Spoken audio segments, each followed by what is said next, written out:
Trying to figure out if I forgot anything. I was recording a bunch of reviews earlier in the day and yesterday, and when I do the reviews, I change the lens.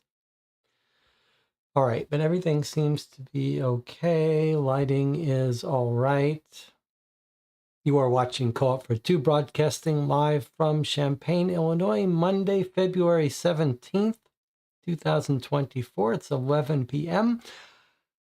I don't know why I do that whole drawn out, what day and time is it? Does that matter to anyone?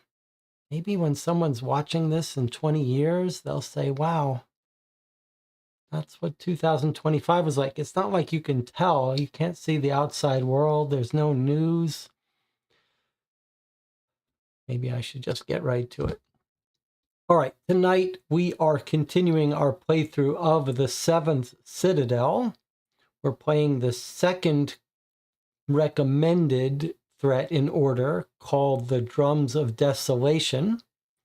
This is session 5, although we have to talk a little bit about what happened in session 4. One of our viewers, Andy Corbett, pointed out that actually the entirety of our last playthrough for 4 or 5 hours was in error.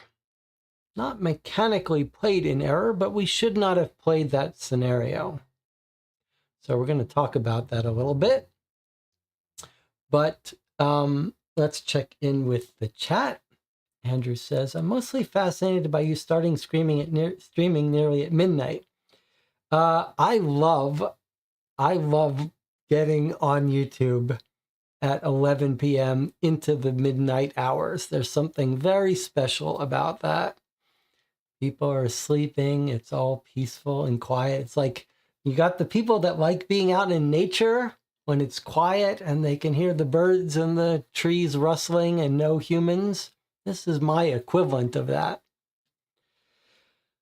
All right.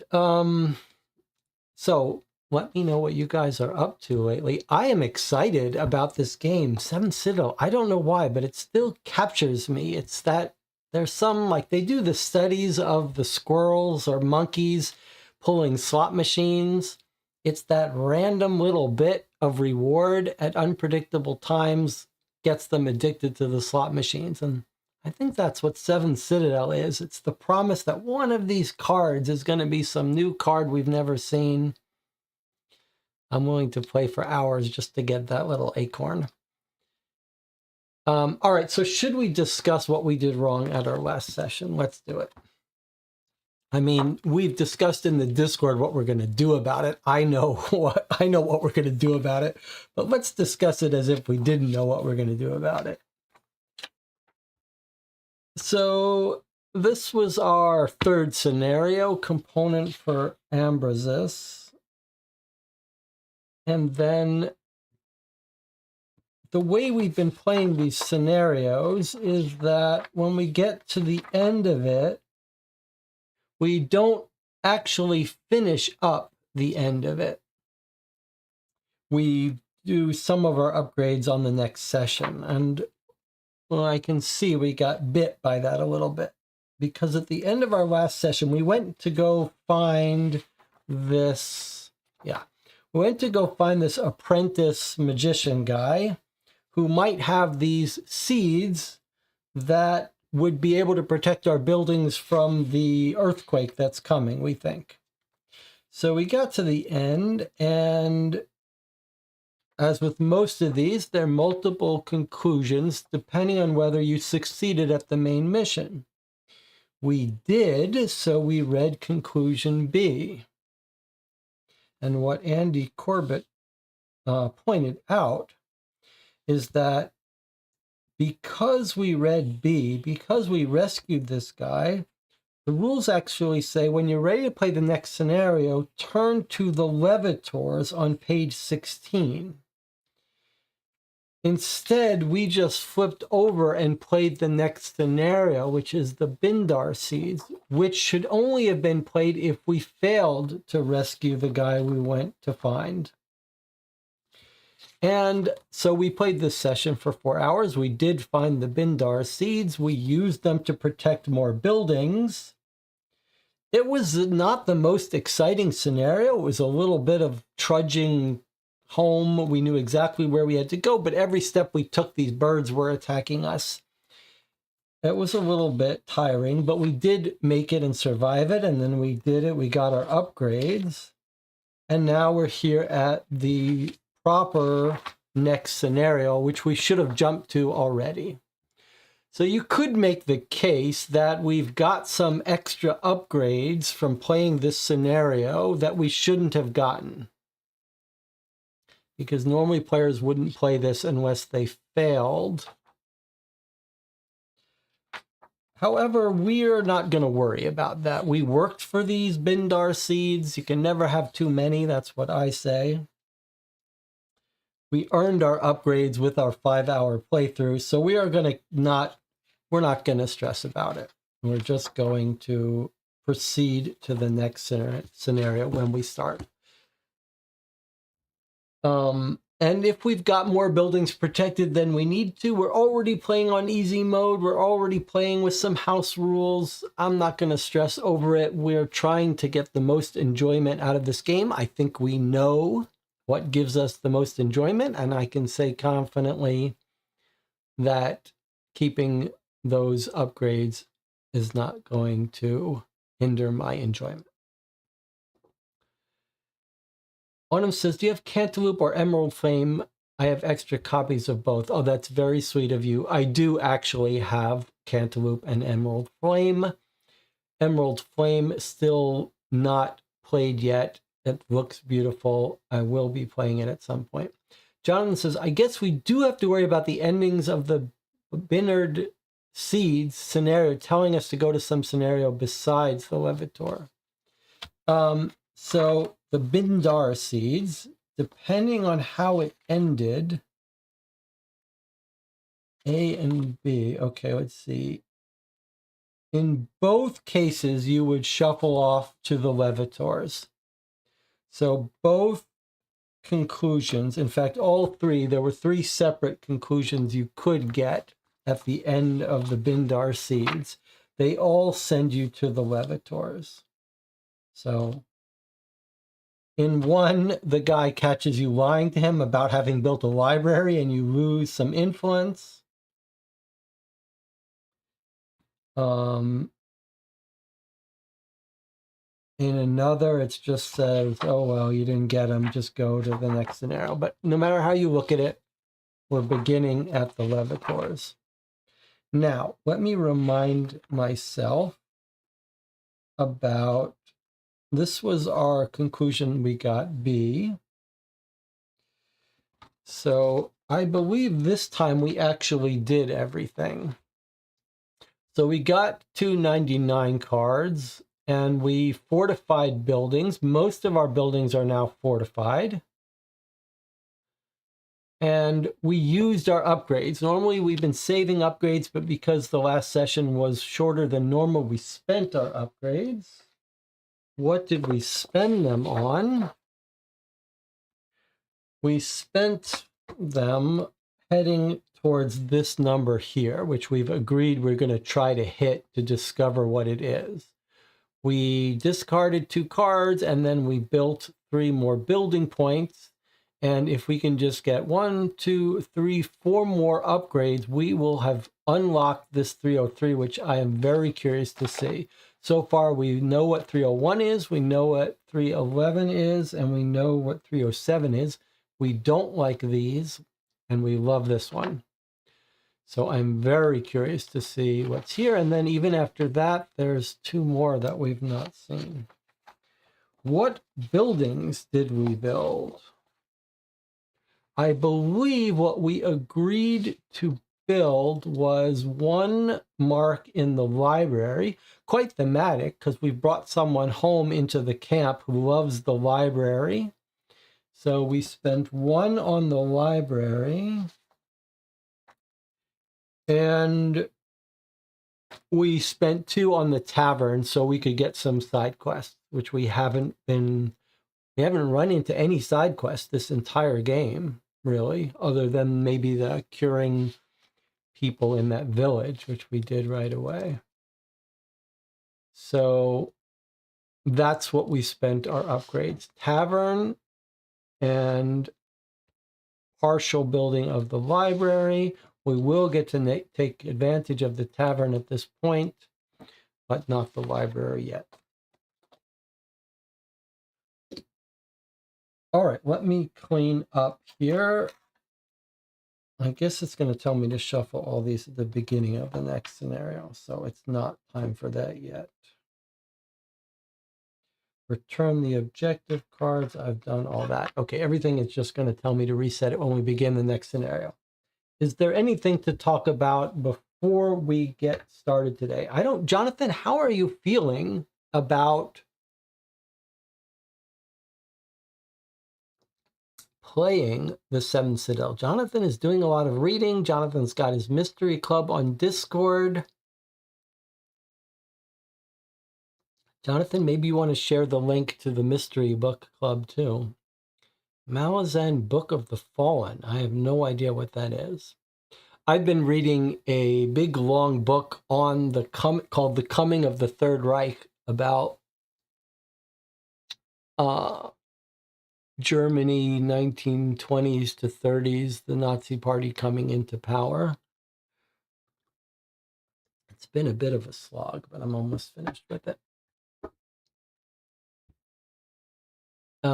The 4 videos that I recorded reviews of yesterday are a review of Masters of Crime Shadows, Until Proven Guilty, The Starry Sky Necklace, Lost in Adventure, The Labyrinth, and Profiler, Ghosts of Brandonsbury, all games behind me. In fact, all games right there, those 4 games right there.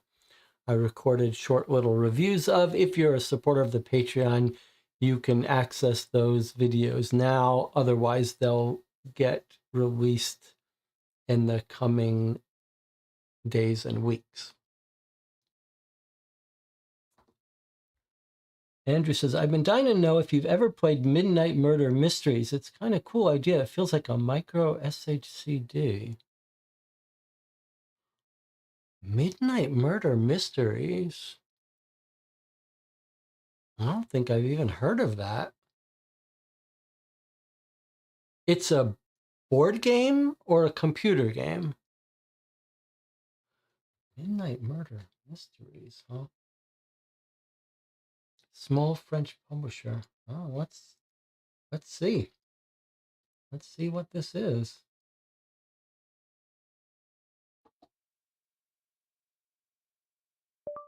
Midnight Murder Mysteries. Why have I never heard of this? Okay, I recognize that cover image for sure. But I've definitely never played it and don't own it. It does say 1 or more players. Is it really solo? I think I must have looked at this and concluded it wasn't solo, but 27 unique cases. You can interrogate 12 suspects. All right. Well, I'll tell you what. Is it just 1 box? There's not expansions?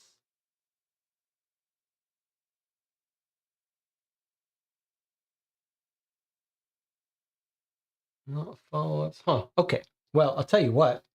There's an easy fix for that. I will go order that and we'll get it on the channel and we'll play it. We'll see what it's like. I'm very curious. I know I've seen that image before. I think I concluded it wasn't solo, but all right. Well, we'll get it. We'll bring it to the channel. I'll order it as soon as we finish here and we'll play it. Anytime I have an opportunity to say this, I do, so you'll have to excuse me. But the reason I can order games without thinking twice about them are the Patreon supporters. You guys make it possible for me to order games without worrying too much. Is it worth it? Because otherwise, left on my own, I might say, is it worth this much? Should I wait till it comes on sale? Whatever. But the Patreon backers of this channel make it much easier to justify ordering something and trying it.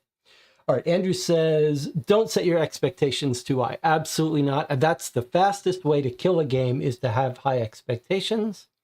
I have no expectations of it. I'm just curious to see what someone new can create. All right, Jonathan is telling us about the book he's reading. Groups of people trying to pass through this desert during an uprising and a storm of shape-shifting monsters. It feels a bit like Citadel. And we have to stick to the singing lane. I am curious how Jonathan is feeling about the Citadel and joining me for it. It's not the best game to stream because every time we get into battle, it just happens I can't communicate about it. So it's sort of like a disconnected experience. So I don't know. I'm curious if Jonathan is feeling like he wants to tap out or he's still interested. That last scenario probably didn't help too much.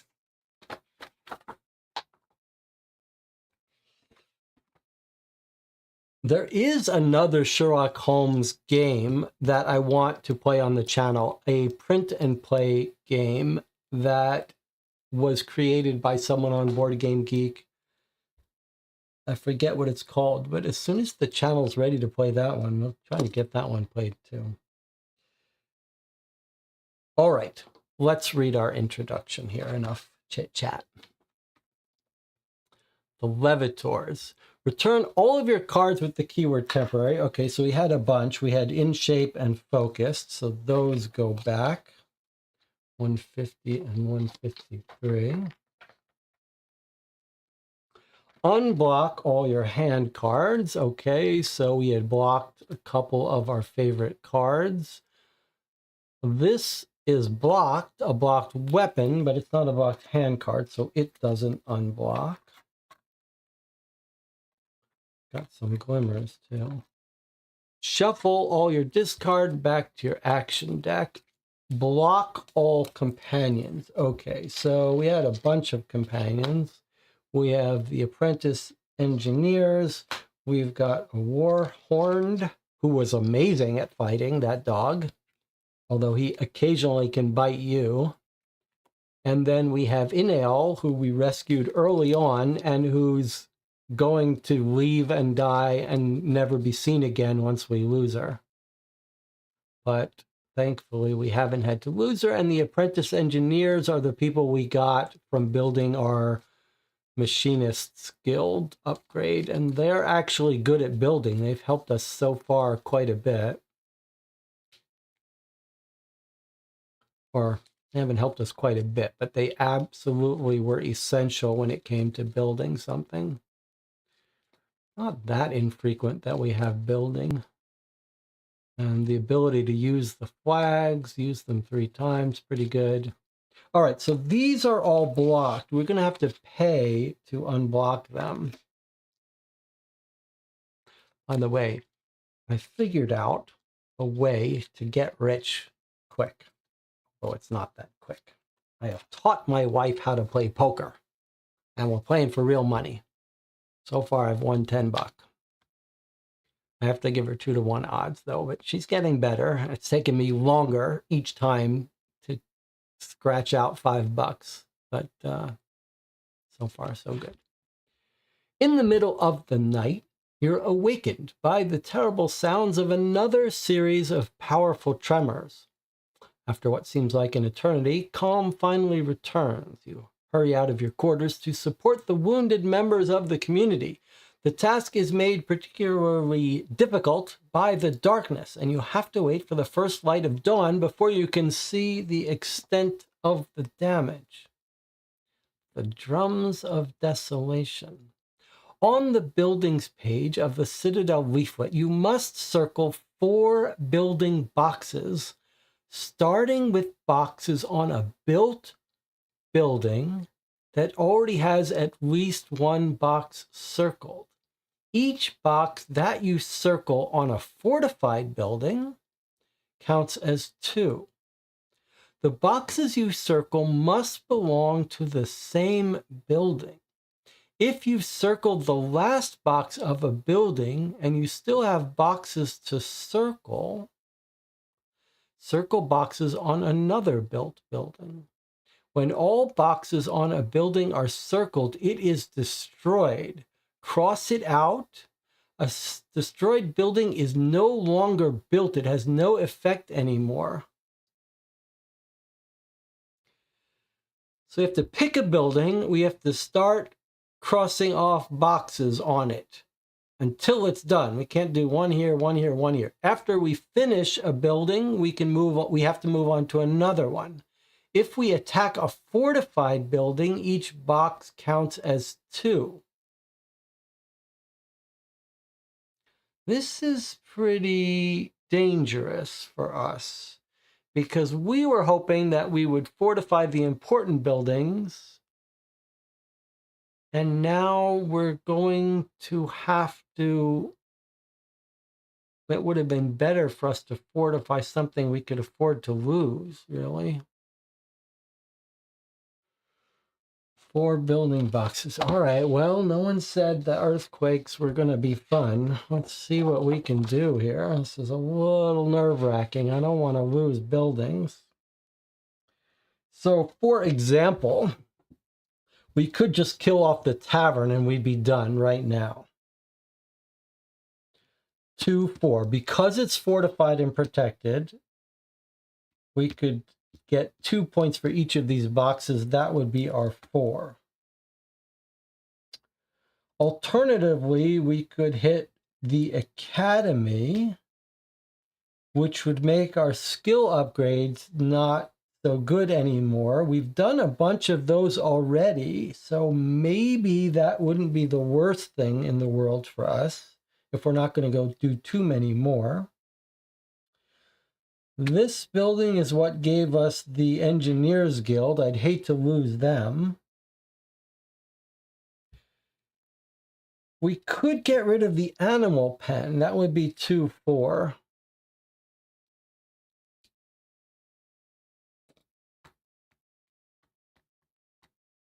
Or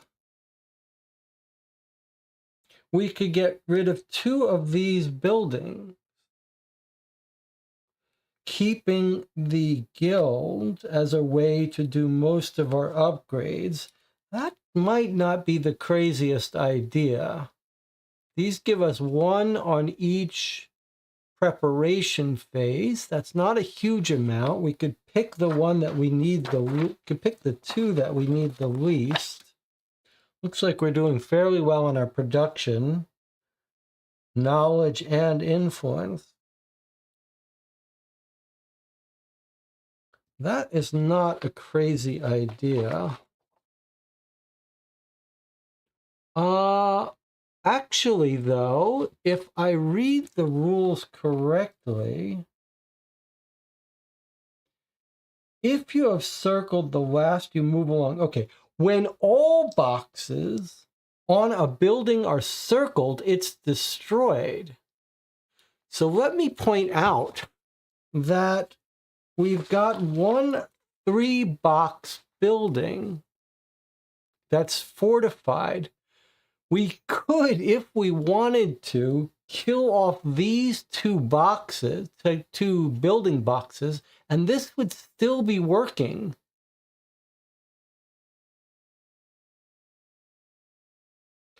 The risk is, of course, that we'll have been committed to knocking down the guild the next earthquake. But we could sort of cheat death here by killing off 2 of these boxes. Then on the next upgrades, hit this symbol hard to get the most use out of this. And then let this be destroyed. That's not a crazy idea. I think from my standpoint, though, the best options here are doing that and then milking this while it's still standing, or taking out 2 of these buildings. And maybe you could make a case that let's take out 2 of these and then try to maybe start milking this right away. And then if we get another 4 points we have to knock down, then go on this strategy. Depends where you want to risk things. And then I wonder if you could even make the case that we should build something for the very purpose of knocking it down going forward. All right, well, what do we think?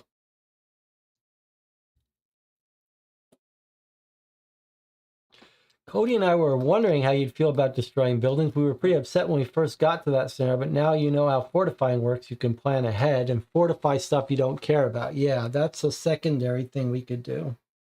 Start fortifying buildings just so that we can protect them. Okay, so I think that's, rather than give up a building we like, our best bet is killing 2 of these. In fact, we could kill 1 of these and then kill 1 of these on the guild. The problem is once we started on the guild, we can't undo. We have to follow through until it's dead. So I think maybe we should take 2 of these out. Just take the 2 that we need the least. We use our production to fortify, so maybe knowledge and influence.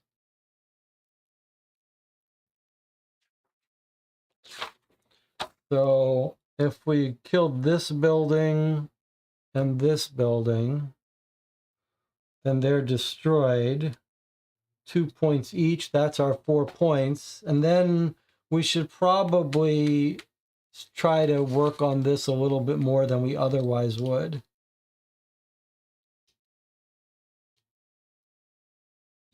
All right, are we in agreement then? We're going to get rid of the gallows and the forum.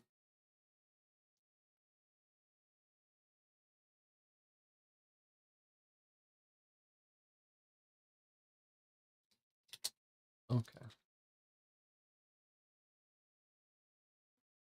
All right, there's no turning back now.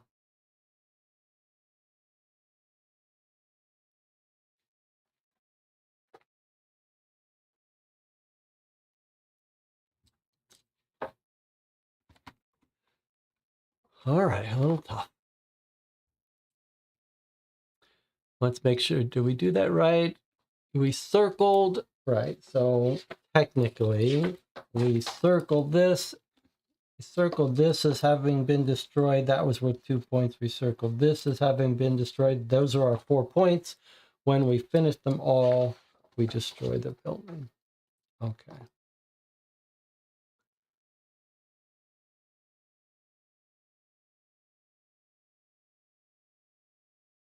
Cross it out. No longer built. You can't fortify it. You can't rebuild it. By mid-morning, you find Ambrosius in his tent. As I told you, there is another way to get elbow grease for my tremor triangulator. It is secreted by reddish sponges that are found only in the labyrinth, a place where any sane person would refuse to go. If you want to give yourself the best chance, you'll have to get in touch with the community that lives there first. They're called levitors, illuminated people convinced that they must not put their sandals on the ground at the risk of being swallowed up. To reach this remote and inhospitable region on foot would take too long, and time is short. It's better to ask Rusilla Inkel. She's a former apprentice of mine from the time I was keeper of the locks on the Plans and Mechanisms Guild. But she was only interested in trivial subjects like the odds of winning at cards every time, and I was forced to expel her. Since then, she's been sailing on the boat she inherited from her father, and She should be able to take you to the labyrinth if you have something to trade. She's a good navigator and an inveterate gambler, so I suggest you look for her at the local tavern. As you're about to leave the Citadel, Walton runs up to you. Not so fast! I managed to perfect our ground shivers. Take this model. It's more sensitive and will allow you to get around without wasting days looking for a safe path. Okay, our primary goal is to speak to the chief of the Levitors. You must speak to the chief of the community of the Levitors who live in a place called the Labyrinth, located east of the Great Sea. You can walk there, although Ambrosius has advised against it, or find Rusilla to take you there by boat. She should be at the Tavern of Kel. And this is our symbol, which we're going to put on a card so we know to keep our eye open for it. Our symbol today is a maze, a labyrinth.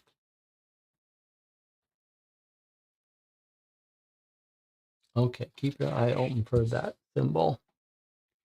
Important, this scenario does not end at the Citadel. Returning there prematurely will count as failing the scenario. Okay, this is very exciting. First of all, it's been a while since we were in Kel. I'm anxious to get back. And it sounds like we're going to go to a whole new place today. At the end of the scenario, we will be in a new place. That's to the east of Kel, is that right? To the east of what? I'm not sure we've ever been there. Located to the east of the Great Sea. All right, well, there's the Great Sea. There's Kel to the east. Is it more... Does it mean it's this way? Have we ever been here? Do you see any labyrinth? I mean, we have been to some of these places. Is it saying Kel is to the east of the Great Sea or the labyrinth is to the east of the Great Sea? East of the Great Sea. Kel is there and the labyrinth is there. Then why would we need her to take us there by boat? If Kel is already to the east of the Great Sea, and so is this place, then I'm a little confused why we need her to take us there by boat, unless... It's a little confusing.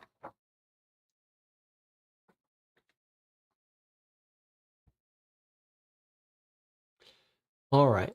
Now, she's also a gambler. It occurs to me what would really be great to bring her is one of those gambling boons. I'll bet she asks for it, but we don't have any, which is unfortunate because I'm betting she's going to want one of those.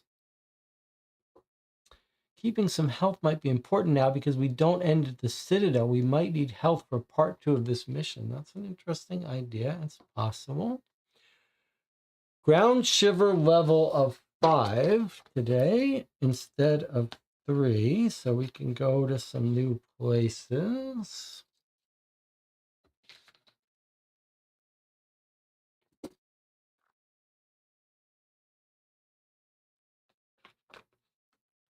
Okay, ground shiver of 5. What else? All life counters to 0, and then you get 45. I don't understand. I still do not understand why it doesn't just tell you set them all to this number. Maybe they're just trying to get you in a good habit. 2 cards from your action deck for your starting hand. Okay, here's our starting hand.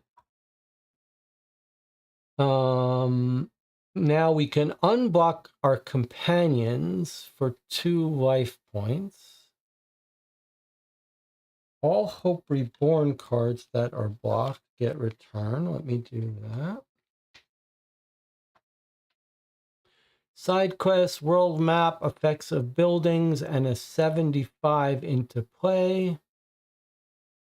And if we had already known where Kel's column is, which we do know from our previous playthrough, but not from this playthrough, then we could bring out that instead, but we're going to bring out a 75. All right, let's decide. We also have we have 4 glimmers of hope, which are going to be useful to us. All right, maybe I'll put these over here. So now let's discuss.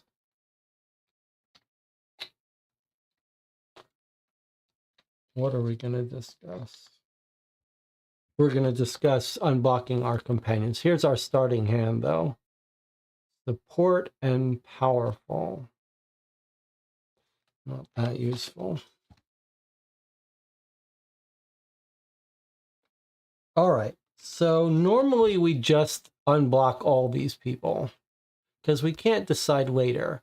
But now the war horn is supposed to be returned. Let's pay to unblock these 2. That's 4 life. So I think 45 is not that much life, but I'm going to pay 2 life each to unblock these 2 companions. Now, let's talk about the Warhorned. I'm curious how Autumn and Cody play this rule. So we have this pen, and the pen says each player returns their cards with the keyword animal, and then one player takes a 180.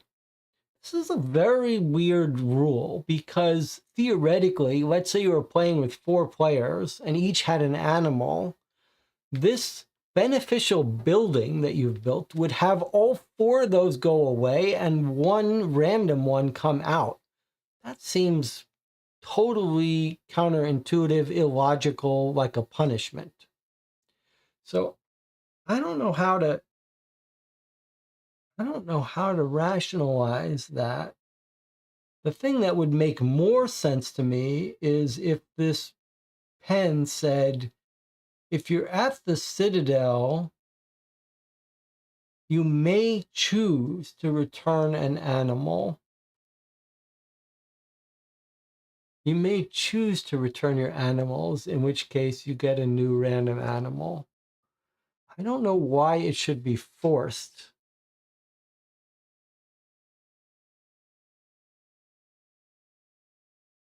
It doesn't really make sense, although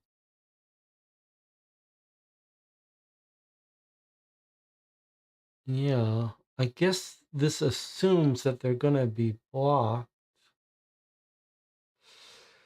I think for the fun of it, we should do it, even though that Warhorned seems more powerful than the other doggy that we got. I think for now, though, for the fun of it, let's just return him and get a new one. But I'm reserving the right to keep the animal we have as our pet at some point. So we're going to return him and take a different one.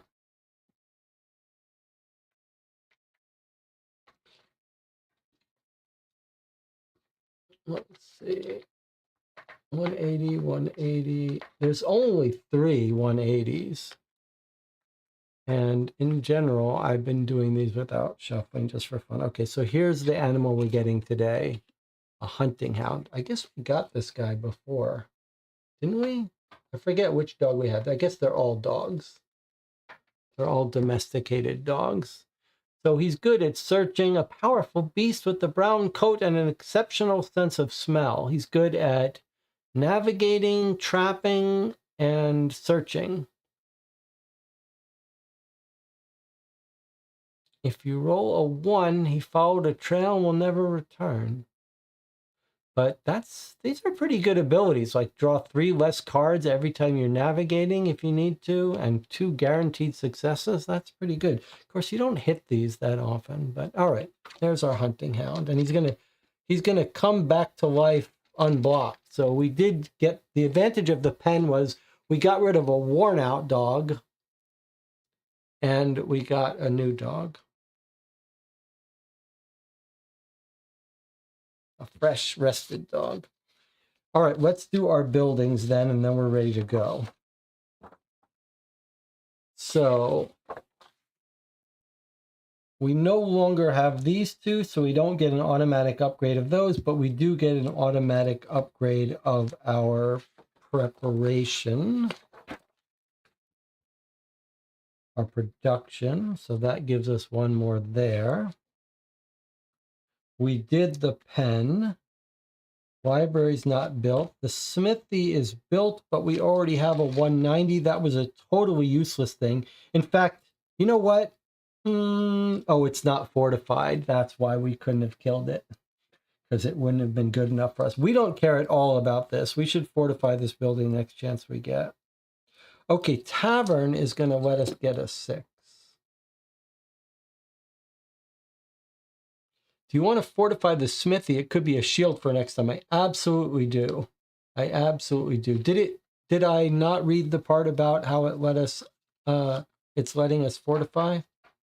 Let me read that in a second. Okay, so here's a side quest. There's only one 6 card. How can that be? Okay, this is some generic thing that lets us get a side quest. Yes, sort of. Okay, if your ground shiver levels 3 to 9,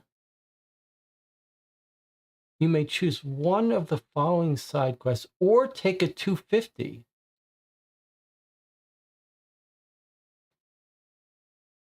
What's a 250? Do you remember? All right, well, let's choose one of these in that top. Oh, actually, oh, look at this. They're overlapping. 3 to 9, 5 to 9, 7 to 9. So we are in the 5 to 9 today. So maybe we should do one of these. Okay, the banner, done. Remember, we're playing as the Scarlet Knight. So anything that sounds like Scarlet Knight type stuff, we should choose. All right, the banner, huh? Okay.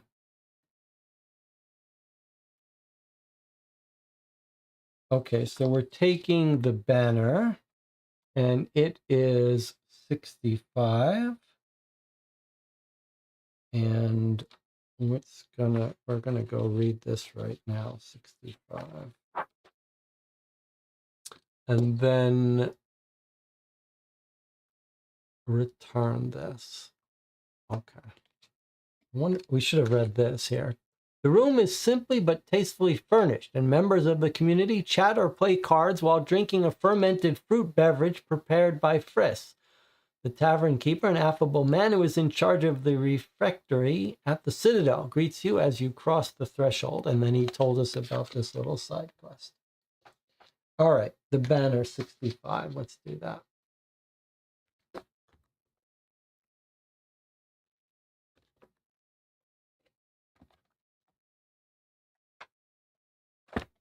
I don't think we built this building last time. Did we? Maybe we did. Darren joins you at your table. I wanted to talk to you about a project. We've collected some fabric and would like to make a banner for the Citadel. That's a great idea, you say enthusiastically. Yeah, we need your suggestions for the design and thread to embroider it. If you haven't already, draw your coat of arms on the community page of the Citadel leaflet. Write down the banner on the side quest page of the Citadel leaflet. During the preparation, if you're at the Citadel, you can discard 1 or 2 spool of thread cards. For each one, check 1 box. When 2 are checked, then we initiate it and finish it and take $2.99. So we're not going to get any more story here. This is just a way of getting some influence and some 99s if we happen to have spools of thread. All right, so if we get any spools of thread, we'll collect them. We have seen them before, but do we have any? Hey, look at this. We have one already. And we are at the Citadel. All right, so I'm going to discard this right now, although it is a barter. Yeah, we're going to use this right now. Or are we going to need this for the labyrinth? Should I wait? Maybe I'll wait till we come back. Why get rid of it now, right? We can do it at any time. We might need it to track our progress in the labyrinth.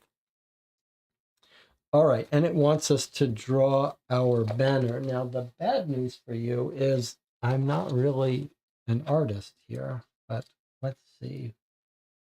What can we do here? Can we make like a little skull?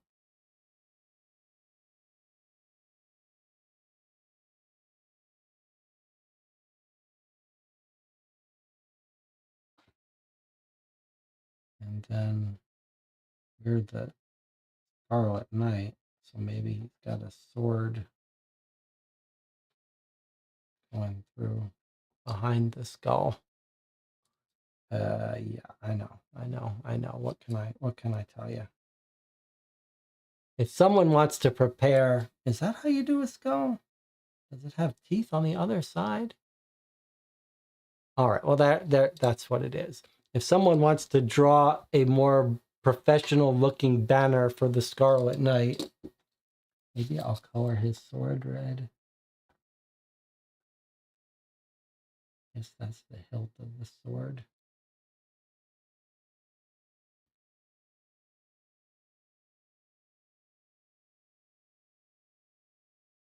All right, that's our Scarlet Knight skull. Anyway, if someone draws a better Scarlet Knight banner and posts it in the Discord, I will be happy to print it out and upgrade it. All right, now Jonathan said we were allowed to fortify. Let's see if that's right. Yes, Jonathan is right. Okay, so we're doing our upgrades. I guess, did we finish with our upgrades?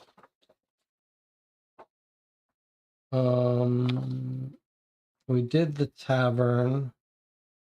That's it. Okay.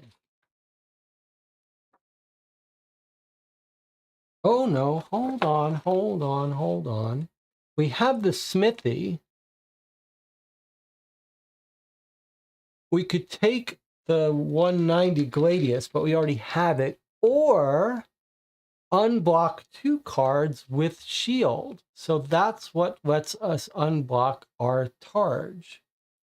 So actually, though, we've been doing a little bit of cheating, it seems. Minor. Because I forgot we had blocked that. And we're overweight. 2, 3, 4, 5, 6, 7, 8, 9, 10, 11. All right, so we're not allowed to have everything we have. Let's figure out what we want to drop. There's our Gladius. There's our War Pick. We did not much use this Gladius, especially since we don't normally have strength, but actually we can generate strength pretty easily. But this seems almost always better. Flail is useful because it can be used for strength, otherwise not that useful, but it's a weight of 1. Stick could be used as a pole. I don't want to give that up. But we actually have 2 poles.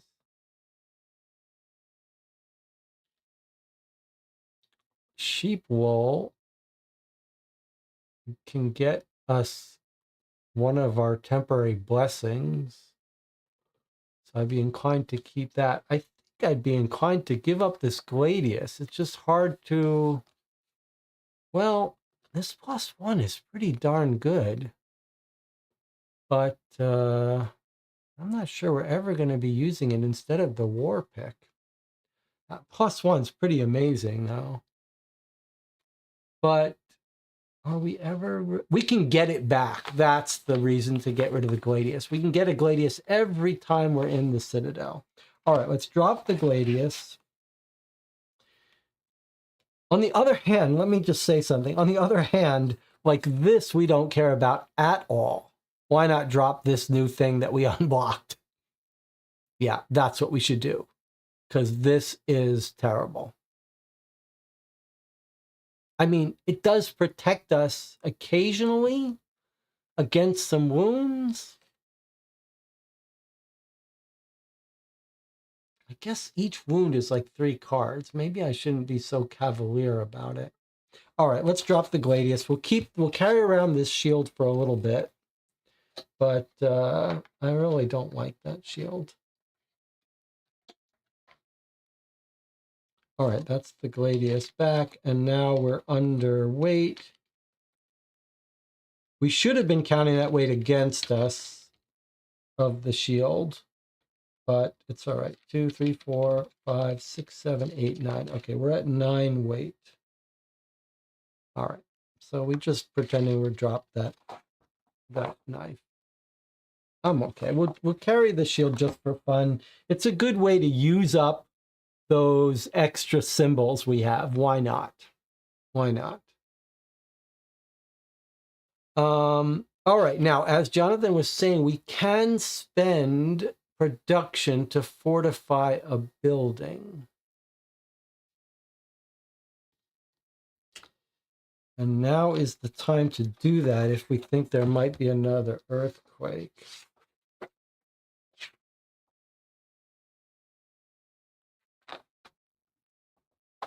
All right. -2 to fortify one building, no matter how many points it has.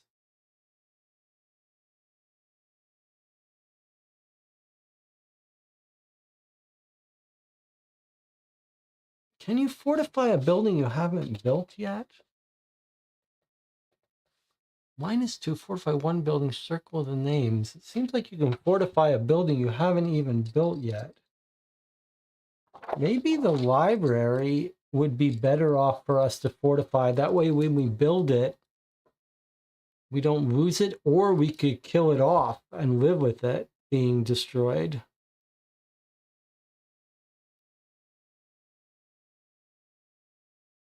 I wouldn't mind fortifying the smithy too and getting rid of it. Okay, why don't we spend 2 and fortify the smithy just so we can destroy it for 2.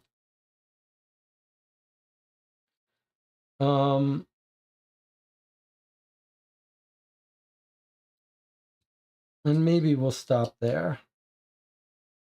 The only other thing that's not fortified is an unfinished library, and I'm not sure that does us any good to fortify it now.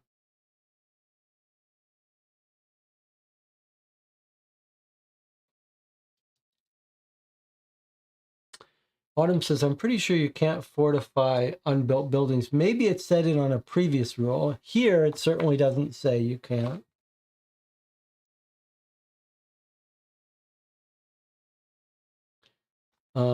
But maybe on a previous rule it did. Okay, well, I just went and fortified the smithy just so we could destroy it. That loses us 2 productions.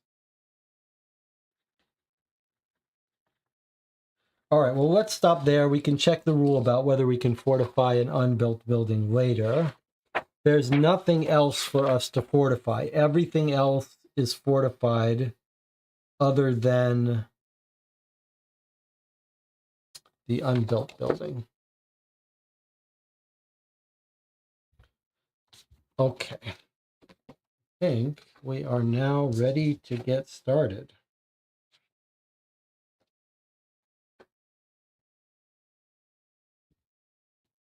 All right, well, we know this is our home base. There we are. Before we jump into this, let us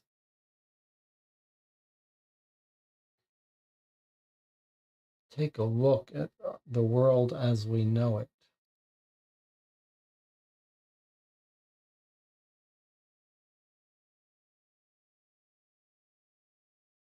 Including where Kel is. Looks like this is our full map. All right, so Kel, so here we are. Let's see. Okay, so here we are over here. Yeah. Kel is over.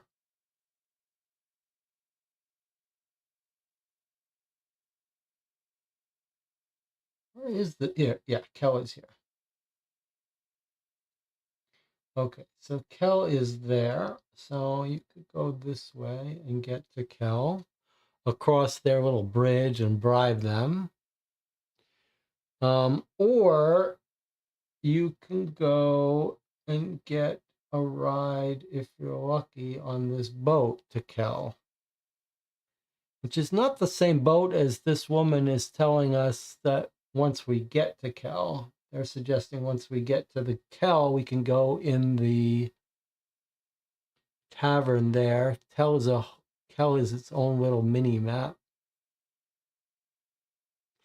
Boat might cost us some of our barter items. Remember that it's told us that the person we're meeting at Kel is going to want to trade stuff for us and is a gambler. So I'm not sure if it's not better for us to walk over to Kel rather than getting in this boat. Boat might be a little bit faster though. What does that woman let us get? We don't know. We didn't write it down.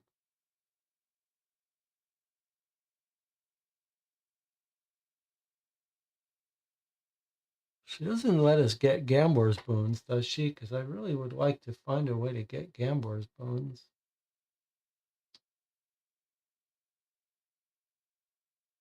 Boat, you just wait for someone to come with the boat or trade. The person there is willing to trade if you get the chain person instead of the boatman. Might give us out, but that boat person is going to make us pay them. All right, well, what do you think, Jonathan? You want to walk over or you want to try to get the boat over? I think the benefit of the boat was we didn't have to pay the bribe. Is that right? Because they let us off on the shore of Cal. Maybe we should take the boat.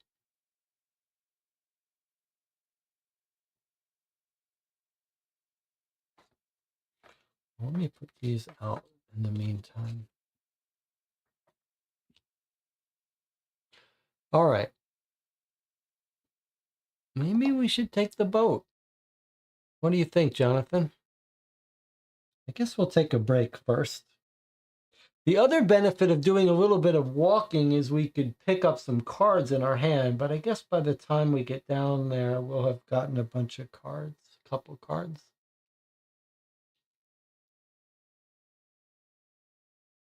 Singing Lane, I mean, we might meet some interesting things on the way over. All right, well, we'll take a break.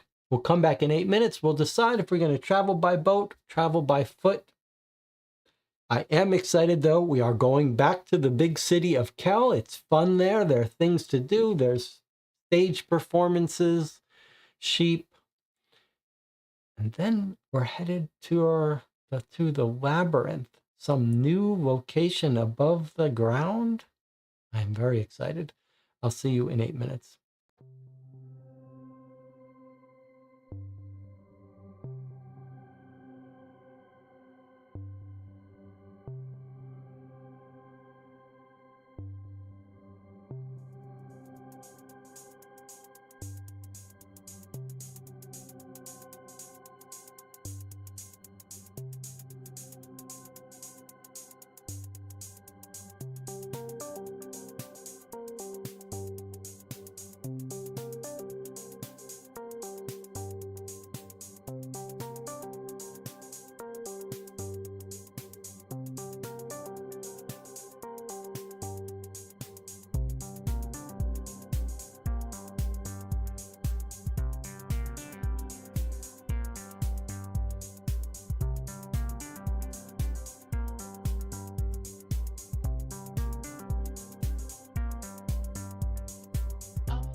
We're back. Let's check in with the chat. We might have to pay to go either way. Our stats are too low. I think we have to pay to get in the gate. We have to pay the boatman for the ride. It might be a special scenario card if we try to go through the gates that lets us in for free. Interesting. Also not sure if you saw, but you might have been able to refresh the apprentices without paying health. Not sure what the building card that generates them says during the prep phase. That's a very good point. I think you are right. That sounds right. So here's the building we built. And it does say that we can unblock an apprentice engineer without losing life. Or we could leave them at home to do a box on the buildings page. I forgot about that. Is there any world where we want to leave these guys home?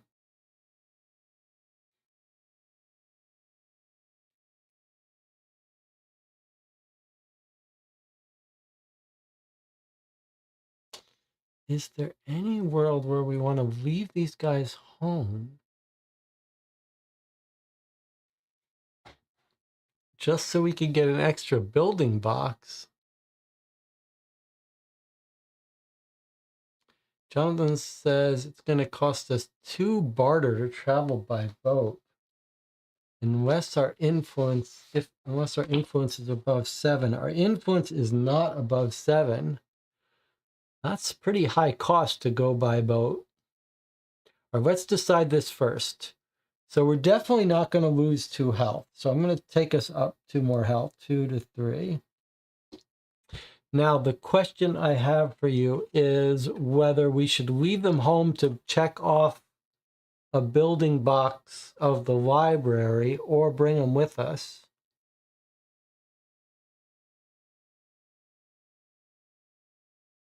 Maybe we don't need them today. Maybe they'd be better off checking off a building box for us. Bring them with us, says Jonathan.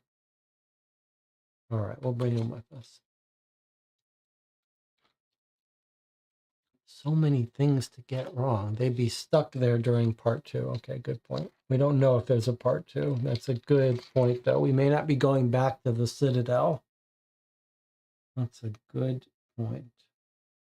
All right, it sounds like we should try to get in the front gate then, Jonathan, because 2 barter items seems pretty expensive. All right, well then we're just going straight east. All right, here we go. Ground shivers 3 or higher, so it's free. Jonathan has decided we're going to go east. Let's look over here. It's been raining since mid-morning. The earthen ground has turned into a quagmire. It's extremely difficult to move through. Look at your timepiece. If it's between midnight and 10 a.m., which it is now here 15 past midnight. So somehow we avoided the bad weather. I don't know how we caught a break on this, but we did. Okay. That goes in the past, and 94 comes out.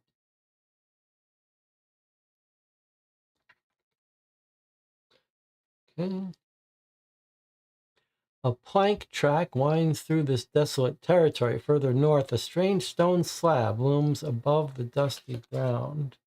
That's the slab into the underground. I thought that was going to be the labyrinth, but no. All right, now reminder that we have that Cape Arante mushroom. If you see it somewhere, we can eat it. All right, well, let's spend our 1 movement to move on to here. No reason we wouldn't. I'm going to put this off our map just for the sake of keeping the place clean. We're going to draw a card. Skillful. Not that useful to us, but we get to keep it anyway. Okay, then we've got a 1, a 1, and a 1. But we know where we're going. We're heading dead east. So let's go ahead and look at this one. The petals of your ground shiver close suddenly. If the base of your character's figure is in contact with the singing lane, take a 49 and discard this. All right, well, I didn't pay any real attention, but it seems to me, well, that's iffy. I mean, technically, it's touching touching this little thing, but it's not quite on there. All right, so I should have learned my lesson. I'm not really in contact with the singing lane. Otherwise, a tracker or burrower appears from underground. We can run away for 4 and take a 1 card, which is a bad thing, or we can fight it and consider that it has ambush. I don't want a 1 card. What is 1? Exhausted. I think I'd rather fight it and get injured. I'm sorry. We got to remember, I got to stay on that lane. Stay on the lane. Never get off the boat. That kind of stuff. All right, we're going to fight it. 173.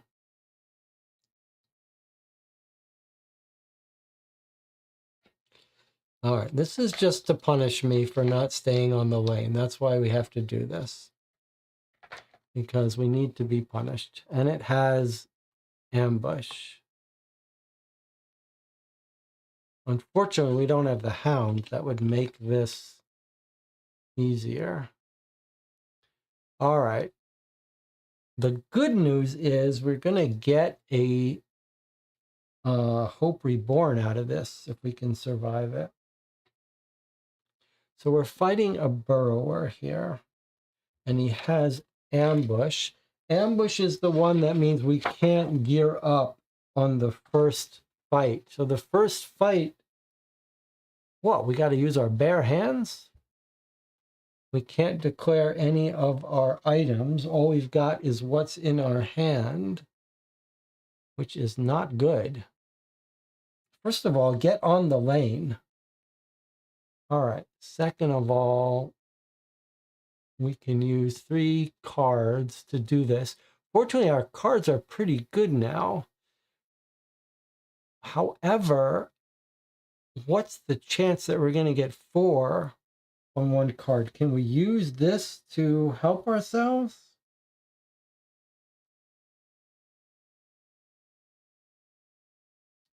Not really.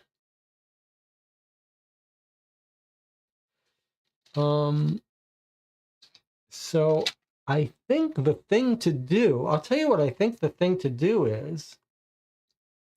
I think the thing to do is to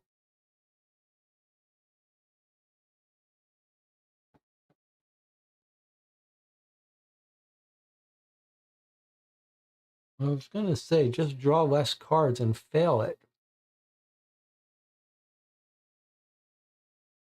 You have to do it again though, so we don't really want to do that. All right, I think 1, 2, 3, 4. I'm going to draw 4 cards. I don't expect us. Well, actually, maybe we could pull this off and avoid getting a wound, but it's going to be unlikely.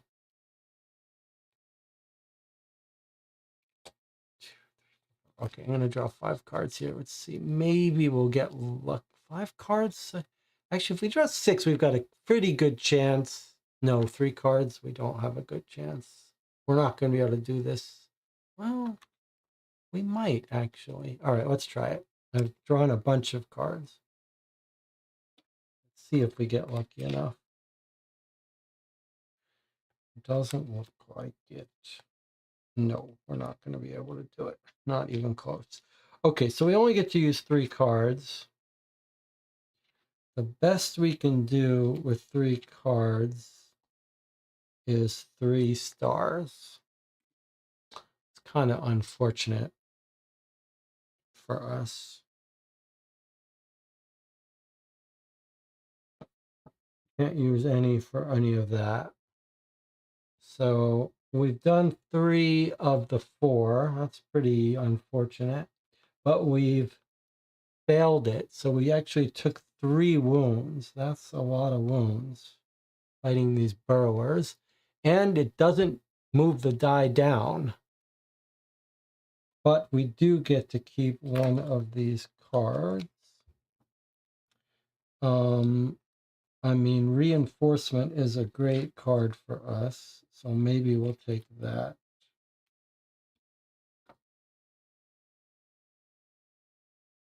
But we've got experience, which lets us keep an extra card. So we actually get to keep 1 more. And I guess we want the same kind of thing. Drop your guard lets us keep 1 extra card. That's actually a little better for us. Okay. All right, now we have to do it again. I think in this case, we only need 1. So I'm going to draw the minimum of 3. Surely we will get 1 success out of this. If we fail, we can figure out a way to fix it. Okay, so there's our 1 success. We've also got flags in this, but we don't need them. We could have geared up. I didn't even bother to gear up because we didn't need to. And now we get to keep 2 of these cards. This drops down to the next row. All right, so now do we want to keep any of these cards? Draw 1 or 2 additional cards and reveal them. Grab a card of your choice. I think we're still better off with these, but actually skillful is not that useful to us, especially not now. So,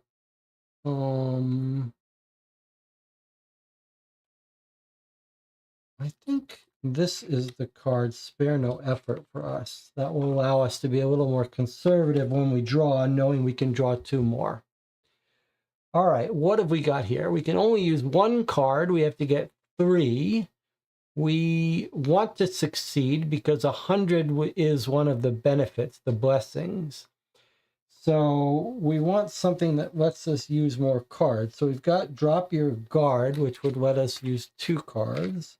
But we've also got all kinds of weapons and stuff. So we might as well use our shield in case we fail. I don't think so.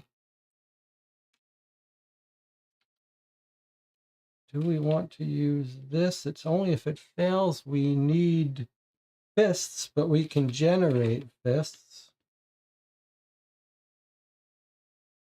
So this would let us generate 3 stars right away. So I think actually what we'll do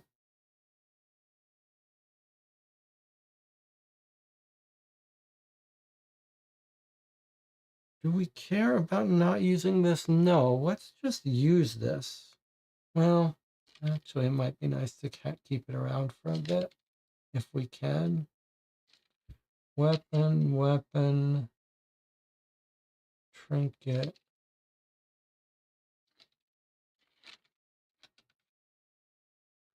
Weapon. It's not very useful. I like to try to pull this off without using this. So I think what we'll do is we'll just draw 3. This is +1. All right, I'm going to draw 4. I think we should be able to pull this off without using up our powerful or block.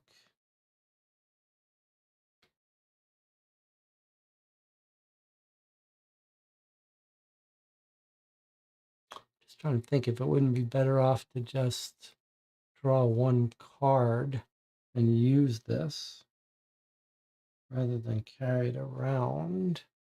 No, for 3 extra cards, better to use it. Okay, anyway, there we go. Let's see what we've got.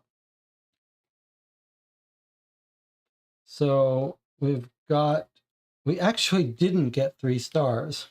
Yes, we did. Okay. There's our 3 stars.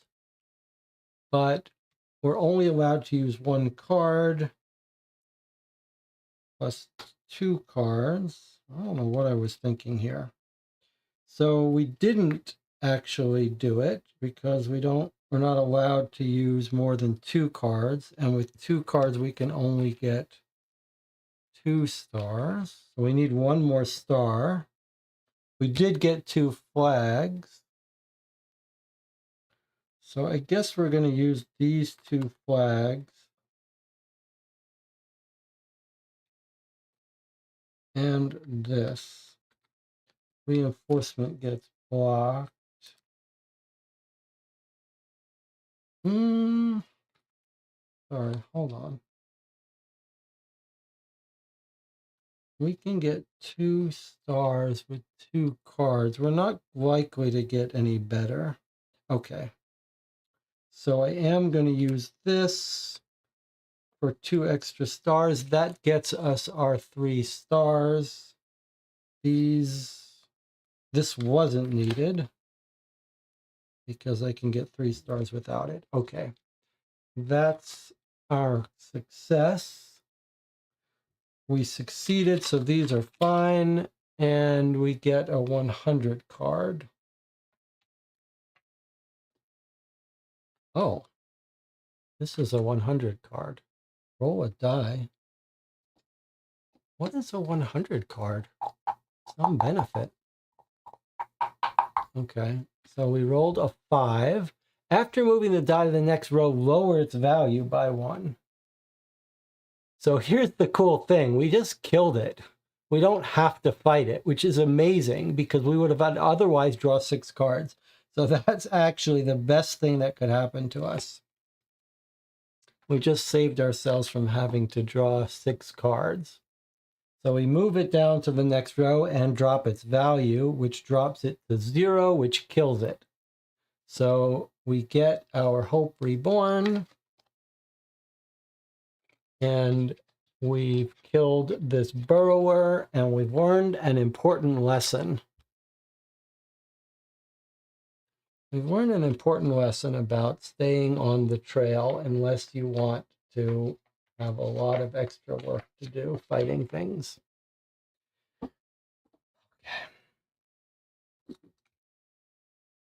All right, so here we are. That's came out because we drew this. So let's bring out the next card. The next card does have some symbols of different types, but none for us. The ravages of the burrowers have devastated the landscape. The once green and hilly region is now a wasteland traversed by a path of broken planks.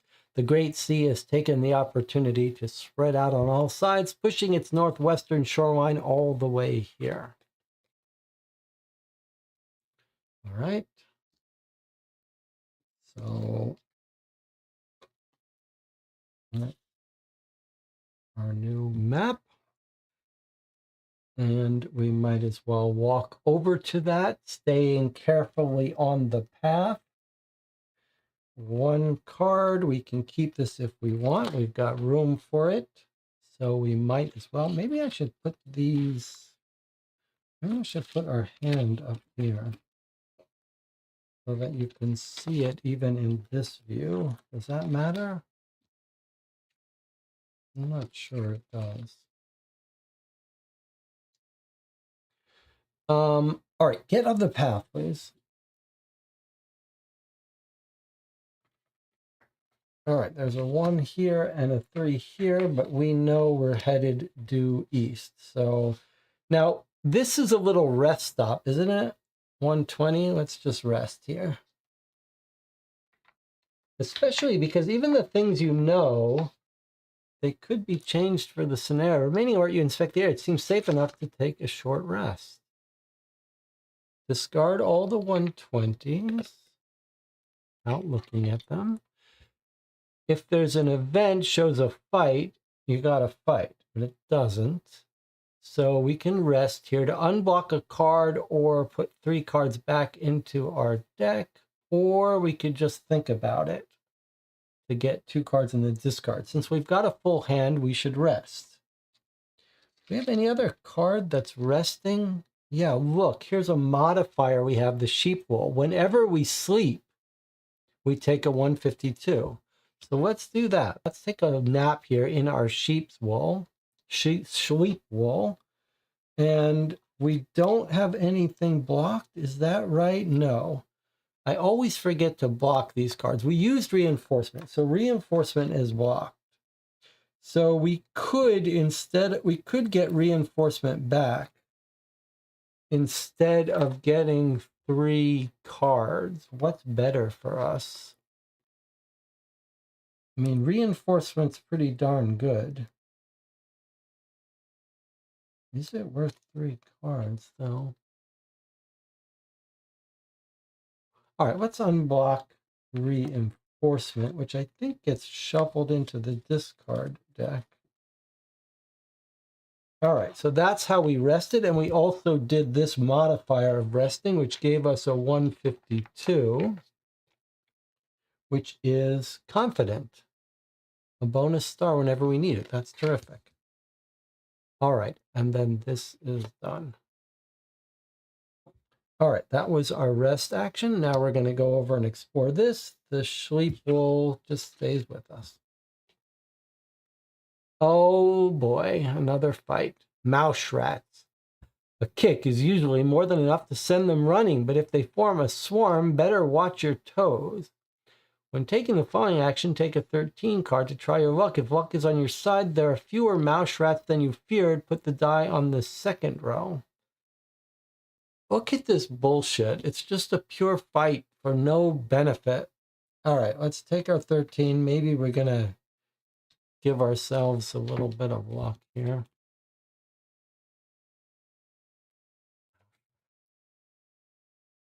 This whole place.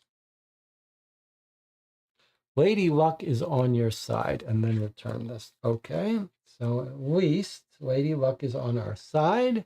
So the die comes out on the second row. Fewer mouse rats than we feared. All right, I guess this are easy fights, huh? 5 cards too. We'd rather draw less cards. So we could use support to draw up to 3 less cards. I guess we should probably do that. And then if we need to draw more cards, we will. Let's do that. Let's draw 3 cards. No, sorry. Let's draw 2 cards. And then if we have to, we'll use this to draw 2 more. And what are we fighting with our shield? We might as well fight, right? We might as well have a weapon. That lets us use an additional card. We don't really need that.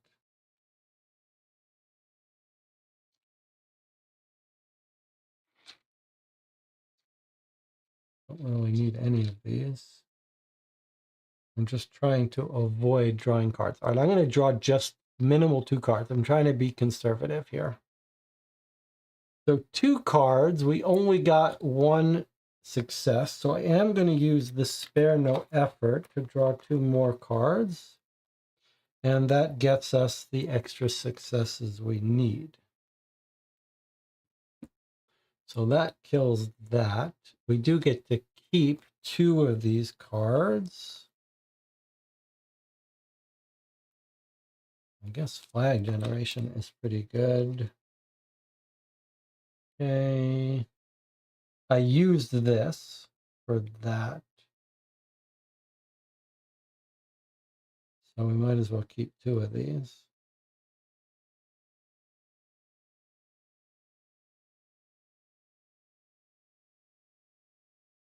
I'll keep that. All right, that killed that. And now we're down again, same thing. They're easy to kill, but they're time consuming. We don't really have anything to let us use less cards, huh? Yes, we do. We have a spear. A spear will let us draw 4 less cards when we're fighting. That's pretty great. Okay, let's just draw 2 cards. And if we need to, well, if we need to what?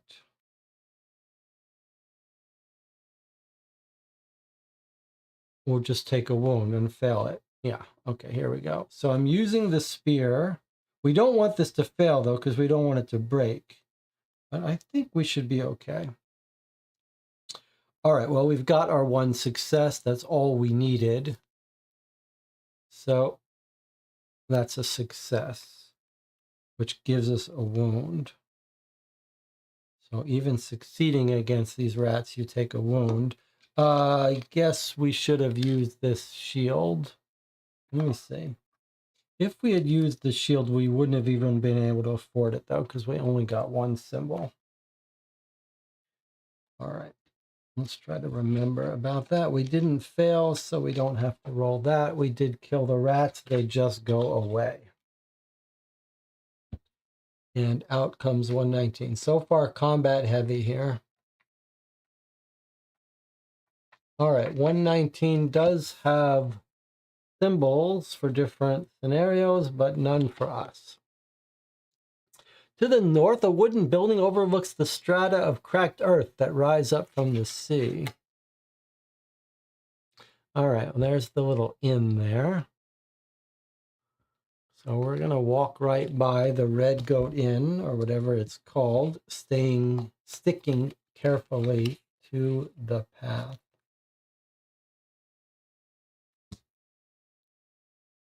I'm going to walk over there for 1.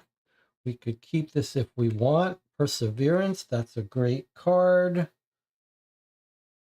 I'm going to swap it out for Jack of all trades, which is a better card to have in our deck anyway.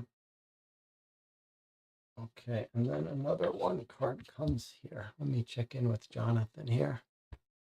Reminds me of apart from Deadhouse Gates, in a sandstorm, a group of characters find a mysterious road they did not expect to find in the desert.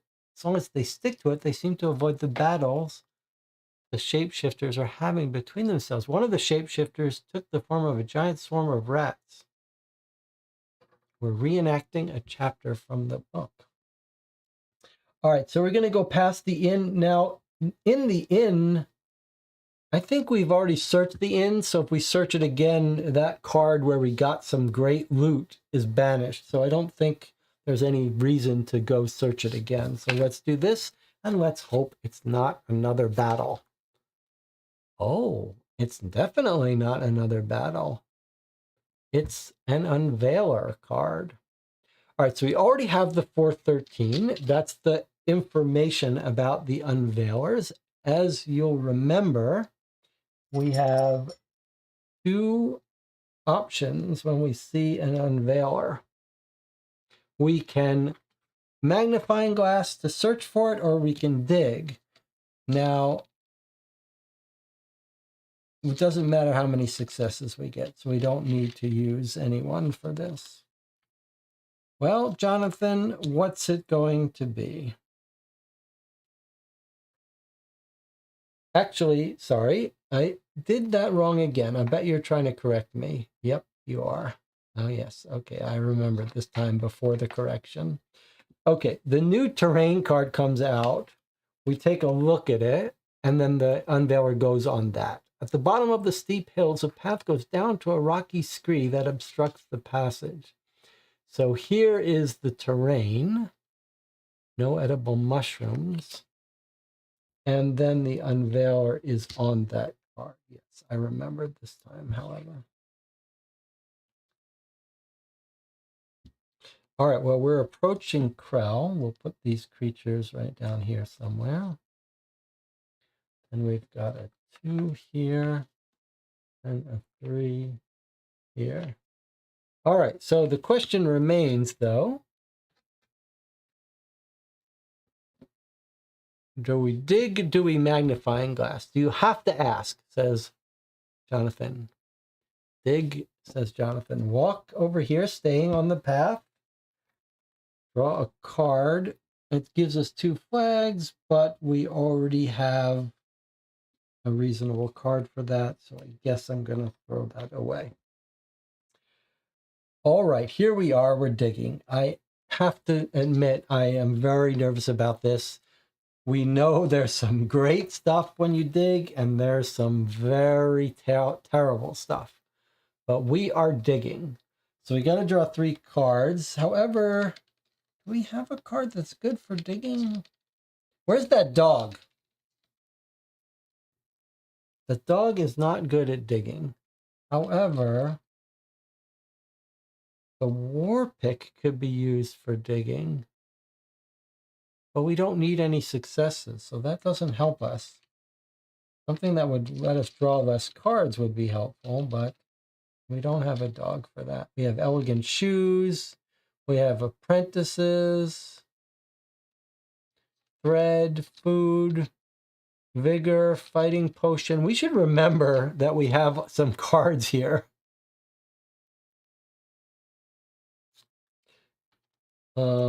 Okay, but there's nothing we can do to make this cheaper. The dog doesn't help, so we're digging it up for 3 cards.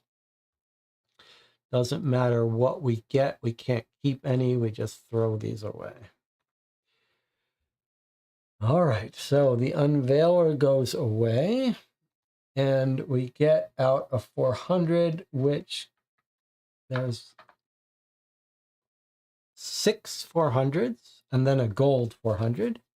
And one of these is terrible. At least one is terrible, and at least one is very good. All right, let's see. What are we going to get? What are we going to get? You have been digging for quite a while when you hit something. Human bone. Given the interest of the Unveilers, their owner must have been imbued with arcane energy. Take a 349 and a 13. We've gotten this before. So if we get lucky, we get something good. If we're jinxed, we get something not as good. So take a 349, it says.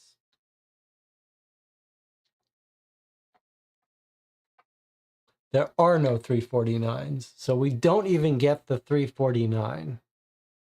Oh, that's the arcane energy. Then we take a 13. This sucks that we got this one again. But all right. This is the thing that we don't want, right, Jonathan? No, the time machine is the travel is the one we really don't want. But this one comes back. All right, so here's our 13 to try our luck. Lady Luck is on our side, and she gives us a 49, which is a glimmer. We now have enough we have 5 glimmers now. So that's a nice thing. But then this gets sent into the past. It's not available for us again in our 13. Sometimes we make a mistake. So because we got lucky, we also got a 149 and a 199. Okay, a 149 is a big deck of items. Weapons, maybe? And then a 199 is another big, giant deck of items. I mean, items are good for us because we think we're going to need to trade some away. So this is not a bad thing. All right, let's see what we got here, Jonathan, although I'd rather have that wonderful magic thing. All right, 149, we found a sack of grain. Bag filled with Orion grains, a nourishing cereal which has the particularity of pleasing both herbivores and carnivores. Okay, that brings our weight up to 10. So we're at max weight now, I believe. And we also found some rope, which has a weight.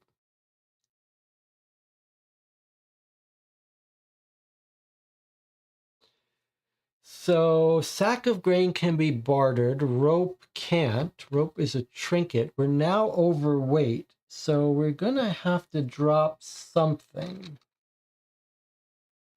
What do we want to drop is the question.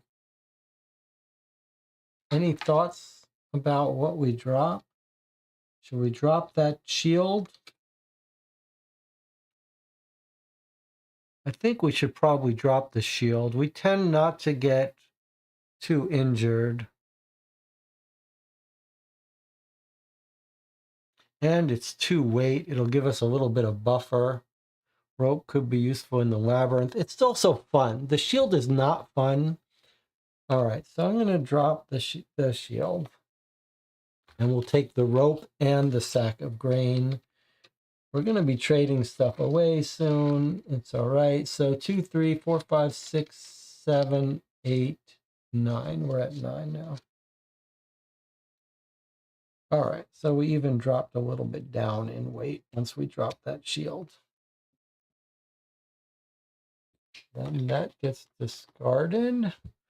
And we continue on to our, well, we don't have to go east now. We do have a choice. You could see that we could also go this way. Is there any reason to prefer one path over another? It does actually seem like it might be easier to traverse this way, though we have the ability to go in both of these areas for free. Let's go this way because I'm not sure what's over here. So let's look up this one. Ground share 5 or higher, that's us. The ruins of a building stand before you. Perhaps there's some valuable object buried under the rubble. You'd rather go on your way, discard this. Otherwise, we could do more digging. If we try our luck, we get a book. If we're jinxed, we only get a trinket. Well, and we don't have weak, and a book is worth a lot to us. So we're digging. I just wish we had that dog that could dig.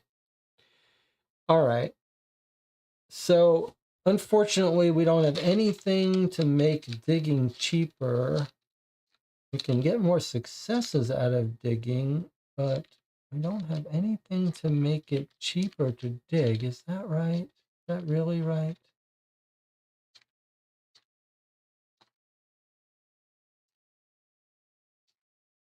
Sure seems so.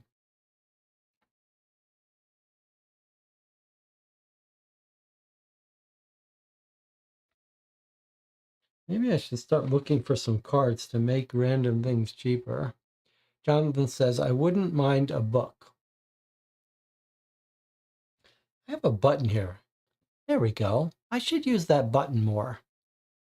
Lets me put the last statement made in the chat up on the screen. Okay, I wouldn't mind a book. We're going for a book. Unfortunately, we have to draw 5 cards, which means first we have to do a refresh. 1, 2, 3, 4, 5, 6, 7, 7.5, which makes 8. We just lost 8 health to do that. Down to 31 health. That's scary. A lot of health.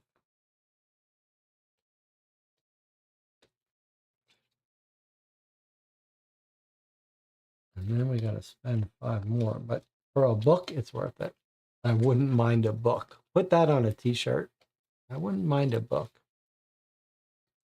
John says, it's a little disappointing the animal pen only has dogs. Animal pen made it sound like there'd be crazier animals to take. I agree with you. Should have been called a dog pen.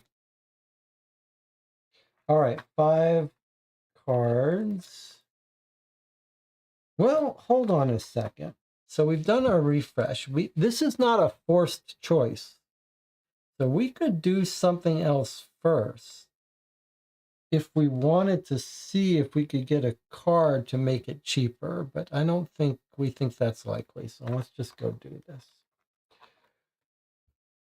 5 cards. We just need 1 success. I mean, look at all the successes.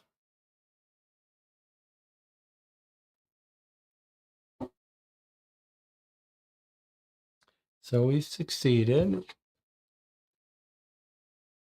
So we take a 13 card. Now, this could jinx us, especially since we lost one of our successes. But we do have a way, we can pay for redraws. Sure would like a book, though. Okay, let's see what we got. Lady Luck is on your side. Boy, we've gotten lucky with these. That's nice. Because I'm not sure it was going to be worth it for us to spend a lot of health to get a book. All right, but we succeeded, so we get a book. In fact, we get a double-sided book. That's what the 449s are.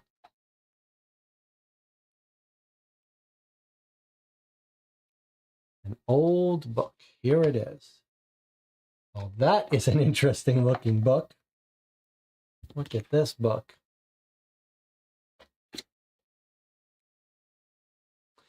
The Restless Sleeping Boy, and it's a boy with a big giant monster behind him.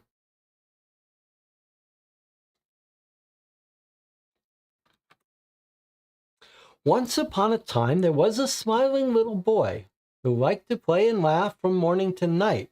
Tired from his happy days, he would fall asleep as soon as he got into bed and would jump out of bed at the first light of dawn. One day, everything changed abruptly. He woke up grumpy and at night cried at the thought of going to bed. "What's the matter, my dear?" his mother asked him, worried about his crying. "What's the matter, my dear?" asked his father, tired of his crying. "It's Soruba, the awful monster who pursues me every night in my sleep." A few days later, his mother told him, "Don't worry any more, my dear. I found the hideout of your horrible monster. I poured my jar of milk on it and soaked the monster, who crumbled. Sleep easy now. He won't bother you any more." That night, the little boy went to bed with a little less apprehension and woke up the next day without having received a visit from the abominable Solruba. From then on, he never had another nightmare and was able to continue to have fun, laugh, and sing with a light heart. She poured a jar of milk and soaked it, who crumbled.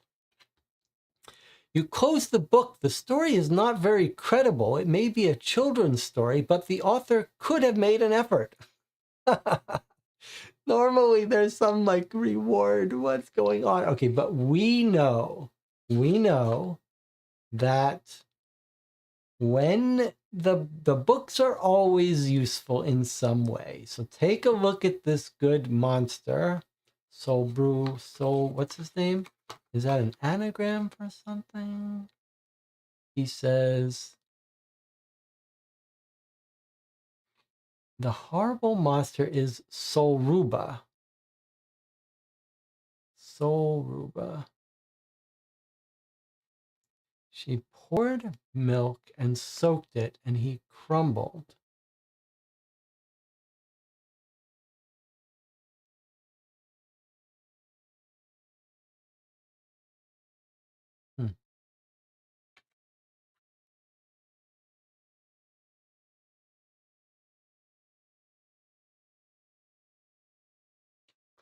No secret numbers anywhere, right? Take a look at it, though. Solruba. Is that a clue, Solruba?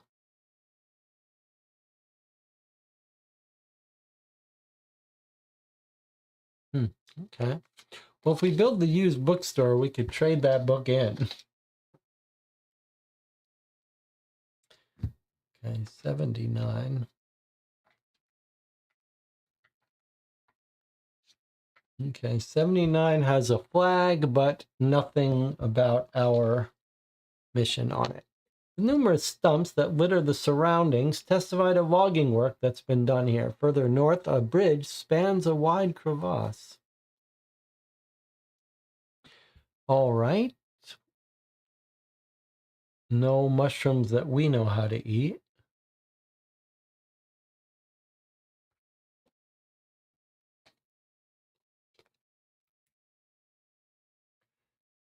All right, now where we want to go is here and then here, or here and then here. But who knows what we're going to find here? Could be good or bad. for most efficiency, we should walk over here. That's a 5 down below it, though. All right, well, we can still walk into the 5 areas for free. So I guess we're going to walk over here. Takes a card, 2 flags, and discard it. Same thing as inflexible. Don't need that. Don't need 2 of those. I guess we're going to look over here now. Now, according to my maps, oh yes, we do know what's over there. Now, let me just show you something, Jonathan. Do you remember what this thing is? Is that the pedestal of Kel, but it's not actually useful to us? Oh, here it is. It's what's here. The monument has withstood the conflict. You wonder if Kel did not knowingly divert the course. You can take the following only if you have a Kel's column feather. You can return to the Citadel. Okay, so we do not care about that monument. We do not care about that monument. So we're going to stay on our path. Stay on the path. All right, down we go, Jonathan. Down we go.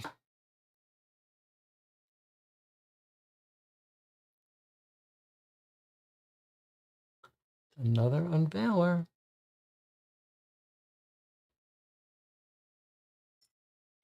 And the unveiler goes there. This gets thrown away. Card 68 comes out.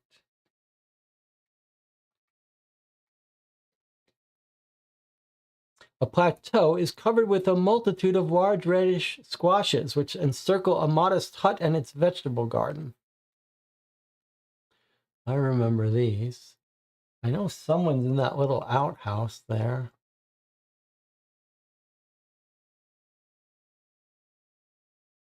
There's some people here. There's a couple that tend this pumpkin patch or something. All right, well, we don't have to decide about digging for the unveiler yet. We're just going to head down there first. So let me pay the 2 cards to get down there.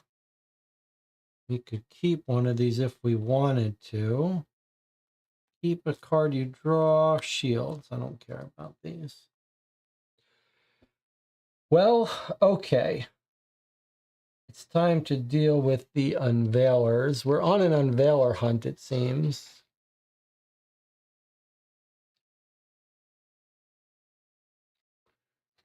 So here we are. Jonathan, can we really afford to keep digging? I guess 3 is not that expensive. All right. I don't even ask. I know, Jonathan, Jonathan, it's time to invest in a shovel. That's all I'm saying. Time to invest in a heavy-duty shovel. All right, here's our 3 cards. We're going to dig vigorously. We don't get to keep these. Okay, we dug up the unveilers. And so we get a 400 card. I mean, it would be nice. We never seen the gold, so it sure would be nice if we could see a gold. All right, there's our unveiler. We dug it up. Let's see what happens. I hope it's not human bones, and I hope it's not the cursed ring. Yes, it is. Yes, it is. It's the bad thing. Isn't it? This is the bad thing, isn't it, Jonathan? You reveal a mirror that seems to be impregnated with arcane energy. Immediately after this is revealed, read 455. Maybe, no, the ring is the ring. It's not the ring that was really bad. It's this then? Is it this that was bad? It is the ring that was bad. Isn't it? Or was it the mirror of the soul? I mean, this doesn't say it was the ring that was bad. Yeah, the mirror is not that bad. It was the ring that was bad, not the mirror. Because the ring you can't take off, but the mirror you can give away. Maybe the bartender is going to want this. All right, 455. Let's read it. Let's read it together.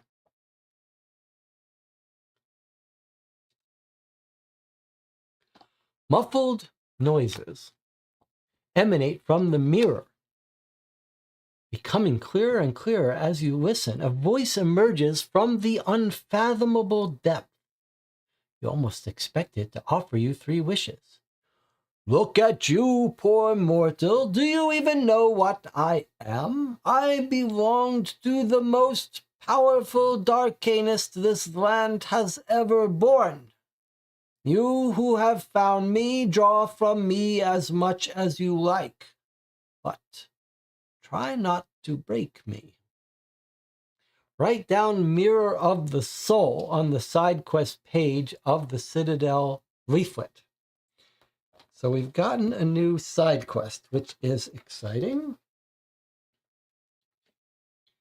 Let's record it. We have had this before. So 455 is the Mirror of the Soul. And what does it say? There's our Mirror of the Soul. When 3 boxes have been checked, banish it and read 428. Okay, so we can use this whenever we want to get 2 arcane symbols. But each time we do, we get closer to breaking it. I think we gave it away at some point before we checked all the boxes. That is exactly what we did. We used it twice, and then someone was like, hey, you want to trade? And we said, yeah, here's this only partially used mirror. Have fun with it.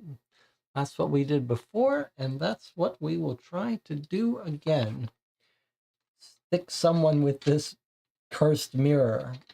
God help us when you check them all, that is not going to be pretty. You just got to know that's not going to end well. Okay. Well, next step is the road to Kel. Here we go. We've gotten rid of, so far we've gotten lucky. I wonder if this is going to be the scenario where we get the gold Leviathan. I mean, the gold, what's it called? Unveiler. Should we start doing as many of these as we can, Jonathan, just to get the Unveilers? Like before we go into Cal? Should we be just exploring areas just in the hopes of getting an Unveiler? Seems a little risky when we don't even know what we're doing or how far we have to go. What about this? Do you remember what this is, Jonathan? Do you want to look in this little outhouse?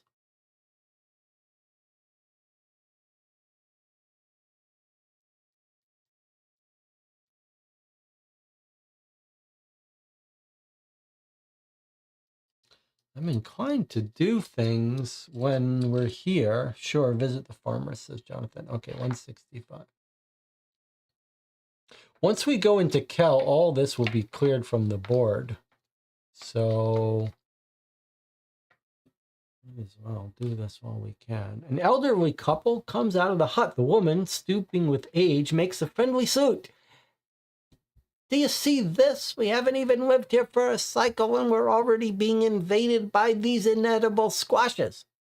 Guess it was well worth miraculously surviving the destruction of Biberanek's Citadel during the reversal. So many of them, we don't know what to do. We can hardly handle them ourselves in our state. The man says to you, showing you the deformed joints of his hands. If we can't grow our own garden, we'll have to leave. All right, can we help you out? Let's see what we can do. Among their tools, you find one with a handle engraved with Necro-Druidic runes. Well, Necro-Druid is the term that triggers are unleashed. Right? What book is that? Why did I not write down the book? So when they're mentioned, we take a 151, which is our Unleashed card, which is a great card for us. We should try to remember to use it more often. I'm just going to write down here, this is Unleashed.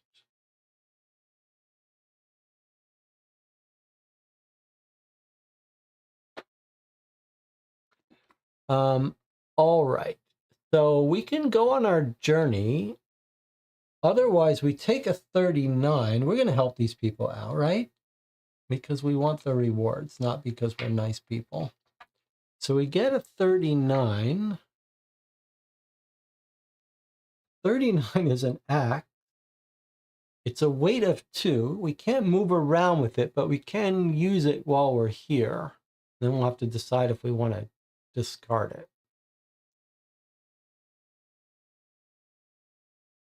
So I'll just keep it for now. All right, now. Oh, wait a second. What's this nonsense? 12? We can't afford that.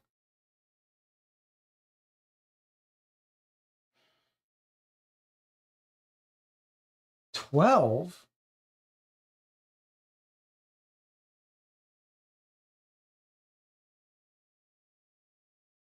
Or if we could do a magic spell. I don't see how. We don't have any. No one's good at magic spells that we know, right?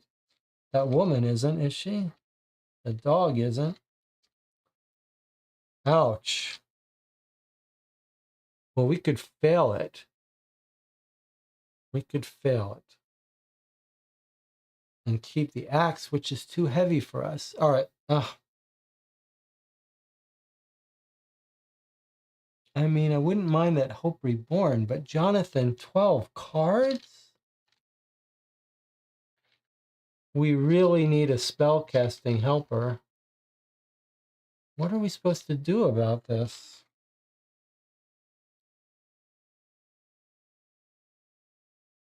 No, we don't have... We have a way to get arcane, but not a way to do magic. I wonder if we've made a terrible mistake here.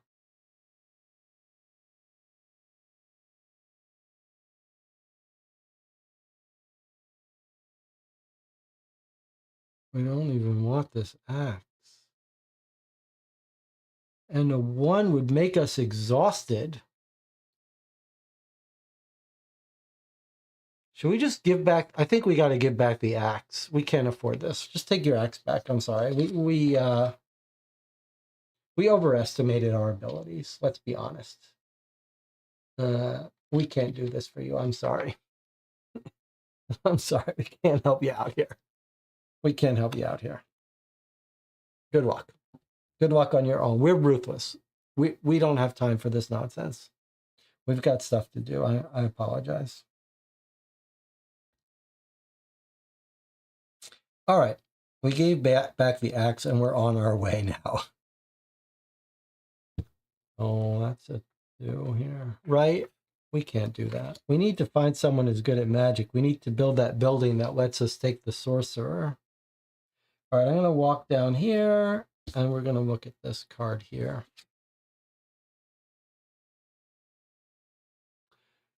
You discover the ruins of a building. It used to be a coaching inn, judging by the rusty plate that still hangs, showing a galloping horse. If you'd rather go on your way, discard this. Otherwise, you can search. Now that dog can come in handy for us. So we don't really need these things, but the dog is the thing that's for this, though. All right, come on, dog. The hunting horned. Okay, so he's good at searching, -3 cards and 2 successes. So actually, he would let us draw no cards, but we'd still need 1 extra success. We do have a card we could use for that success. Let me just see our other helpers. So, no. And no. All right, so I think what we'll do is we'll draw 2 cards, and the 150 could be used for a success. Where is our what 150? You mean the Unleashed? No. The Confident could be used, you mean? The 152, the Confidence? Do we have a 150? We don't have a 150. 150 is focused. You mean the Confidence. I just assume save that for when we need it. Let's just draw 2 cards. We should be able to get one success with 2 cards. If not, we'll use something here.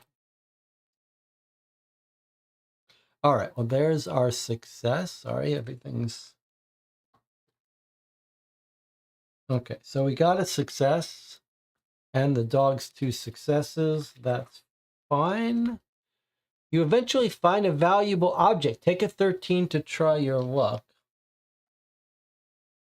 I'm going to get some mad luck sooner or later, but we do have a bunch of glimmers.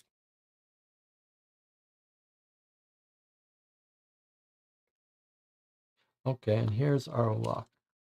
Jinxed.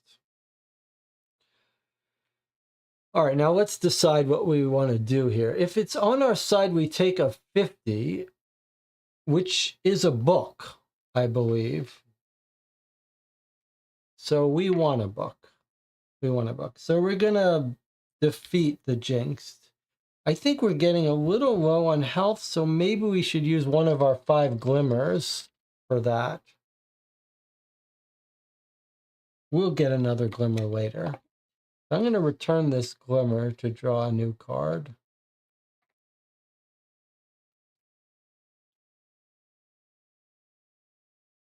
Lady Luck is on our side. Okay, so it cost us a glimmer. I don't know if it's better to lose health than glimmer, to be honest. I think maybe losing health would be smarter and use the glimmers for upgrading. But maybe when our health gets low, it's better this. Okay, so we get a 50, which is a book. And a 199. Okay, there's our book. It's how to eat these red apples. When they're on our terrain card, they make it easy for us to do certain things. Okay, not bad. I mean, it's okay. And a 199. Another mirror. This one looks normal. But it's another barterable item that has no weight. Those are not to be sneezed at. There's a lot of times when we need to barter, and having a barterable item that doesn't take up weight is pretty good. All right, and the doggy did well. No complaints. No complaints. You did well, dog. And then that gets discarded. And then we've got a book of how to eat the apples. So keep your eye open for apples. And now let's bring out the gate. Maybe we'll head into the city and then we'll take a break. 167 has symbols, but no symbols for us. The ramparts of Kel can be seen to the south. A wide stone bridge leads to them, at the entrance of which stands a small fort. So here was someone on a mission we had, was someone drowning or something, but I don't know. I don't remember what there is if you're not on a mission. Maybe we should check that out. Jonathan, do you remember? I mean, there could be a specific item for our mission too, for all we know. Though no reason to suspect that. Let's remember that the pumpkins need magic, a magic spellcaster, if we want to come back here for that. Okay, so I guess we're going to walk over here first. So let's walk over here. It's +2, so I actually have to draw 3 cards for that. But we get to keep 2 of these if we want. Here's a -3 and a -2 and a +1. So I said last time we need things to reduce the cost of cards. So I wonder if we shouldn't.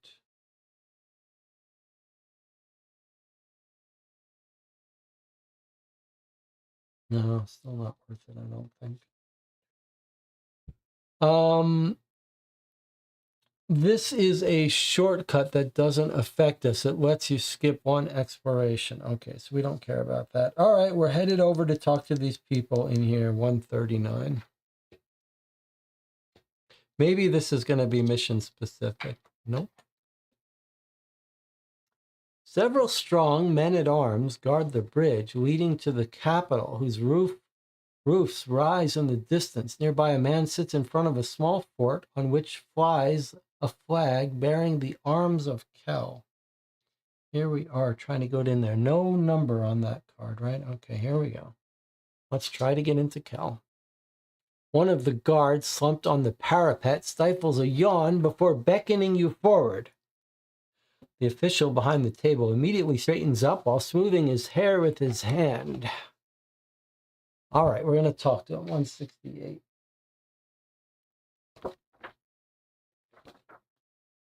Can we interest you in a mirror? Actually, we'd like to hold on to that mirror until it starts to get worn out. All right, let's see what he says. The attendant opens a register before greeting you with a honeyed smile. Good day to you who come to visit the jewel of our mighty protectorate. But be warned, Kel does not open to just anyone. He examines you carefully. Troublemakers and vagrants are not welcome here. Kel's economic situation. John says we might be able to upgrade the guild hall to increase our influence. Okay. Kel's economic situation must not be very good if it's charging an entrance toll. If your influence is 7 or higher, and our current influence is 5, but as Jonathan points out, we could bump that up. Yes, our influence is 5, so we could bump it up. If it's 7 or higher, or if you have a double key, then he says, naturally, this text does not concern you. I wish you an excellent stay. Otherwise, we have to pay him. We discard one card with the keyword barter and or trinket and or weapon.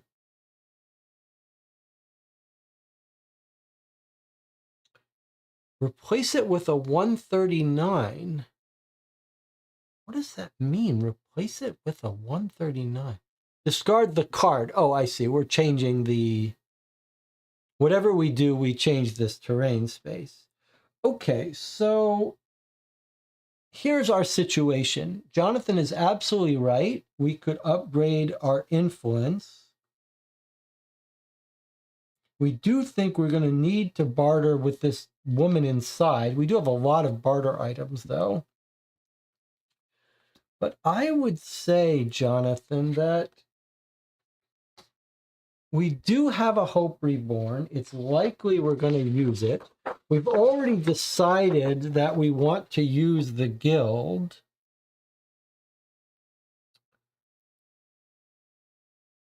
It's not on the way to the numbers we want, but I think we should do it, Jonathan. I think we should do it.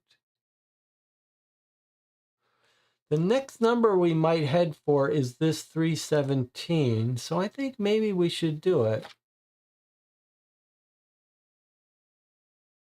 If we're going to do it ever, we might as well do it now.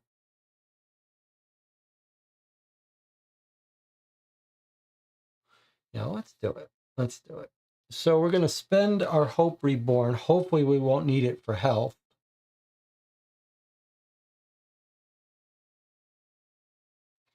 So that gets blocked. We're going to do it. We might as well do it now and hold on to our barter items. So we're going to do that. That gets us 2 of anything we want. And because we still have the guild, we get 2 more. So a total of 4. 2 and 2. We definitely want to go 2 here. There's our 7. That's enough to get us in. So we could do 2 somewhere else.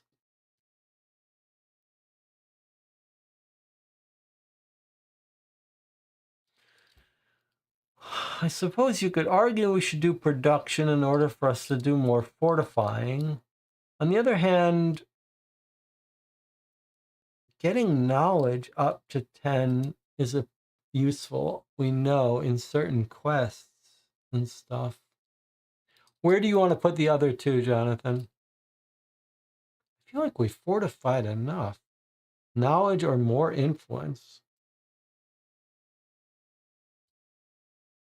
Well, let's go knowledge. All right. Hopefully we can get those up to 10 soon, and that there are certain things that that's good for. Although, maybe in this town, influence is better. And if we're going to be in Kel, huh.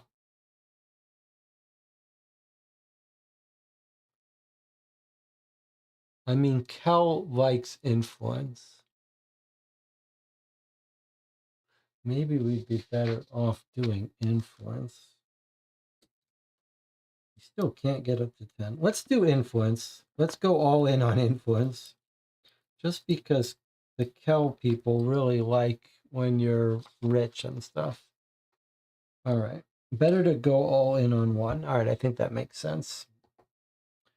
All right, so then it wants us to take the 139, which is this guy, and replace it with the gold 139.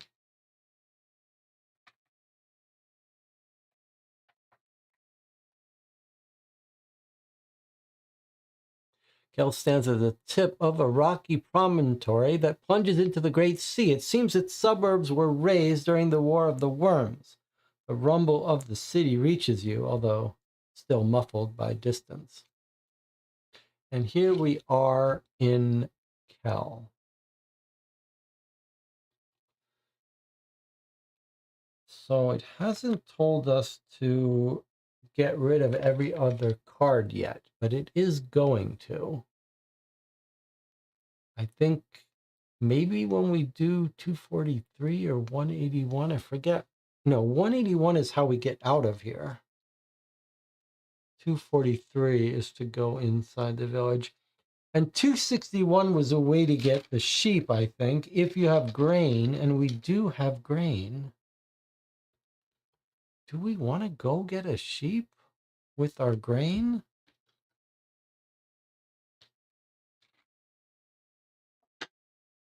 Or do we have to carry around a sheep the whole day? Can't remember. Seems like we should probably go to the sheep if we're not sure we know what it is. Are you sure you know what it is? No, you're not. Neither am I. All right, you might be sure. I think we'll lose the sheep to some terrain effects. So you think we shouldn't even buy? I know there's sheep inside the village too. All right, maybe we'll leave the sheep. All right, let's just go in then. Let's just not leave this place without reminding ourselves what that is. Is it on our map? I do have a map of Cal somewhere.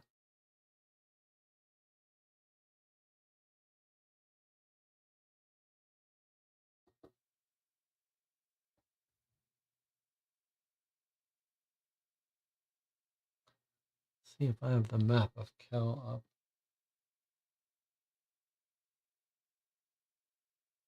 Oh boy, it's not happy now. Feels like I hung this app.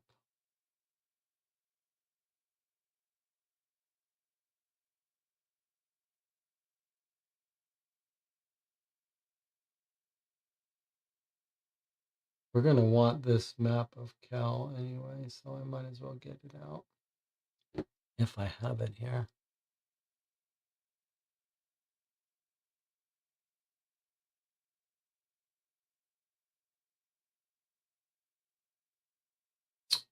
Well, I don't have it here. All right, well, I'll get it on the break. All right, 243. We're going in.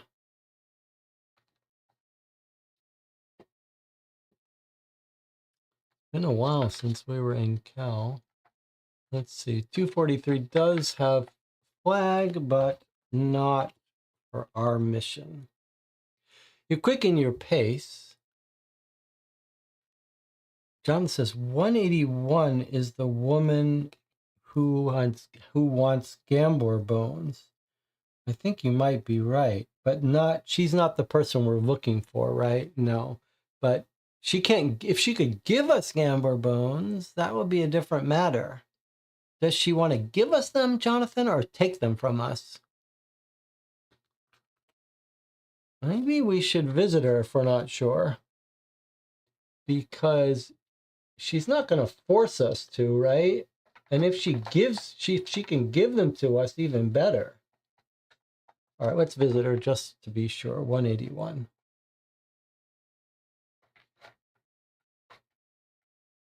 Okay, 181 has flags, but not for us. An old woman's dozing behind a display of vegetables in jars. She opens one eye when she sees you approaching.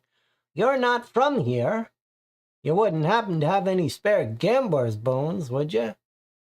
It is lynx and travelers like you who bring them to me more often than not. I make delicious juices from them that give great strength or good fortune.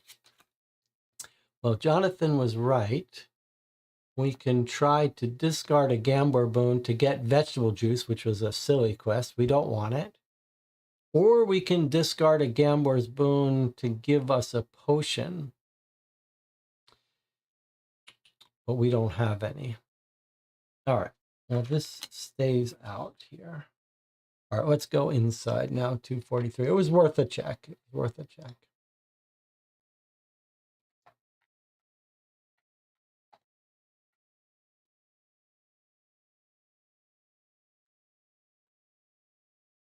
You quicken your pace, impatient to bathe in the tumult of the streets. How many cycles has it been since you last sampled this atmosphere? It has been almost a half cycle. A hum of voices, pierced by the tinkling of hammers and mooing of cattle, rises into the air. As you get closer, you breathe in a sickening mixture of kitchen smells and dirt. So we can enter the city now. Everything on the board gets put away, and we enter into Kel.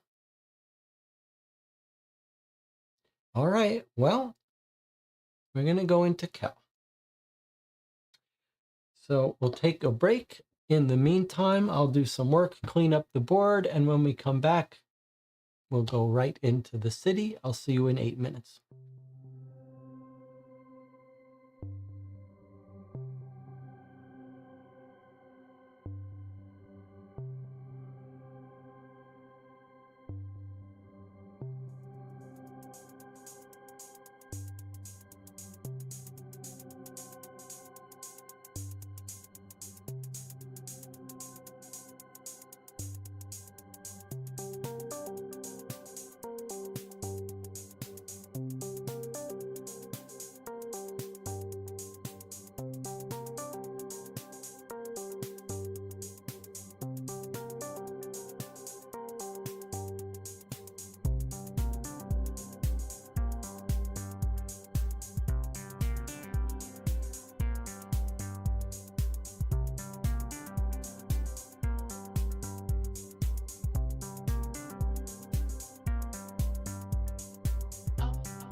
Sorry for the delay. I'm back. I did not have time to get the Kel map onto the tablet, so we're just going to have to make do with what we've got, but I did get everything else put away.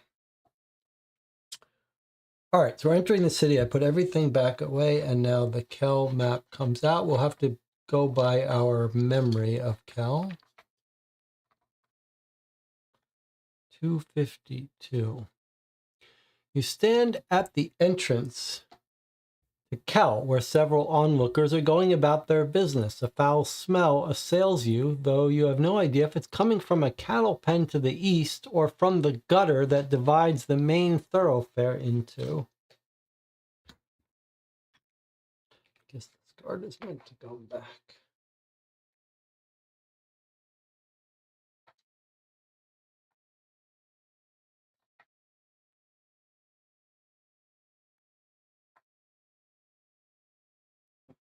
Okay, there's the thoroughfare of Kel divided in two. This is not the inn. Kel is pretty big. Do you remember what's here to our left, Jonathan? A store of some sort. It looks like a boot store. I mean, we do have some elegant shoes we could try to sell. We do have some food and stuff too if we run low on energy. Where's our elegant shoes? Can we go in there and sell these shoes? Because we don't have that much need for them.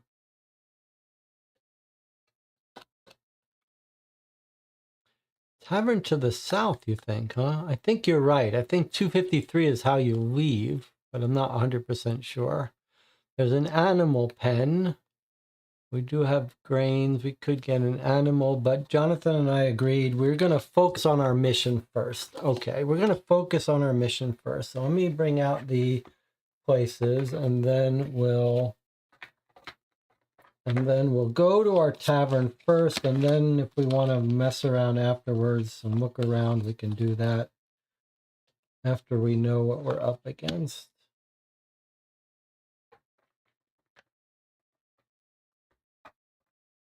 All right. You think it's south, huh? All right, let's go look this way. Two women are arguing. There's a family resemblance between them, probably sisters.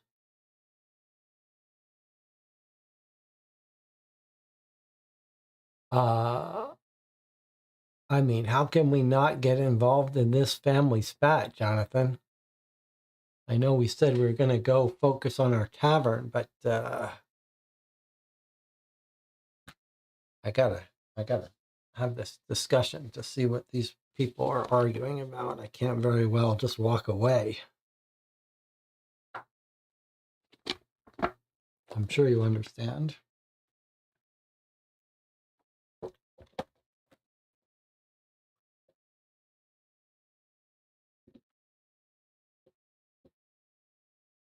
You are so stubborn, you know? I'm telling you, we need more, the two sisters bicker. The older of the two turns to you. You there, help us, please. Mouse rats are infesting our cellar.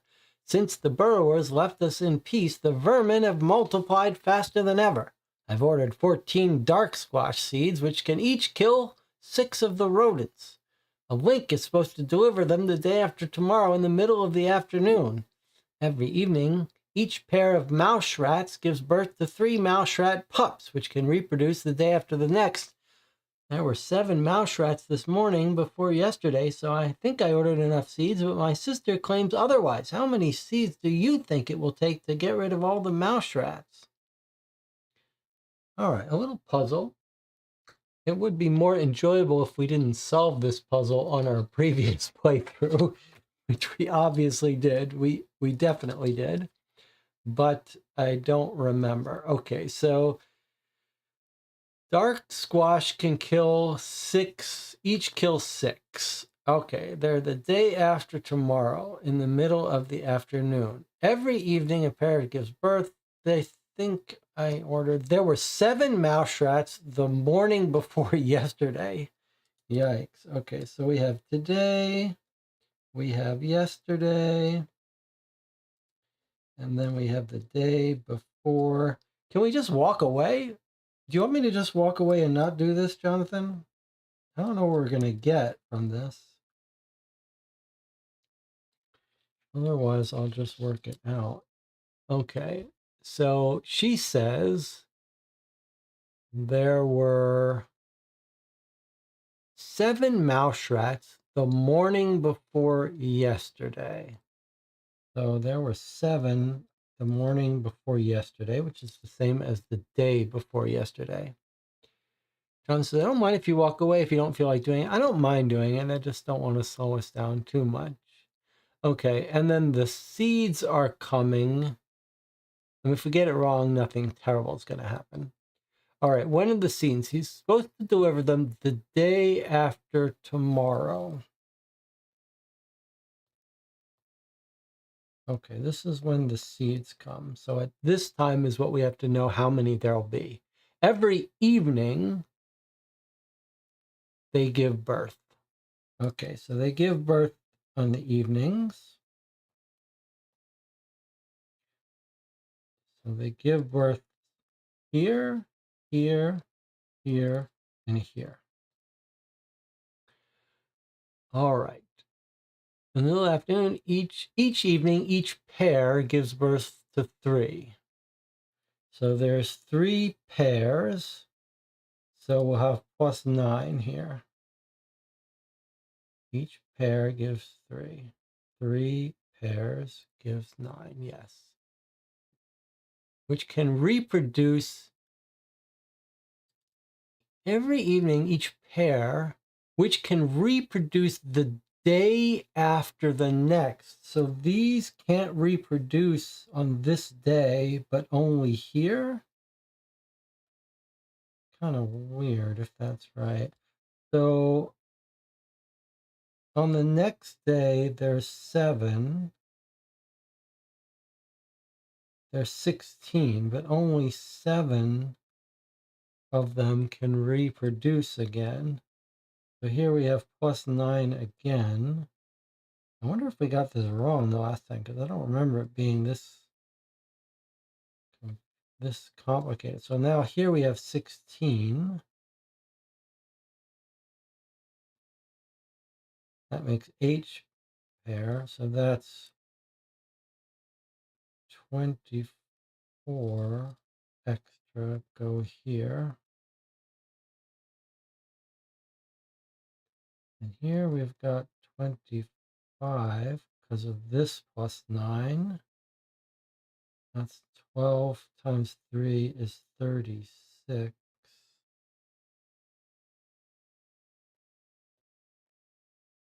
Plus 36 here, but that doesn't matter.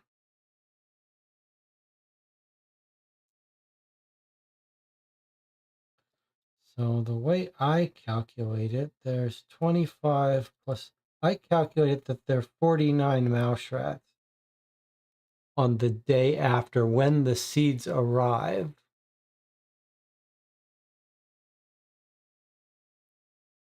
How many seeds did they order? 14, each can kill 6, so 72, so way more than we need. You have to include the 36, they just can't reproduce. Yes, you're right. So 49 plus 36, I think that's right. That gives us 85. 49 reproducible. Did I say 36? 36. Yeah, why do I have a 30 here?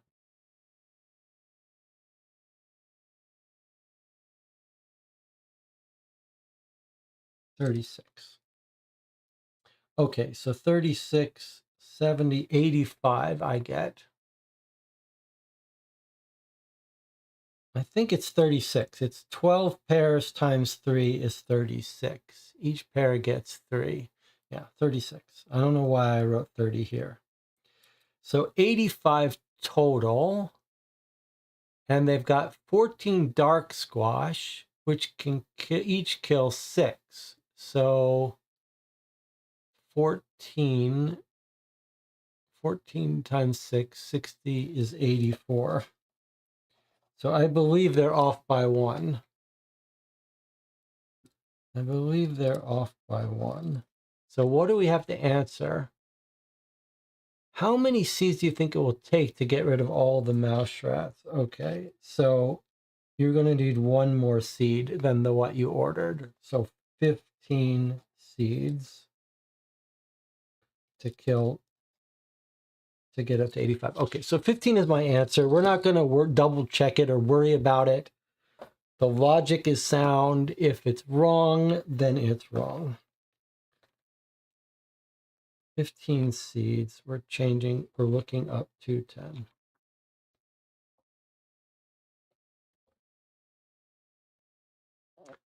All right, that's good teamwork, Jonathan, because it looks we got it right. The correct answer is it takes 15 seeds to kill 85 mouse rats. If 15 was your answer, the 2 sisters share a few anecdotes and offer you a book and seeds.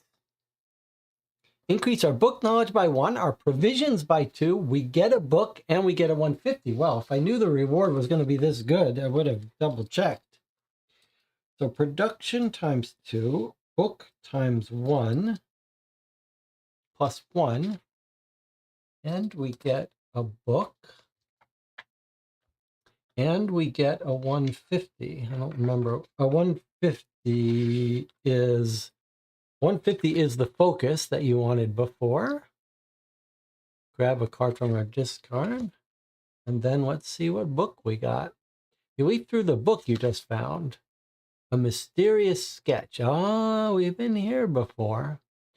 The book, an autobiography written several cycles ago by a waterbank ship owner, is absolutely insipid, except for a passage where it mentions a secret, thanks to which the author would have continued to prosper until his retirement, hidden where no burrower can come and dislodge it. It awaits the day when a successor will appropriate it. On the next page, a sketch has been drawn.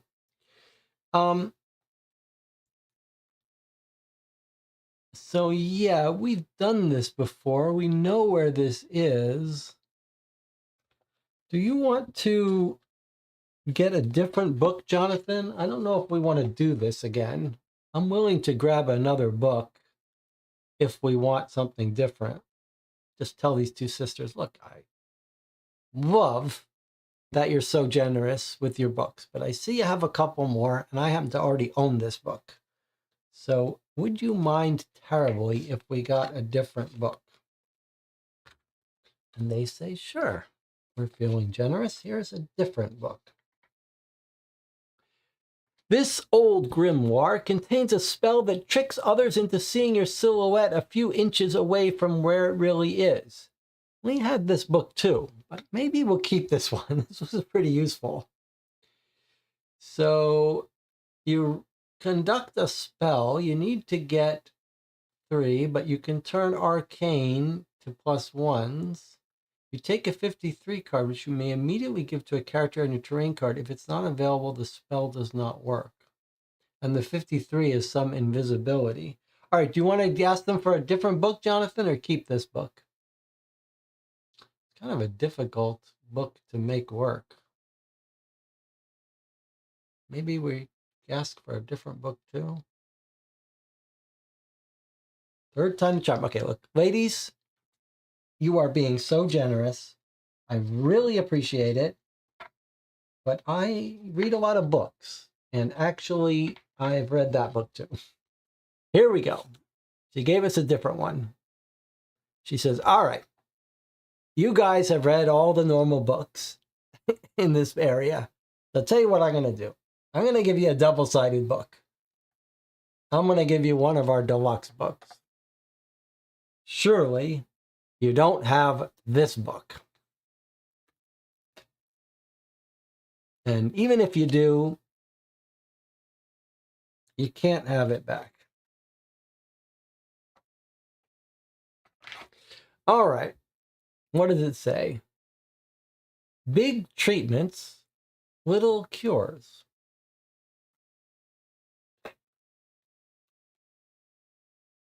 What is this one? Oh, that's our women. Okay.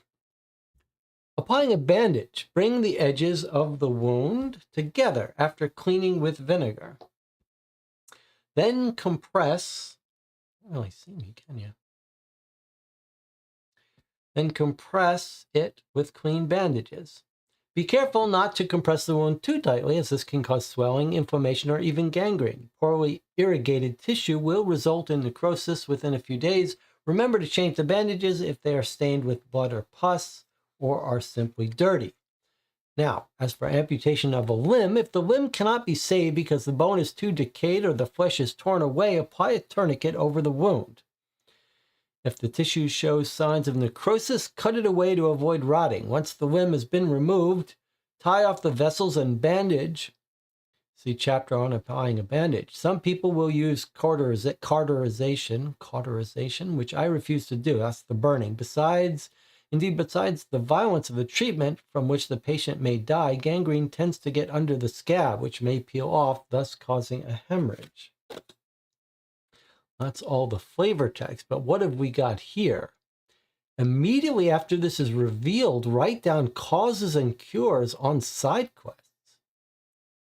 Every time we heal someone, we advance causes and cures. We're becoming a doctor.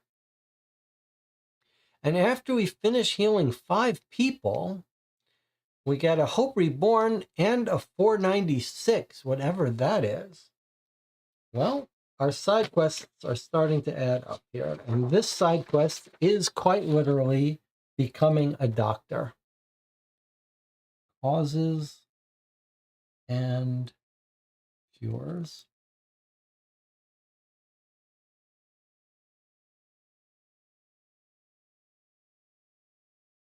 All right, so let's try to heal people.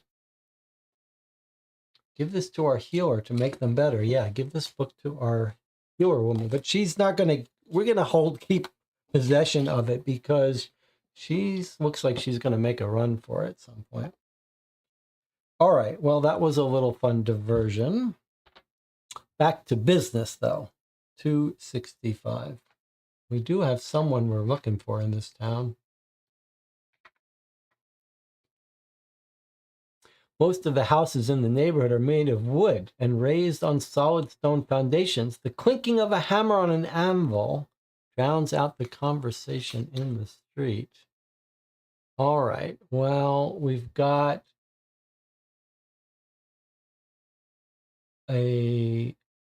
sounds like a blacksmith. I don't remember where the inn is.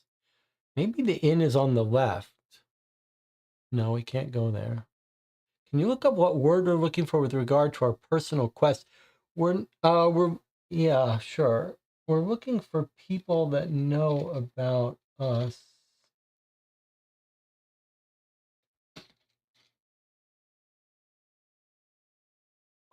We're looking for people who know about Aber Amid. If anyone mentions Aber Amid.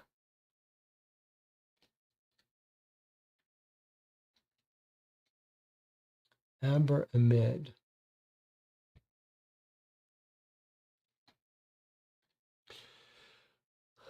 Okay, well, where to now? I guess I need to put out the cards so we remember. We've got a IX card.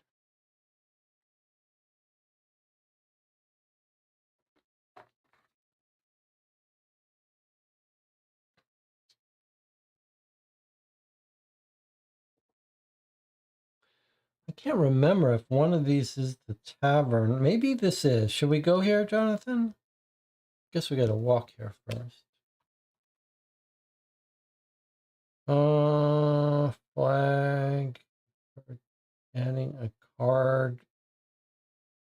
That could get us more health. It's not going to help us succeed in anything, though. But I'm not sure we're going to be fighting. So let's take this card instead. I don't think it will hurt to peek, so why not? Okay, 223. Especially since, you know what, also, because we're supposed to go to Kel. We should explore places in Kel. because they might be able to tell us about... In fact, this might have been the tavern, Jonathan. This might have been the tavern. The Red Boot Tavern. We might need to walk back there and go to that tavern, but we could explore first more. A man in a leather apron hammers iron on an anvil, showering sparks toward the floor. His apprentice fans the bellows of the furnace, which glows in the darkness. The heat is stifling. The blacksmith wipes teeming sweat from his forehead, and as he asks, "What do you want?" No sooner do you open your mouth than you are interrupted by a hiss of steam. The man has just plunged the burning metal into a basin of water. Okay, I remember we stole some stuff in this town before. I'm surprised they don't recognize us. So we have to have a barter, and we do a build. So if we use a barter, we can unblock our own weapon or armor. We don't have one to unblock. Or we can talk to him, negotiate. Take a 299 card. If you want to keep it, then we give him a barter. Otherwise, return it. It's interesting. I think we should do that. We might get something to even better barter with, like a gambler's bone. All right, I'm going to take 2 cards to negotiate, unless one of our people is good at negotiating. Where is our woman? No, she's good at codes, but not negotiating. And our engineering guild is good at constructing, but not negotiating. So no one can negotiate. Except with our elegant shoes.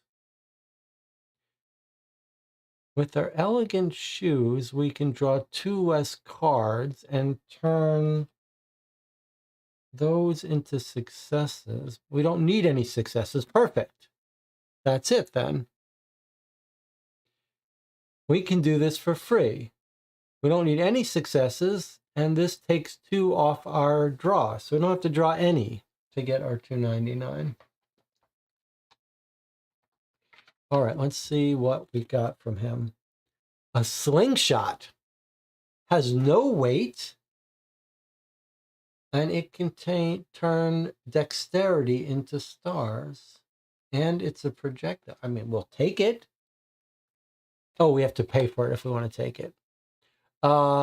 Okay. Well, then I don't think we can take it because we need our barter items. Otherwise, return it. All right. He's like, "You want this?" And we're like, "If it's free." And he's like, "It's not free." And we just say, "No, thanks." All right. Now, Jonathan, I think that might have been the inn.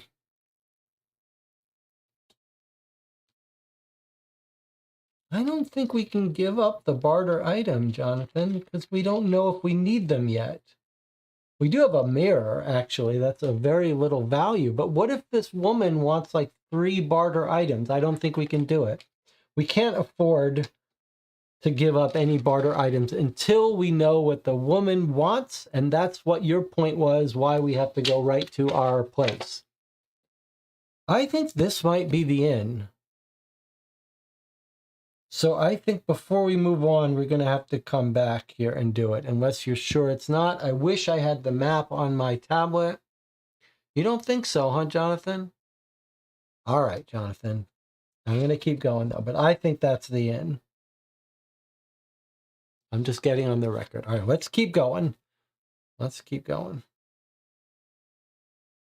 You sure you want to keep going, though? Because it's going to take us a while to go all the way down here. Maybe you're right. But I think even if you're right, this is like, we probably should have looked in there while we were there. Just to save us some time. I'm going to go back and do it because I don't want to have to backtrack all the way. Also, we're in Kel where we're supposed to be meeting our woman.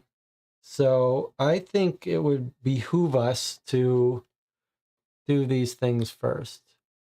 A few steps lead to a shop where a hoard of bric-a-brac is piled up. You spot on the crowded shelves a chicken's foot, 2 polished stones, and a box full of horseshoes and a wig.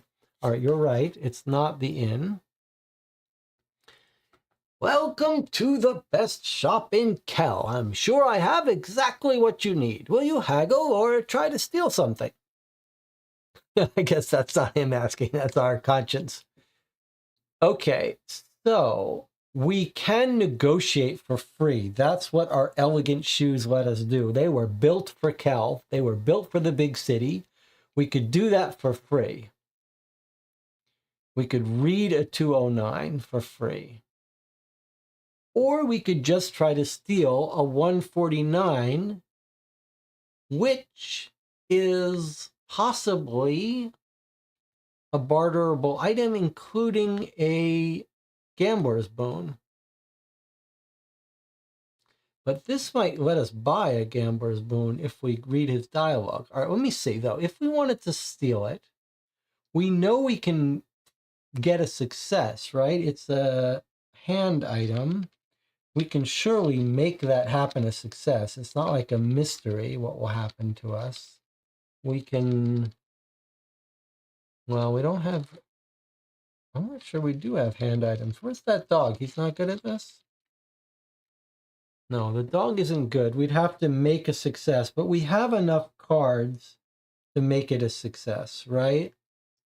We absolutely have enough cards to make it a success if we really wanted to. We could use this. We could use this. That's 2 successes. We could get a success. The only question is, do we want that 149 or do we want to talk? All right, let's talk. Especially since we don't have to draw any cards because of our shoes. Okay, we get to keep one of the cards that we didn't draw and take a 209. And read 209. All right, maybe he's going to offer to sell us a gambler's boon, which we'd be willing to trade for. All right, let's see what he says. He says, as you can see, I have only quality items. Perhaps you have something that interests me. Take 2 199 cards, or up to 4 cards if you have a card with the keyword criminal.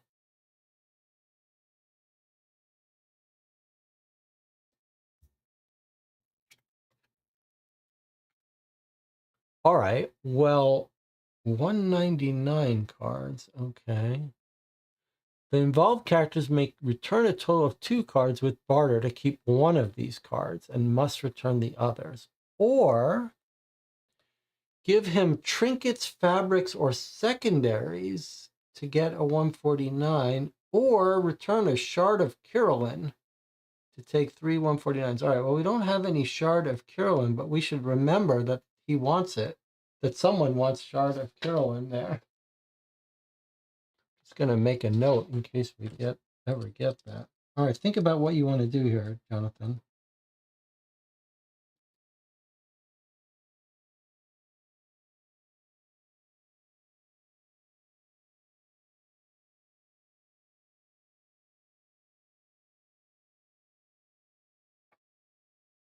So it's no harm to take a look at the 199s and then give him some barters for them, but that seems unlikely that we're going to want to do that because we think we might need the bartering items for the person we're going to meet.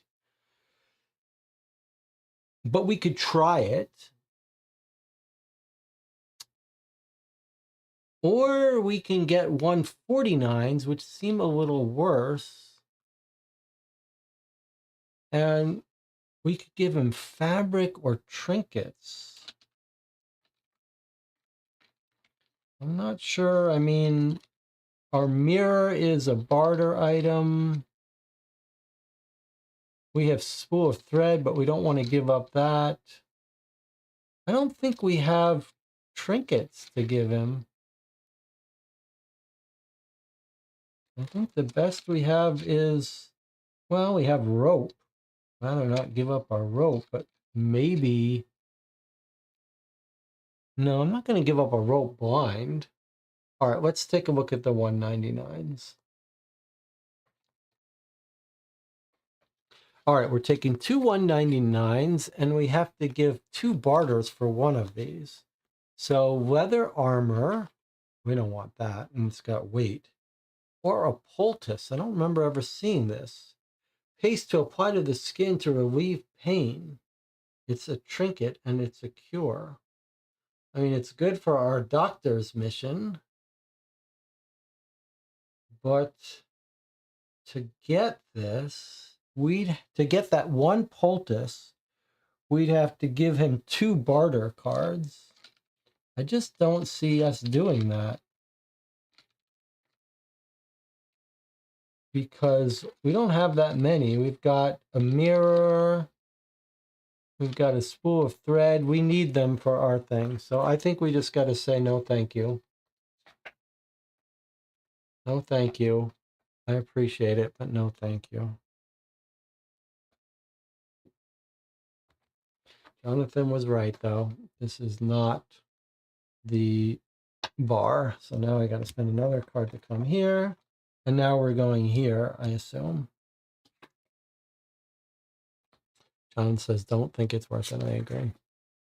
Inside a cage, suspended from a gallows, a poor man is curled up in his own filth and decaying vegetables. Still, he has managed to find some way to fall asleep. So we could go on our way and just discard it. Otherwise, look at our timepiece. If it's between 7 and 19, it's not. It's inappropriate. But if it's between 7 p.m. and 7 a.m., the darkness enables you to take the following action. Oh, this is intriguing. Or could we get a companion out of this? Yes, I think, did we meet this guy before? We may have gotten this guy as a companion before. It's a key. I think we have something, yes. Our engineers are good at keys. They would let us use 3 cards to get 3 successes, plus all of our other stuff. We could definitely set this guy free, but we could talk to him first. Seems like it might be prudent to talk to him first. What do you think, Jonathan? Jonathan says talk to him, obviously. Obviously talk to him. Don't just set him free. That's insane. All right, 1 card for talking, unless we've got... Does our elegant shoes let us talk for free? Let me bring those shoes up again. Yes, they do. These elegant shoes are much more valuable than I thought. They basically let you do a lot of stuff for free. Let's not give these up. These are good, these shoes. All right, so it's totally free for us to talk to him. I don't have to draw this card. 153. He's asleep, though. We're going to wake him up. Hopefully he won't start screaming and wake up the whole town. All right, here he goes. He says, I am innocent of all that I am accused. It is freedom that is being oppressed, justice that is being murdered. The man shakes his cage. Justice, justice, justice. He sticks his face between the bars. You're very kind to take your precious time to see me. Only the greatest souls care for others. And sorry for my smell. My name is Garage Neck. What am I doing here? Well, my only offense was arriving in town wearing a hat that a nobleman recognized as having been stolen from him earlier. Of course, that is false and untrue. It was a dreadful mistake. Perhaps he was mistaken, unless it was a setup. Who knows? Would you be brave enough to put an end to this injustice and free me? I desire only to explore other lands in your noble company. All right, I believe we did rescue this guy and took him with us. And it's not bad to have a sacrificial companion too. All right, we're gonna set this guy free. We have the ability to do it. We're ruthless. Taking on a thief is not the worst thing. All right, so how are we going to pull this off? We're going to use our apprentices. Here, let's put him out here. It's a little easier, maybe. Okay, so our apprentices have the key symbol to let us use one more card in our chain. So we're able to use 3 cards to get 3 successes. And if we need to, we can get one more this way. And we could get one more this way if we needed to.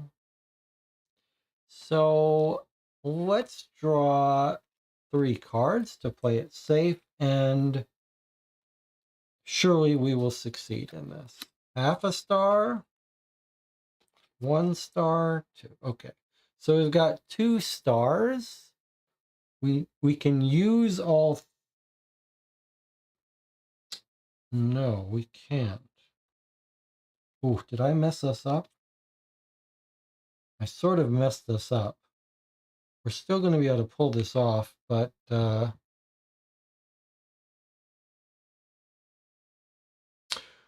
well, we could use confidence to do it. I didn't. This is this or this. Oh, they're the +1. Sorry. Okay, they're the +1. And we could use this as our +2. +1 gives us 2 stars. Well, let's do it this way. We can use this. Sorry. I'm sorry. You can't see. Okay, we use this for +1 on lock picking. So we can use 3 cards. Here's our 3 cards. 1, 2, 3 gives us 2 stars. We still need 1 more star, which we're going to use this to give us 2 flags, which are going to give us an extra star. So we discard this. We use our apprentice to get our 3 stars. That gets him free. We banish this, and we get a 338, which is going to be him as a companion. I mean, there's nothing wrong with how that turned out. We've got to be a little conservative. Gary Knack drags himself from the cage, does a few stretches before addressing you with a big smile. Thank you for getting me out of this mess. So, where are we going? All right, sneaky, lying, and thieving. In a word, a perfect travel companion. And he's a criminal. Yikes. Okay, but he can turn flags into successes, which is good. He's good at fighting. He's good at negotiating. And he's good at setting other criminals free. And he's another companion. Okay. Let's just put him there. It was worth the trouble. Okay. Next up. We're on our way to 74. Slowly making our way to the tavern, which we've been trying to find. The city changed a lot during the War of the Worms. Entire neighborhoods have been engulfed and many buildings damaged. Vegetable gardens have been built in the hulls of houses that were too damaged for reconstruction. There's some explosion that happens here on this farm, I know. But this is still not a tavern, is it? Or is that red and white, you think, a tavern?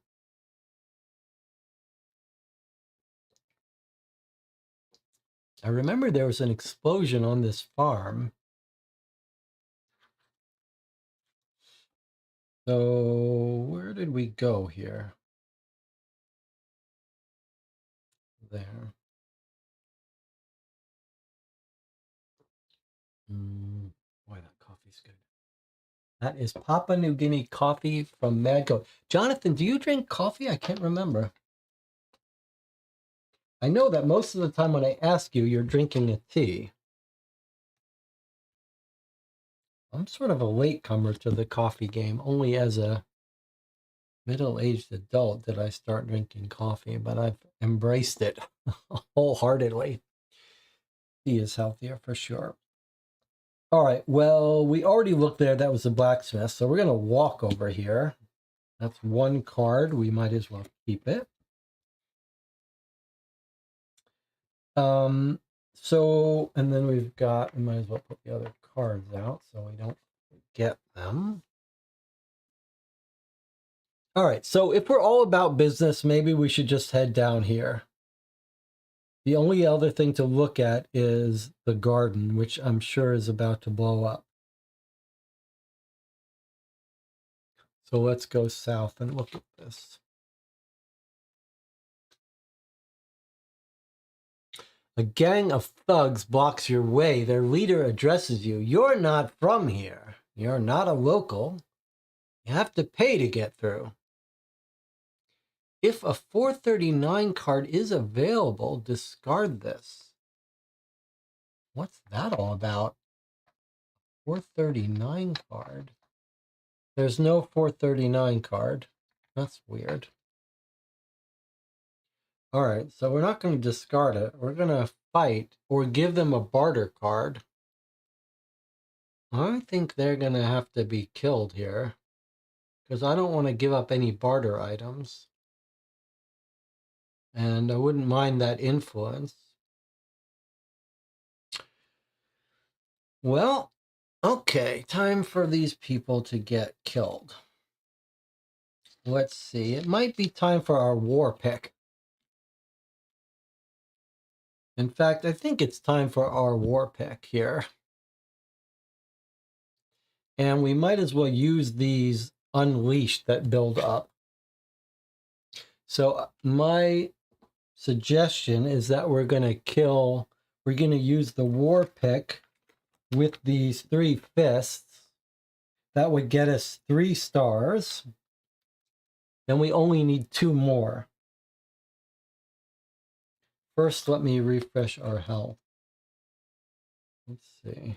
1, 2, 3, 4, 5, 6, 7, 8. Okay, 8 health we lost. Now we're down to 23. Yikes, our health is going down quick. Okay, but we've got some food to eat, some energy to get, and maybe we're going to have to use the next Hope Reborn we get for our health. We hate this gang from the first campaign. Yeah, it's time for these guys to be put in their place. So we're going to use the war pick and this to do 3 of the 5. And then we have to draw 3 cards, which we just need 2 successes on. Surely we can achieve that. If for some reason we don't, where's our companion that we just got? I mean, he can fight. He can turn flags into successes. Might as well use him too. Sure. I don't see how we fail this. In fact, we could use this if we had to. Okay, here we go.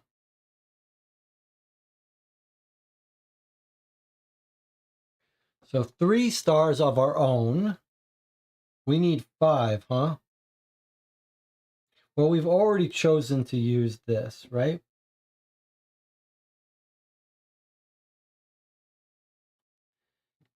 You know, I think we have to reread these rules. The way we've been playing it is you have to declare you're going to use it before you, because it's a purse card. Yeah, if you selected it. It says if you select it. So you have to select this while you're preparing. And once you select it, you got to use it even if you don't need it. So there we go. There's 3, 4, 5, 6. Okay, so we've overkilled on this. Unfortunately, we lost our unleashed, but that's okay because we keep getting it back. We should be using it for efficiency. These cards we get to keep 2 of, actually. In fact, that's a reason for us to use our cards more frequently. This is to be able to run away. We don't care about that. We don't care about that. I guess it's better to keep flags. Done. Okay, so that's our Discord. We didn't fail it, so we get to keep him. This should have been on 5. We did our 5, so it drops down 2, but we do take a wound from those people. So we did have to take a little bit of a wound while we were fighting them. Now we're down to 22. All right, what's next? If we succeed, we're going to get an influence. It's 2 and 2. That seems easy enough. If I just draw 2 cards, we could get a success from this. That's fine. I'd rather not fail it, though. I'd rather not fail it. What else do we have to fight with? -3, -2.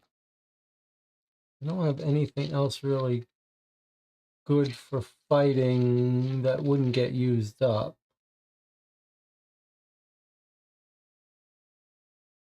But I can generate 2 flags, and with 2 flags, I can generate a success.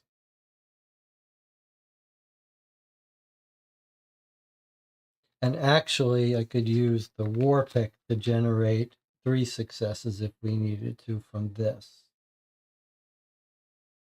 And actually, this could be used 1 success, 2 success. Okay, I'm just trying to figure out the minimal way I can get away with this.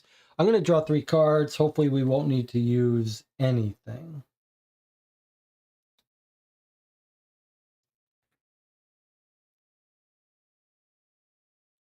All right, so with 2 cards, we can get 2 successes. So we don't need to use anyone's abilities, even though we generated 2 flags, so we overkilled it, but that's fine.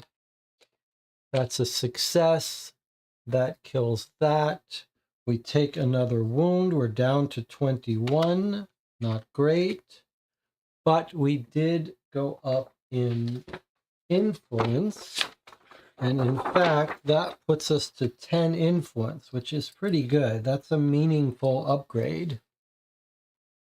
10 influence will let us do some things, right? And then this card is discarded. These stupid people, you really should not have messed with us. It's not the people to play with. 315.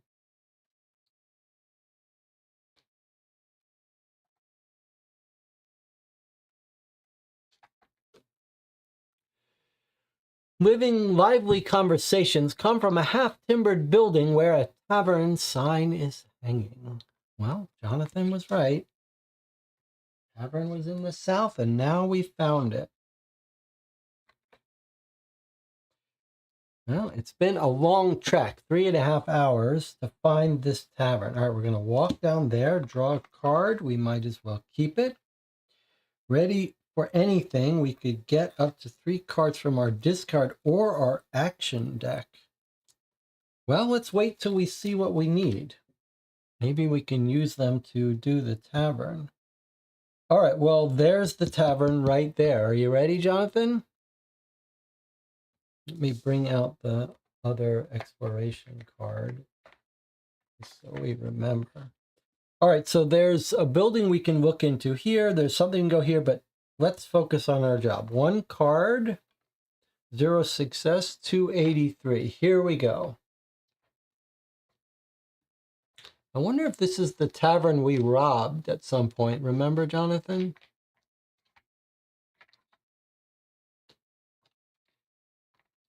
All right. There are special symbol cards for this flag, but not matching our symbol. I hope this woman's gonna talk to us. The smell of cabbage wafts through the room where a few customers are eating and exchanging the latest news. Leaning against the counter, a man orders a mug of mead and pulls out a few gold coins, the old Kellyan currency, from his pocket. The innkeeper sneers. "What do you want me to do with that scrap? If you have nothing useful to offer me, you better go try elsewhere." We were stealing underwear. Yeah, that's what happened. And we jumped out the back room, and they were actually very powerful underwear.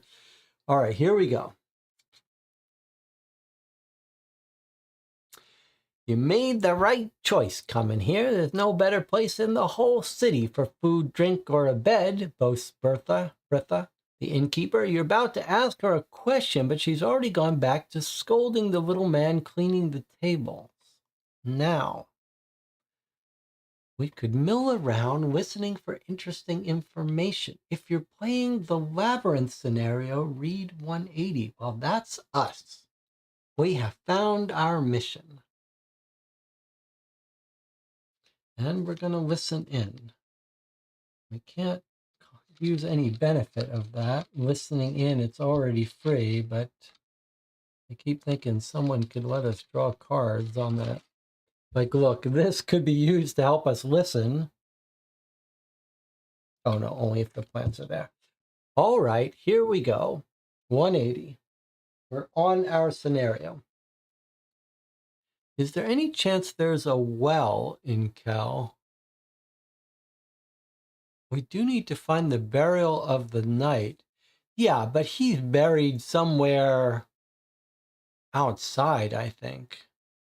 Yeah, I don't think he's he's indoors. I mean, I know as we go down here, we find a playhouse and like a house of a king or something, but I don't think there's a burial plot. All right, here we go, the 180. This is exciting. Here's our mission.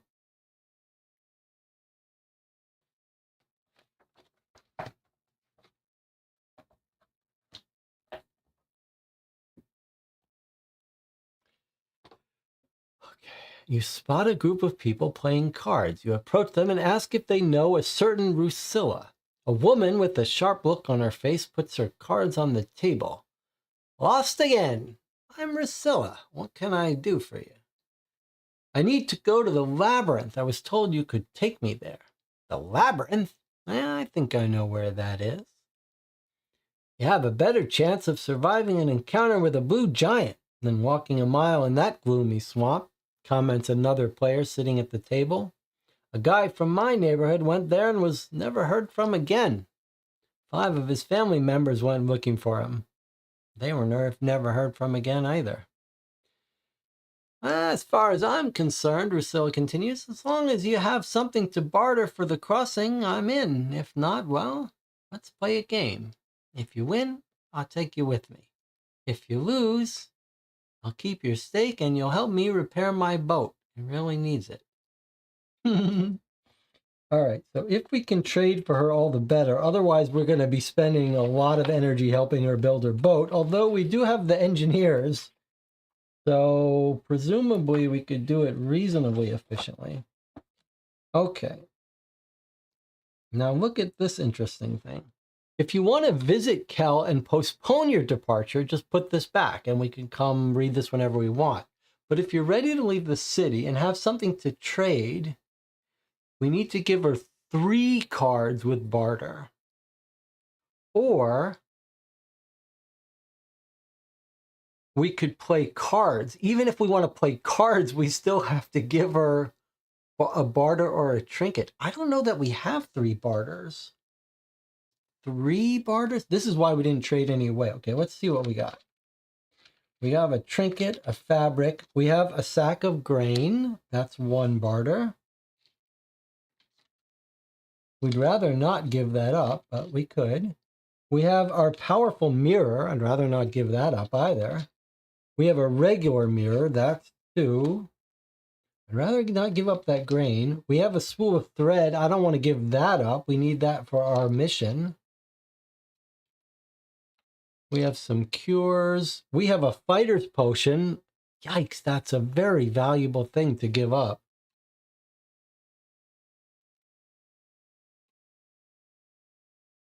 Boy, that's it then. That's a little rough.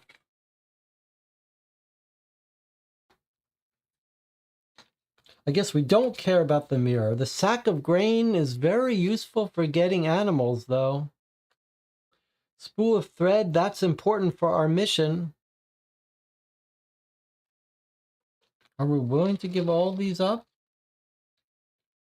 I don't think we have the energy to help her fix her boat, although, like I said, we are with the engineers. What do you think? I mean, we could give her the magic mirror too, but that seems like, I mean, I would normally say maybe this is, I mean, it's not really a curse, though, because we just don't have to use it all.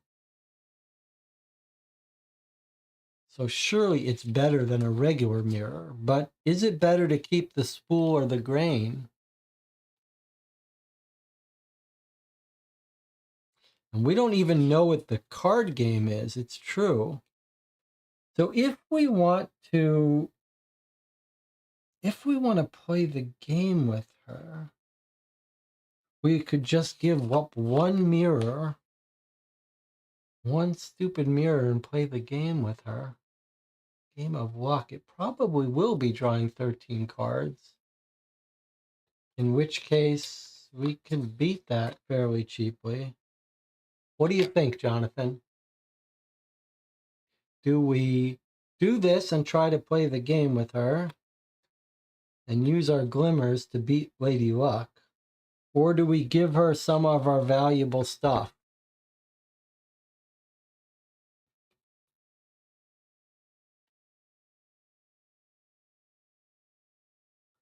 3 barter items. Yikes. Jonathan says, let's play the card game. Test my poker skills. Okay, here we go. We're only going to give her the mirror.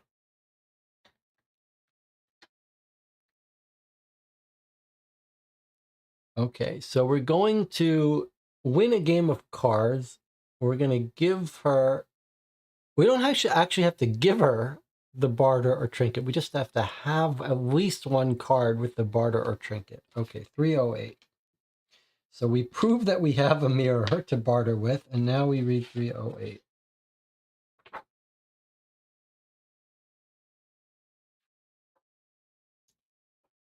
308, is that right?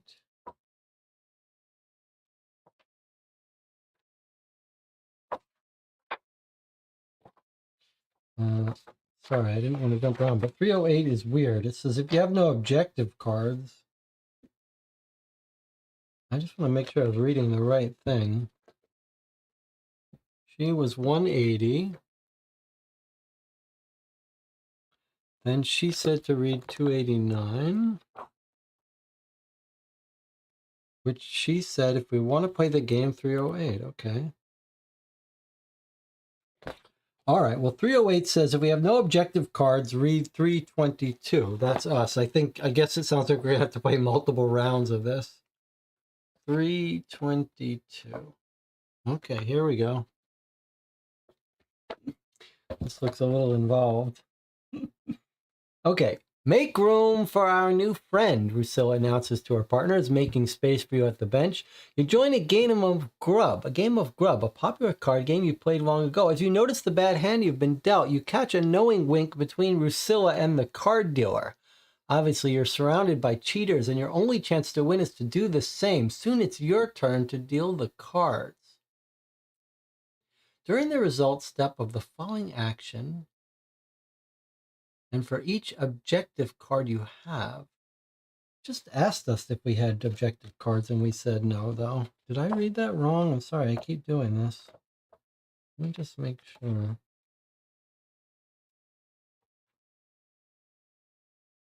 I did 308, and it said if you have no objective cards, 322.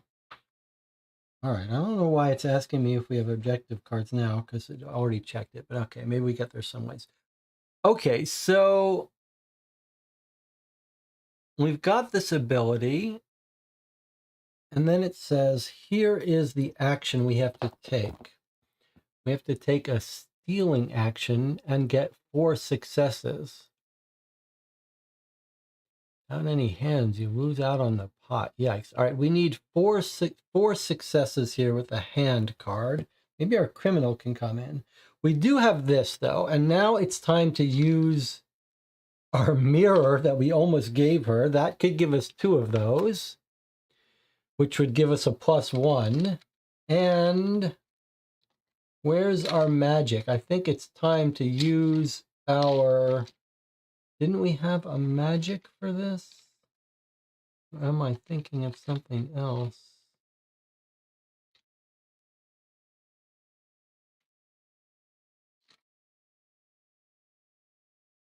Where's our thief? He's not good at hands? No.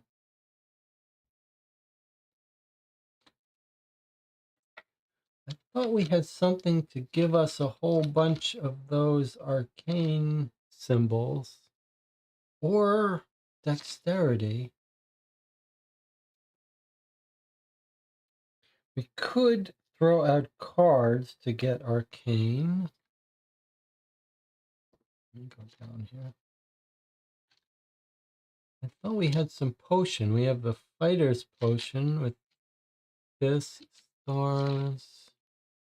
We have magic arcane, but that doesn't help us.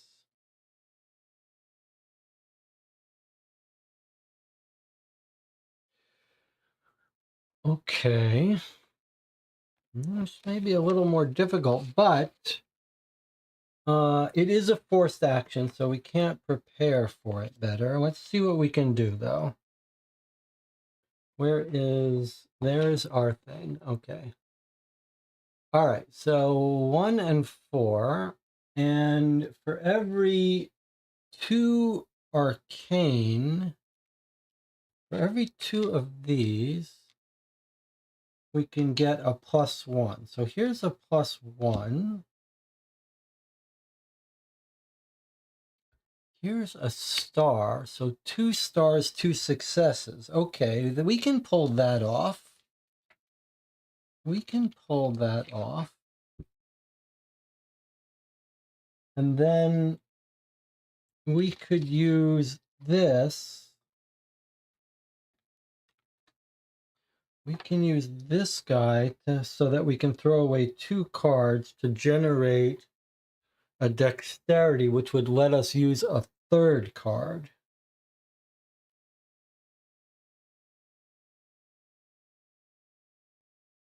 All right, so we're going to use our Mirror of the Soul to generate 2 of these.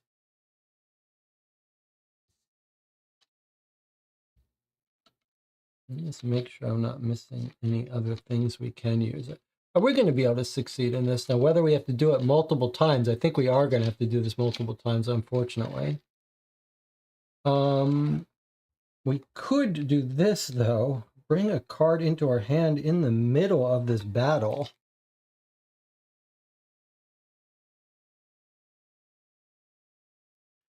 Which we could use reinforcement. I think maybe we should save this and use it if we have to do this for a separate round. I think we can do this on our own.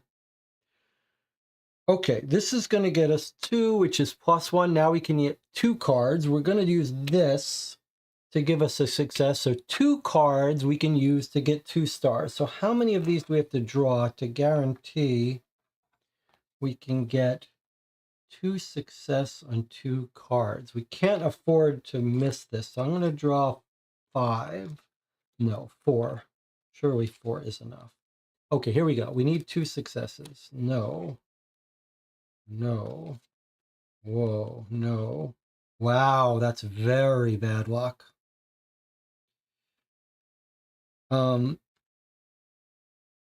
With 3 cards, I could get 2 successes. Okay. Well, we can still make it work. It's just very expensive for us. So we only have 1 success with 1 card. Let's do it that way. 1 success with 1 card. This lets us add a card, which doesn't help us. So we don't have to use that. These are all in our hand. You can see how this is going to be a little confusing. This is what we drew. Okay, so we have 1 success on 1 card. Perseverance could give us 2 successes. And then what we'll have to do is throw away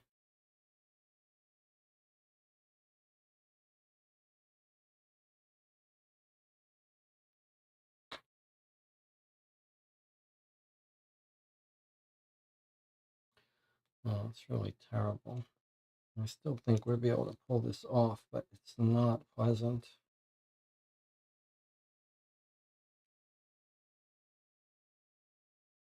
Okay. One success on one card. The mirror lets us use a second card. How am I supposed to get 4 successes? How did I even see that? How did I even imagine that? What have I done to us?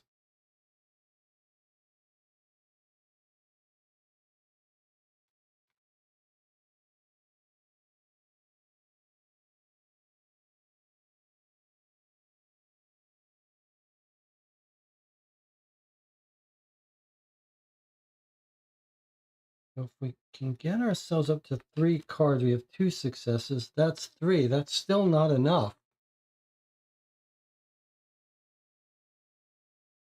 What have I done?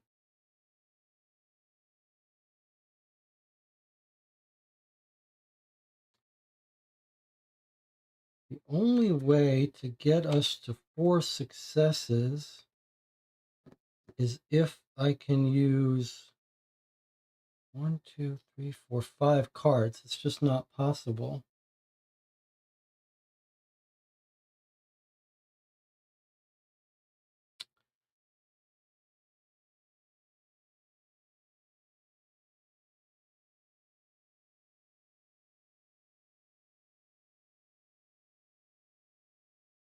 Wow, I drew 5 cards too. It's not like I played it too safe.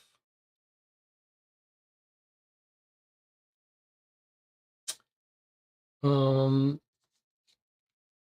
up my area. I think we've just failed this. I don't see a way to do this. We can't, and everything is so hard for you to see. Sorry. I just don't see a way for us to do this. I don't know. I thought we were going to be able to do it in the worst of circumstances, but I just don't see it. This gets us a +1. This gets us a star. 2. That's it. We can't do it. Okay. Are you sure you drew 5 cards, or have you mixed one in from your hand? I wouldn't be surprised if I mixed one in from my hand. But which one did I mix in? Doesn't matter. We can't do it. I mean, it does matter.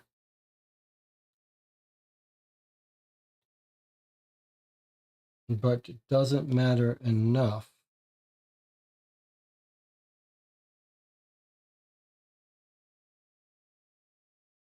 Can you tell? You thought I drew 4. Can you rewind it and see which card I had in my hand? Was it powerful, inflexible? Maybe it was...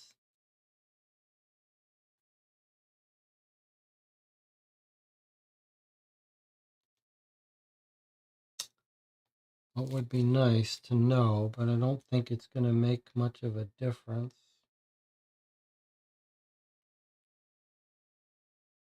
If one of these is in my hand, then we could keep 2 cards from him. Plus this would be 3 cards, and that. It's still not enough. There's no way to make it work. Powerful was in your hand. Okay, thank you. Powerful was in my hand, which doesn't help us. The best we could do is throw out 4 cards to trigger his ability to get us 2 more dexterities. If we do that, we could keep 2 more extra cards. So instead of, oh, that's not even a star then? Yeah, no, that's it. We failed. Okay, so I drew 4 cards. No one helps us. Can't even, there's no point in using anything. I can't make it work. So we failed this miserably.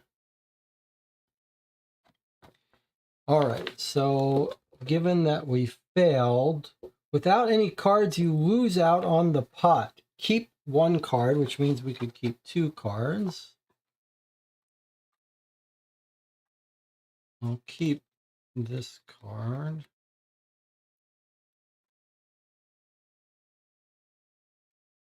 Maybe keep improvise. Yes, let's keep improvise instead of motivated. But okay, so we kept those cards, but we failed. 313. This is going to be very time. If we have to help her do her boat, it's not going to be fun. Okay, 313. You'll do better next time, she says. You'll do better next time. Take any one available card from 101, 102, 103, 104, 105. Okay, so these are the task cards. All right, so let's just take 101 and an objective card. One involved character must discard one card with barter or trinket and then read 289. Okay, so now we're trying again, and it's costing us that mirror that we thought we might be able to not have to pay. All right, but we're going to pay this mirror to try again. All right, so I threw away the mirror. We're going to try our luck again, and this time we'll have to figure out a way to do better. So we go back to 289 and try again. Oh, I see. Now we're in the same situation as before. We can try again. Now we know what we're going to be up against. This is deadly. This is deadly. I mean, we can do it if we just draw enough cards. And we can prepare for it this time. All right, so I'm going to show her. This is crazy if we end up spending our cards. And we have an objective to make it easier. All right, so I'm going to show her this rope trinket. I mean, I have a trinket. I have a trinket, so I can do this. I don't have to spend it, just show it. And then we read 308. If we have no objective cards, 322. Otherwise, 329. Okay, this time we do have an objective. So now we go to 329. We should have just paid this woman off. She says, "Are you up for another game? Remember, you promised to repair my boat."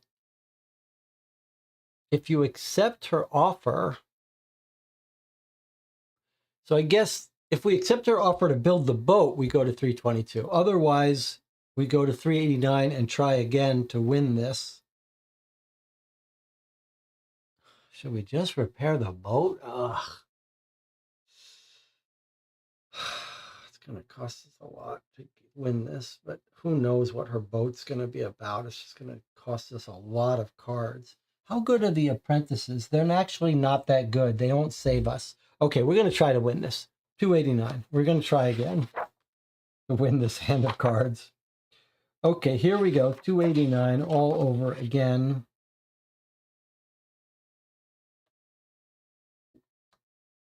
$308.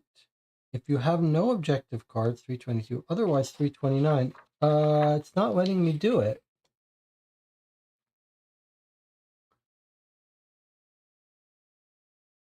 $289 just returns the cycle of asking us what we want to do. So I guess 322, I have to accept her offer. Is this about the boat? No, this is, oh, you can't just say make the boat. You have to you have to keep doing this. All right, so here we go. We're doing it again, except the objective card gives us a star. Okay, so now we only need 3 stars. What? There's got to be a better way to do this. Okay, we only need 3 stars here. And perseverance is going to give us 1. Now we only need 2 cards, but we're only allowed to use 1. However, if we bring the mirror, this gives us 2 arcane, which lets us get +1. You can't see it, but it's on the other page.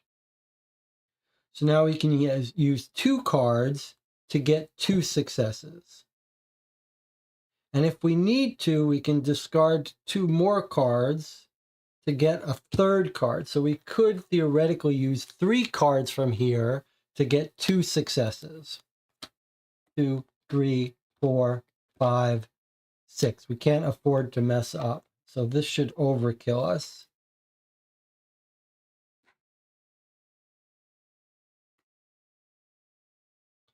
Yes. Okay. No, it absolutely did overkill it. And do we get to keep cards? Yes. So I'll set these aside for a second. Okay. So with this, we used the mirror to draw to be able to use 2 cards. We got 3 successes, plus our objective is 4 successes. And we didn't have to use perseverance, but we did use the mirror.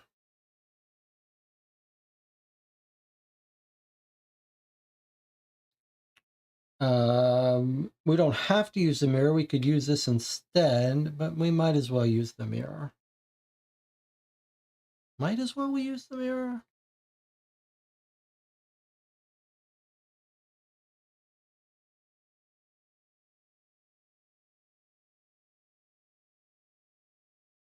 I think I already tried to use it. But then did I try to use it last time? All right, we'll just use it once. We'll consider that reasonable. Okay. Oh, we did succeed. We're going to get to, all right, what's our reward here? With a few discrete tricks, you end up winning the game. So keep 1 card, which +1, and read 316. Okay, that was exhausting. That was a lot of work. Oh my God, please don't make us do it again. All right, let's do this, then we'll do the rest. All right. After leaving the tavern, having one last walk around the city, you find Rusilla on the docks where she's checking the sail of her boat. It's more imposing than you imagine, but seems to have weathered many storms in the past, as you can tell by the name painted on the hull, the Second Wind, which is missing a letter. This is Jara, my first mate. Like my boat, she doesn't look like much, but she never has let me down before, she jokes, forcefully slapping the imposing woman on the shoulder. She takes the blow without blinking while making an expression of annoyance. If you have no objective cards, take 299s. So if we had beaten them in the first card battle, we would have gotten 299s. Instead, we only get 1, which we might need to use for health. Otherwise, take 1, which is what we did. You will have to help Rusilla repair her boat before heading out to sea, as promised. So because we lost in the first game, we're going to have to spend 10 cards. Return all objective cards. For each one you returned, you must block 1 card with the companion. Oh, or 10. I see. Okay. So we can block a companion instead of losing 10. Return all the cards on the board in the past, put a 352. All right. So let's do this one thing at a time so we don't forget. The first thing is we used the Mirror of the Soul one. So let's do that. When I say it's exhausting, I don't mean it was exhausting. I just meant that was a lot of effort, and I hope it wasn't too painful to sit through. Okay, so we used our Mirror of the Soul once. We can use it once more before it goes bad. We return the objective card. We get to keep 2 of these in our hand if we want.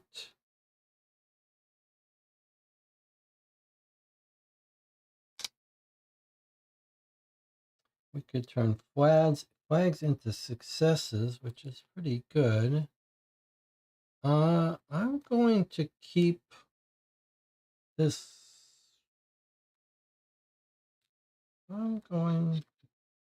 Actually, I think we're more in need of health, so I'm not going to keep any of these. Okay, now, since we used 1 objective card to beat the card game, we have to block one of our We have to block one of our people.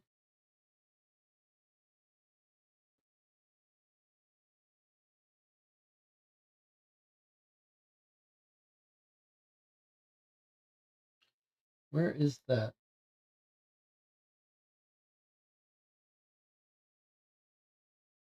Yes. Okay. So we have to block one card, one companion, or lose 10 cards. I don't think we want to lose 10 cards. So we should block one of our companions. Who's it going to be? We have 4 of them to choose from. Where's our engineers?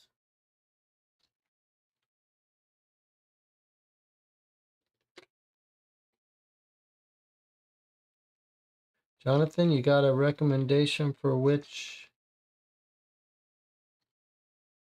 And we lost our mirror with that person. We do have potions to heal ourselves up. We should probably use at some point. Okay, there's our apprentices. So one of these people we should block rather than taking 10 cards, I think. Hound is not a companion. He's just an animal. You're right.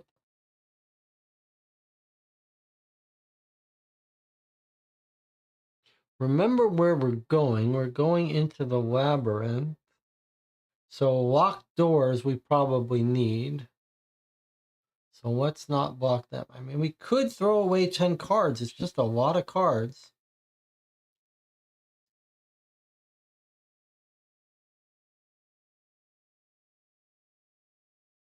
The thief let us down during the card game. Yes, you're right. Okay, we're going to block the thief. He did let us down during the card game, although this woman has never helped us. Not once. But she's good at deciphering stuff. All right. All right. Thief let us down. He can take a rest. He can take a rest. All right. So now that we've done that, everything goes back into the past, into the board, and a 352 comes out.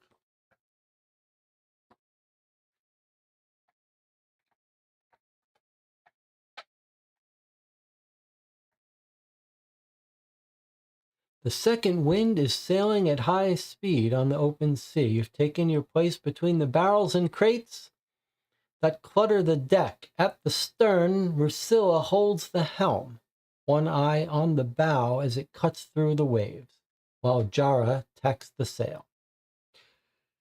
Okay, we're going to take a break here, and I'm going to clean up the table. We're leaving Kel. We're sailing off on a boat with 2 new people.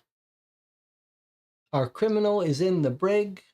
We've lost a mirror. We've used up our cursed mirror. We got taken in a card game, but we've survived.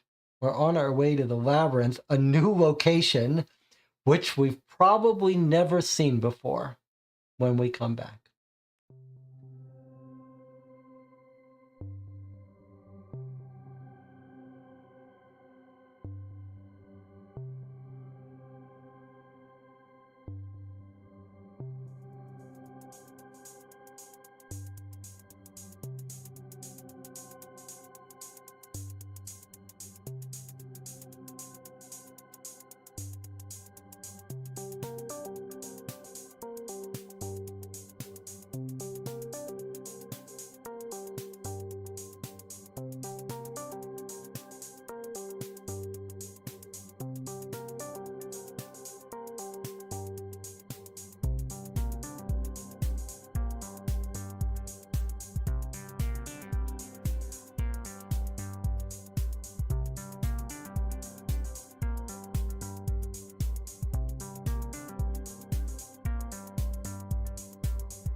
Okay, we just got on a boat.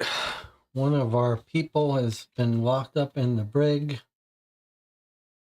We've got the captain, who's a card shark, and her first mate, and here we are on the boat.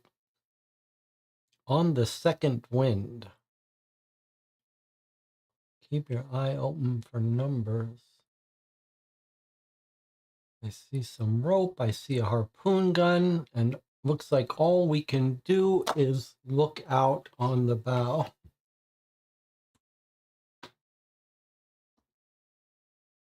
So let's go ahead and look out on the bow. It doesn't take us any cards, actions to do it. We just do it.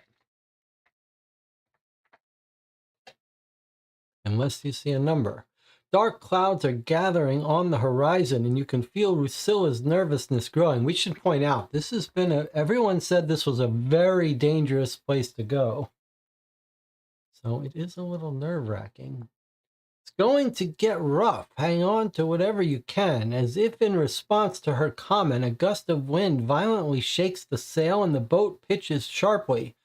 Through the water spouts, you can make out the silhouette of another boat being battered by the storm. So this is the stairs icon. We don't normally see that, except when we go back to our Citadel. That means everyone has to do it together. It's a balance. We can draw as many cards as we want. Either way, it looks like we're going to read the same paragraph. One of us is going to get cast overboard into the sea if we fail it. Yeah, we have like a pole or something that's good, helps us with this, I think.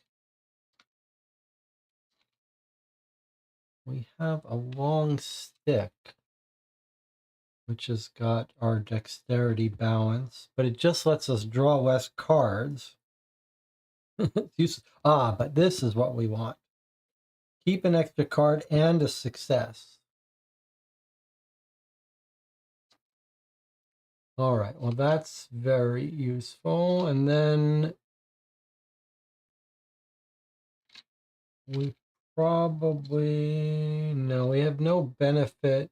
Well, yes, we should always take our apprentice engineers because they do let us throw away cards to get arbitrary symbols. So when in doubt, we should always bring the engineers. And there's nothing else. I mean, we've got these weapons. We can generate fists whenever we need it. Let's keep that in mind. And we've got these we can use. This might be the time to use this because I'd rather not go overboard here. On the other hand, we can draw as many cards as we want and use as many cards as we want. So this should be easy for us to do as long as we're willing to pull out as many cards as we want. So we need 4 successes. This makes it 3 successes. We'd have to decide if we're going to use this ahead of time. I don't want to use that. And this would let us take a card in hand.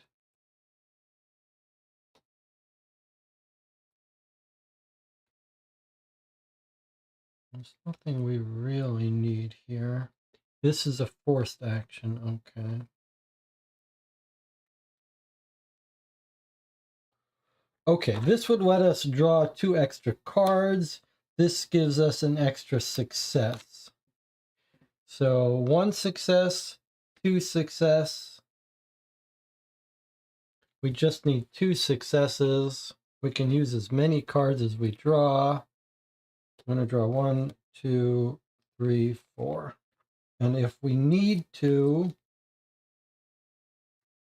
this is how I messed up last time. If we need to, how am I going to get the extra successes? I don't have a way to get the extra successes. Yes, if we need to, okay, there's our 1 success. There's our 2 successes. So we need 2, there's our 2 successes.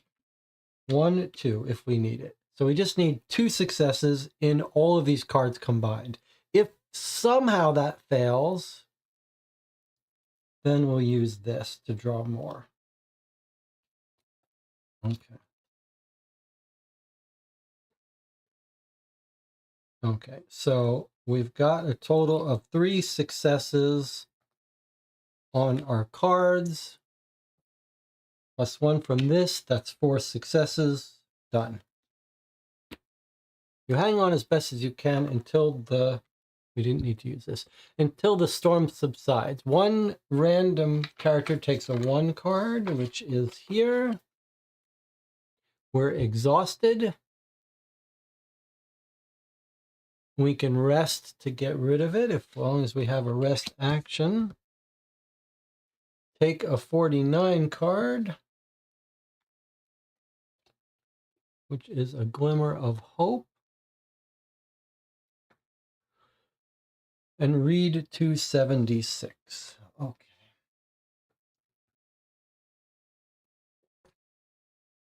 And that was the long stick used. As long as it didn't fail, nothing bad happened to us.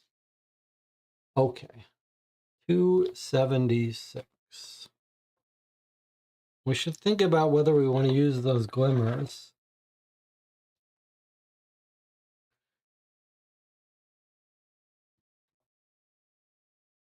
You hear a distant creak. The boat you saw has not had the luck of the second wind and is broken in two, leaving a lot of debris on the surface of the water. Luckily, the storm is moving away to the west. Each character's figure is on the part of the terrain card depicting the sea. That's not us. We didn't fly overboard. Would discard all their cards with the keyword cumbersome. That's cute. And then if they want to climb back on board, they may take the following action. Okay, we don't need to do that. Each character's figures on the part of the terrain card depicting the boat's deck can leave their equipment there before jumping in to inspect the floating debris. They move their figure to the sea, and then you read 305. So anyone who wants to climb out can climb out, losing all their cumbersome stuff.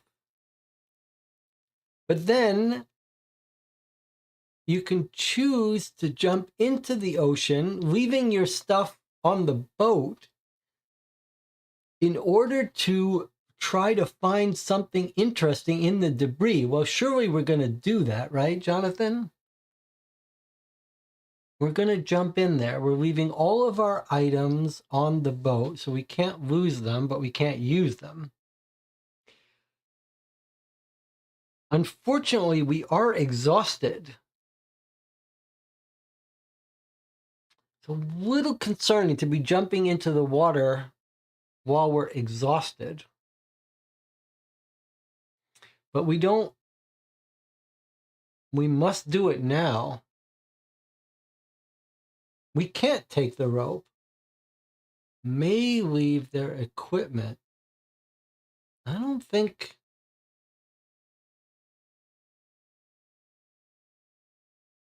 Is it saying we can choose which equipment to take? All right, we're gonna choose to take the rope. We're gonna choose to take the rope. Jonathan is... If we get a choice, we're gonna take the rope. But we are exhausted. That is nerve-wracking. But we don't have a choice. We're definitely jumping in. We want the debris. I can't tell if it's saying leave everything. I don't even know why it's giving us a choice, but let's see. I mean, I can't tell if it's just that we're going to lose cumbersome stuff, but we'll just wrap the rope around our belt and go. All right, we got to do this. It's an adventure. 305. Okay, so we jumped into the water. We dove in. I really hope we don't get dinged for being exhausted. But we are going into the water. We dove in. If each character's figures on the part depicting the boat's deck, read 345. Otherwise, a barrel floats not far to your left. You're able to swim towards it when you hear a call for help coming from the right. The character's figures are on the part of the terrain card depicting the sea may swim toward the barrel or towards the call for help. Well, Jonathan, what's it going to be?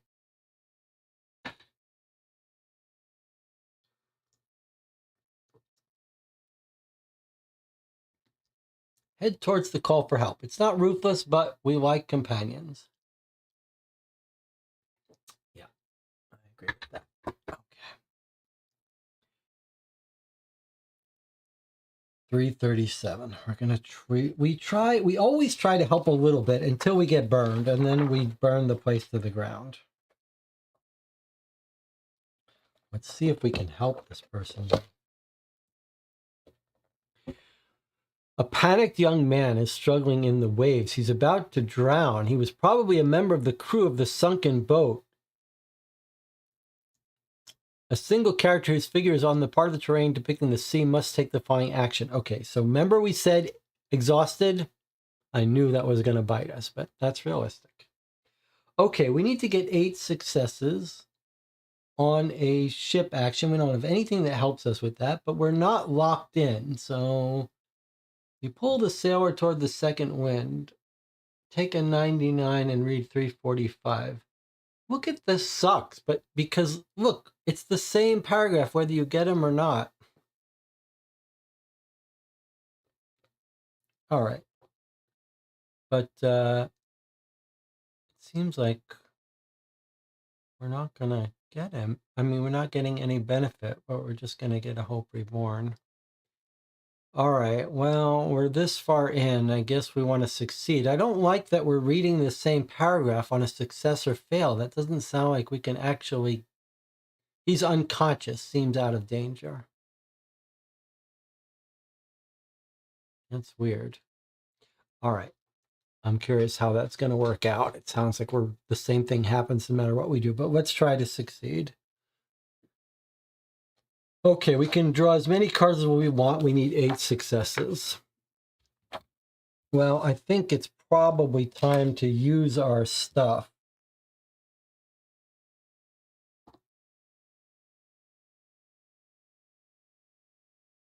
We've left our items on the boat, so we can't use them. Our apprentices are too scared to jump in the water with us. So it's just a matter of what we have here. But we could draw as many cards as we want. We need 8 successes. So there's 1, there's 2.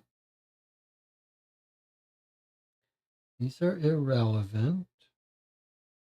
We can draw 2 extras if we need them. Okay, we're going to need to get new cards. But before...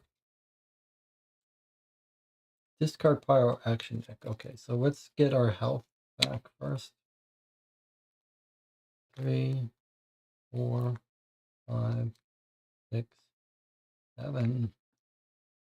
7 minus 1. Okay, we're getting too stingy that I'm gonna have to leave 1 up here. And this is gonna cost us 7, which brings us to 14. We've got 14 health, but we have potions and food we can eat.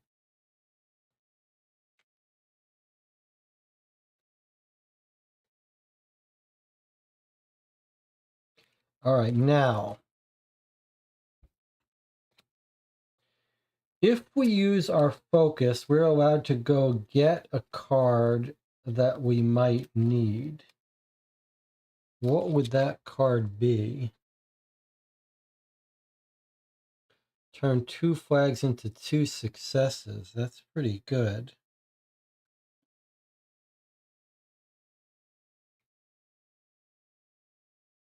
Guaranteed success. That's also pretty good.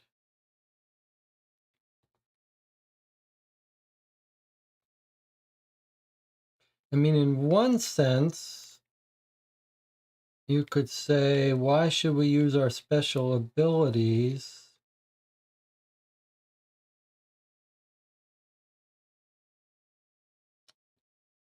One card. Why should we use our special abilities when we can guarantee this success?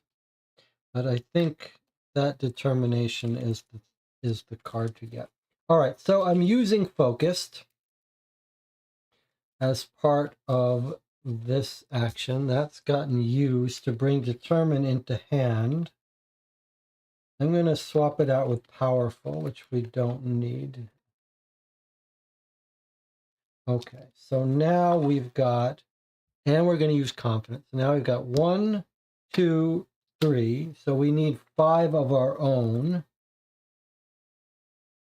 Plus we can 1, 2, 3. Plus 2 more if we need 2 more cards. So I think 5 should be enough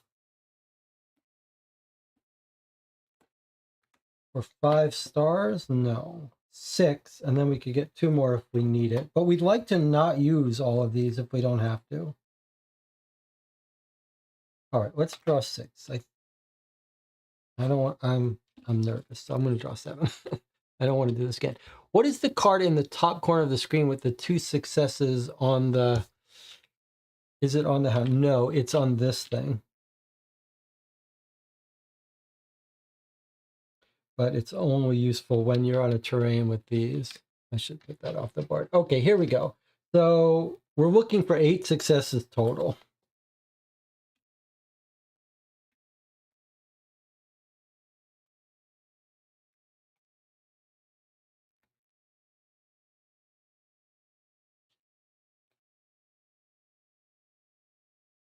Well, that's a pretty good draw. I couldn't do too much better than that.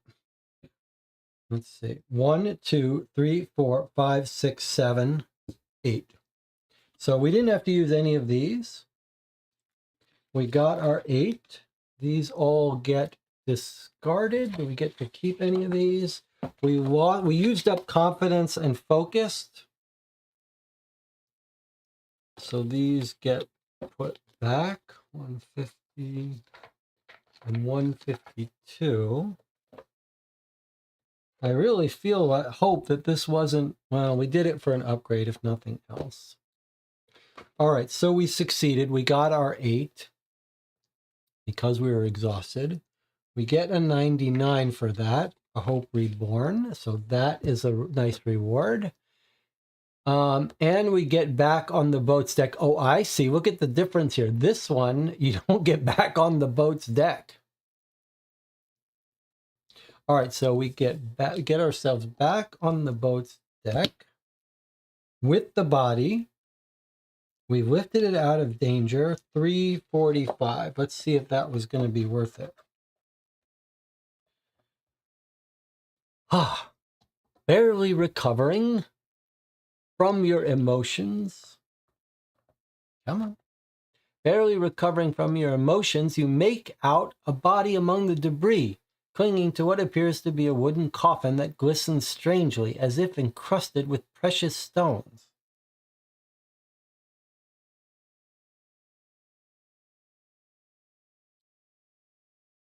I thought we rescued the body. There's another body next to a wooden coffin encrusted with precious stone. There, to port, yells Rusilla, pointing to a dark mass speeding toward the ship. Every character whose figure is on the part of the terrain card depicting the sea may try to get back on the deck. All right, well, we're already on the deck, thank God.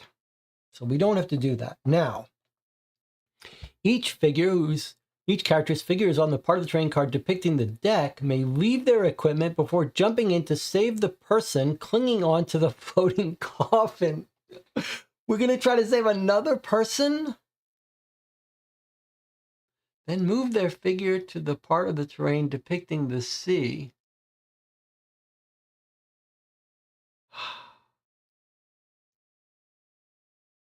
Well, we used our good stuff.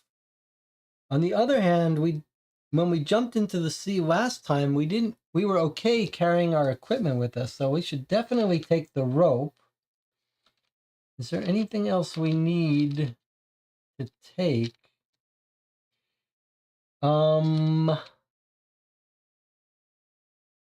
We've got strength. Do we need strength? How about taking the long stick? What if we lose it? Is it the end of the world if we lose it? I don't think it is. Let's take the long stick and the rope, and if we lose them, we lose them. So we're going to choose to keep the long stick and the rope when we jump in. Can we slug a potion to get rid of exhaustion?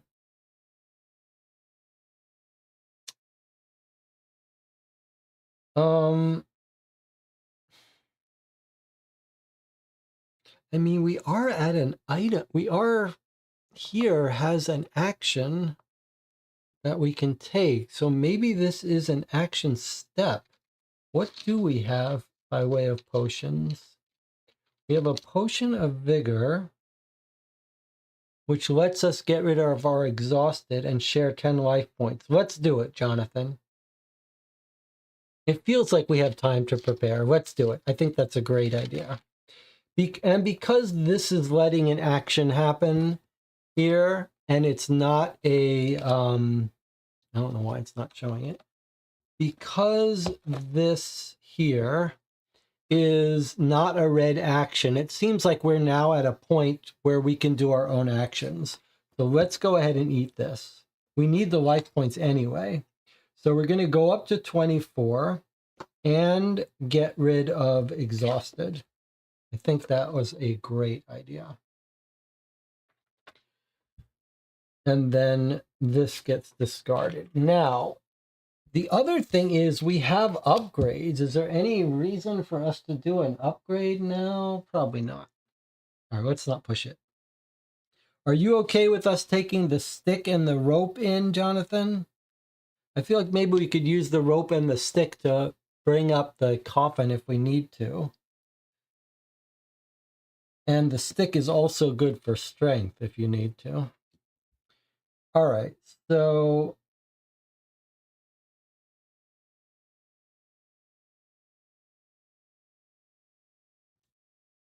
here we go. I guess if we could theoretically draw action cards related to swimming if we upgrade. That just seems like it's really pushing it. Unless that's what we wanted to do anyway with the upgrades. What upgrade would we take? What upgrade were we planning on taking to get us to that number, which is where I want to go?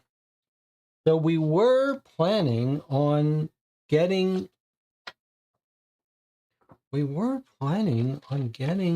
skill upgrade. Well,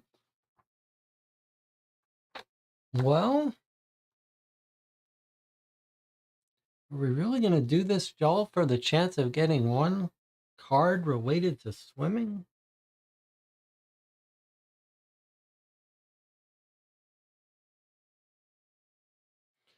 I feel like that would not... Jonathan says might as well. But Jonathan, I feel like we might be like pushing the thematics of this. We're on a boat. It's floating by. I feel like we can't be like, let's spend an hour doing this thing. It feels like it's a little exigent circumstances. All right, so let's just jump in this water. So we're jumping in the water again. 352.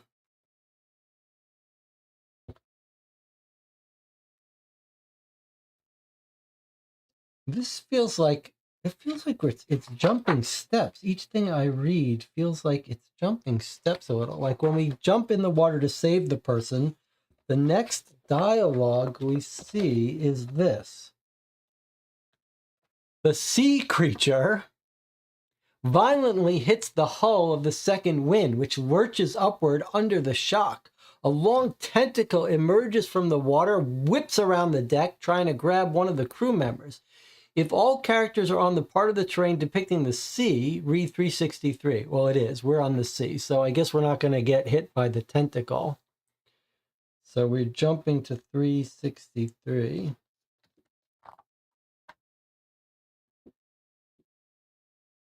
The sea monster loses interest in the sailboat and heads for the body clinging to the coffin.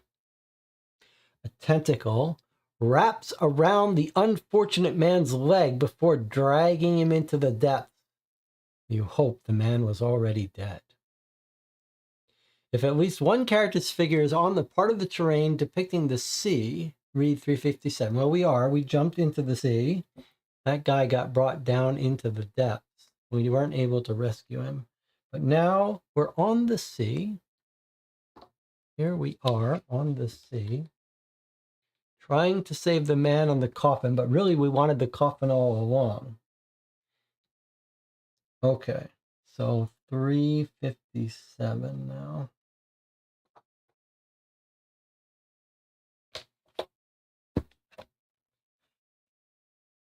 You swim to the floating coffin, which is encircled by a strong padlocked chain. You grab it while you catch your breath and see Jara gesturing to you from the deck. Has the sea monster already finished eating the unfortunate castaway? You do not really want to wait around for the answer. Each character's figures on the part of the terrain depicting the sea, that's us, must get involved. All right, 3 cards, 4 successes, and we will be able to get this coffin. But if we fail, we're going to lose that coffin. So this is kind of important to us. 3 cards, 4 successes. Here's the good news. I mean, it's an anchor action. We have nothing to help us. None of our items will help us with that. But the good news is that our hand is been prepared for power. We've got 2 stars, 2 bonus draws, and use an extra card. So we can use 4 cards to get 4 successes.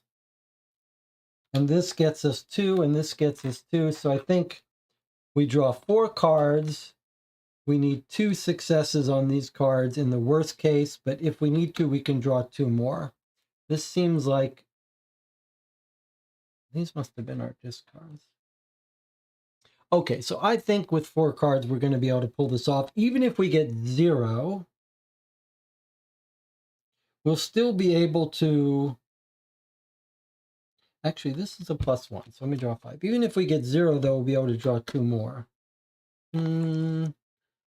4, 2, but I'd rather not use these. Okay, here we go. Hopefully we won't have to use any of these, but if we do need to use them, it's not the end of the world. All right, well, this is going to be an easy success then. With 3 cards, we can get 4 successes. That's all we need. 3 cards, 4 successes. So actually, we didn't need to use any of our abilities, which is always the best way to do it. We don't get to keep any of those cards, but we got this coffin, Jonathan.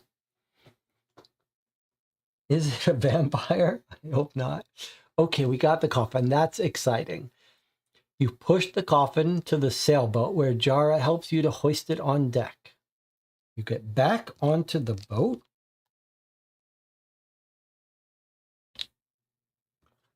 And we get to read 341. Okay, I won't lie. I am excited about this. I am excited about this. The coffin, now resting on the deck, is more massive than any you have seen in the past. A heavy chain with a padlock prevents it from being opened. Made of mahogany, a rare species of wood used in the past for its durability, which the necro-druids forbade. Okay, we just heard our magic word. Necro-druids. So we're now unleashed again. Made of mahogany, a rare species of wood used in the past for its durability, which the necro-druids forbade from use. It bears many traces of wear and tear. Strange decorations set with precious stones are still visible on the lid, where an inscription has been engraved with a knife. If you want to force the padlock, read 370. If you'd rather decipher the inscription, ...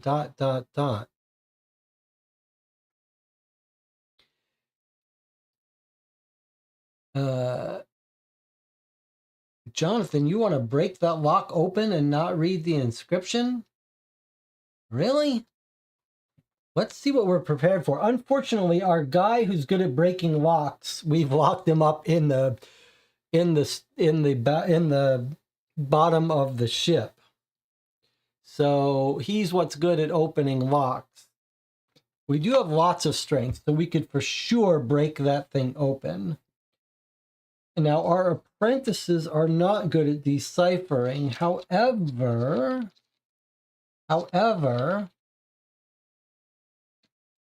we do have someone who is. We do have someone who is. Sometimes we read the consequences of if you want to do this, but I feel like the spirit of this encounter is we shouldn't read the test about deciphering, but I think we should decipher. We are well equipped to beat anything.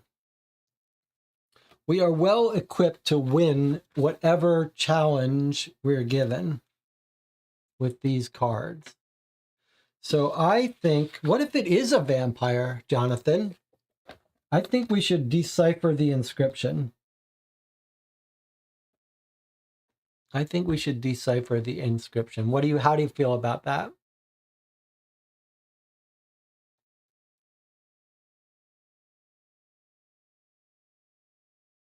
If you must. I think we must. All right, let's read how hard it is.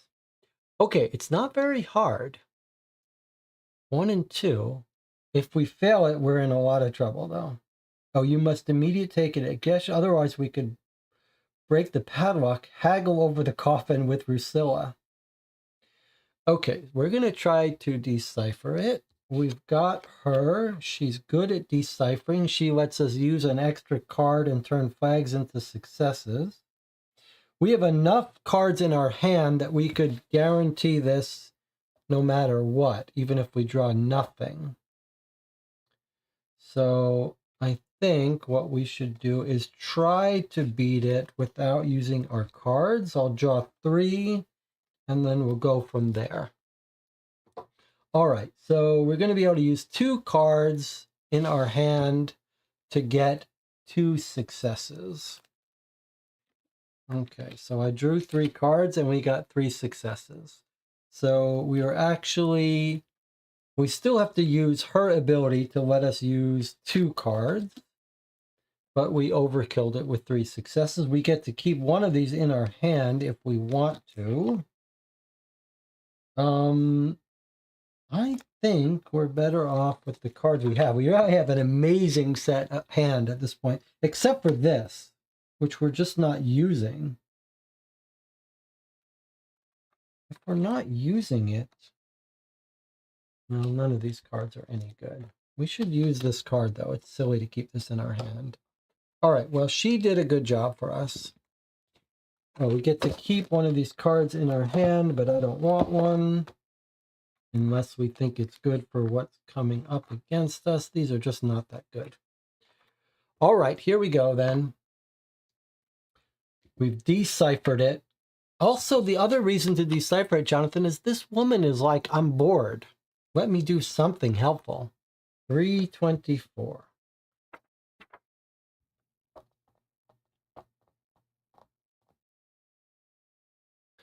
We keep hearing scratching. Do no open. The message is dated 9 Brumois, 832. Oh, it's a vampire. You can try to break the lock despite the warning. If you do, read 370. Otherwise, you haggle over the coffin with Rusilla, who knows someone in Kel that might be interested. And then she's going to give us some trinkets.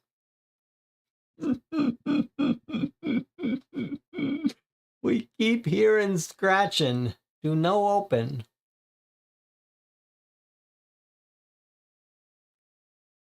Well,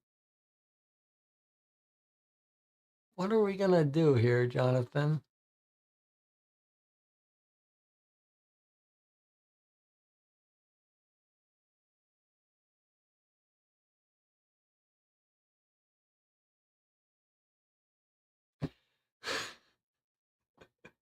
Jonathan says, when has there ever been a story about a vampire killing the crew of a boat? Yeah, that's a little rap joke about the original story of Dracula traveling on a boat, killing the crew. All right, I think we should leave this thing alone. Let's just get our little trinkets, let them deal with the vampire. It would be kind of exciting to open it. You could imagine that they just put that on there, Jonathan, to make it so people would not steal the treasure, right? But why put it in a coffin? I feel like that is.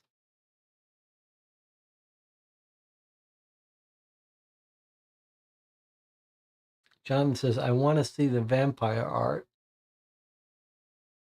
But Jonathan, are we in any shape to fight a vampire? And we're missing some, we get some treasure if we pass it up. All right. I'm going to leave it up to you, Jonathan. If we have to fight a vampire, we'll fight a vampire. I think we might be wise to not open it, though. We went to the trouble to decipher it. On the other hand, it could just be jewels that they're trying to protect. I mean, why are they trapped? Why are they traveling around with this if they believe there's some creature inside? I'm going to Dumas. Let's open it. It will be on my head, says Jonathan.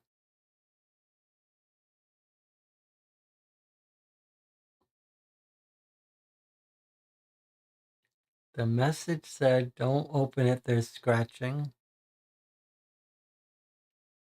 This woman is like, hello, I just deciphered this message for you. All right, well, we've got our weapons at the ready. We are going to open it. Here we go. Jonathan. We're going to break the lock, 370. And we're feeding the companion. We're waking up our companion. Okay. So it's a lock picking, 2 and 3. Our companion is blocked. We can't use him to help us open it, but the apprentice engineers are also good at lock picking. They're at +1, so 3 to 3. And this if we're focused, but we're not focused, right? We're unleashed, but not focused. Okay, so 3 cards to get 3 successes, and we have enough with our stuff that we could do it if we need to. Look at this thing, though. It's like, you give up. You'll let her deal with it.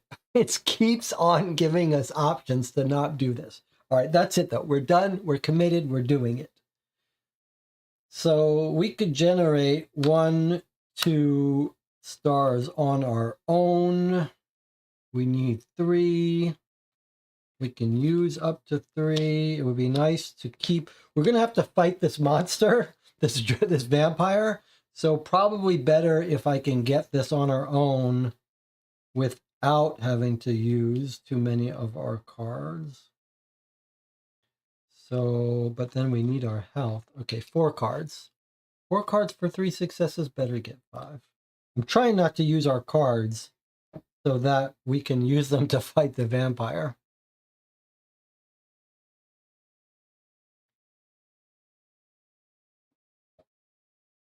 All right, let's see what we got here. We're going to be able to use 3 cards for 3 successes. So actually, we didn't quite do it, but if we use 4 cards, we can do it. So let's do that. Let's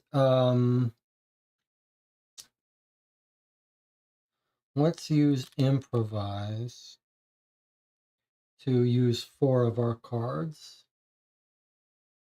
1, 2, 3. Oh, we don't need to do that. We've got flags. So we can use just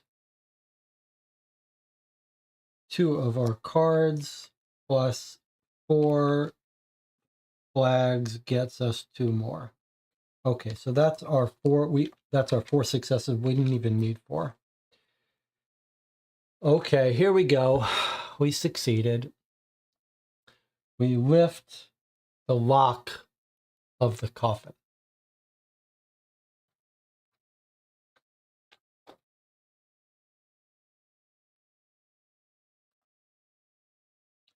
To your great surprise, the coffin contains not 1, but 2 skeletons.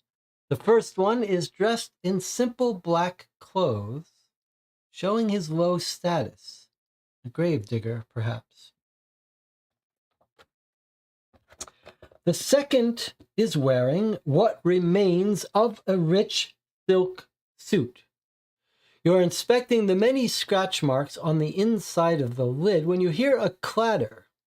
A creature, like a lobster, 2 cubits long, jumps out of the coffin, digs its mandibles into Jara's forearm. The unfortunate woman screams as she tries to gain function of her flailing arm, which seizes the weapon with which the nobleman has been buried. Jara erratically waves it at your head as she shouts, "I can't control my arm! Get this thing away from me!" Will you reason with her to drop the weapon, push her over the rail, or fight her?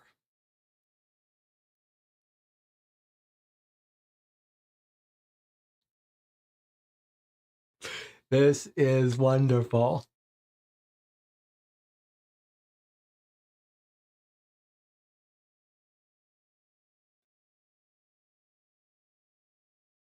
So he's buried with a weapon. What was the weapon?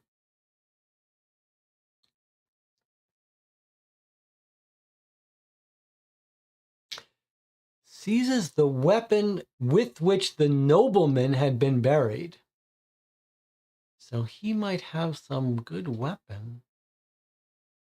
Is it really going to drop the weapon, though? Maybe if we tell it, we're going to set it free. If we fight it, do we get the weapon?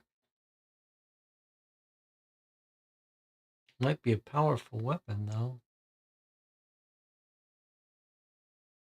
Seems like it might be worth trying to reason with it first, talk to it a little bit, see what it wants. We've set it free, maybe it'll be thankful.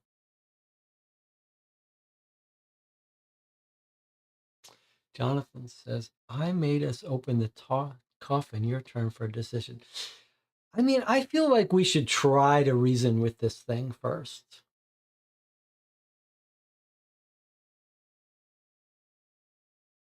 If it's taking control of her arm, though, can we reason with it? She's still got her brain, right?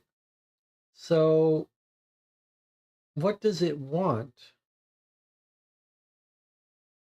Yeah, we don't know. We push her into the rail. That could be just what he wants. And I don't think we'll have time to fight it. Let's try to reason with it. 389. Jara, be reasonable. Put your weapon down. But I can't, she shouts, bringing the weapon down on you. Oh my God. You narrowly avoid the blow and resign yourself to face her. So we're going to have to dodge it. And we're going to have to fight her. Wow. Otherwise, it's going to hit us and do 3 damage. But we have to fight her. I don't think the captain of this boat is going to be happy that we're going to kill her first mate. But first we have to dodge this. All right. Sure, we have something. I mean, we have cards that'll help us, but we really need them for this fight. Do we really not have any items that help us dodge? It doesn't seem like we do. I'll bet our thief was good. No. All right, we don't have anything to help us dodge things. No weapons. I think that means we're going to fail this and just take a wound. We don't have our shield to help us either. I mean, we could use our cards to let us succeed at this, but I'm more interested in using our cards for this fight rather than this known 3 wound. 3 wounds pretty bad, but it's 3 wounds and it's done. So I'd be inclined to not, well, 1 card, huh? We might get lucky. Just have to use 1 of our cards. Probably not, though. I'm inclined to just draw 1 card and fail this.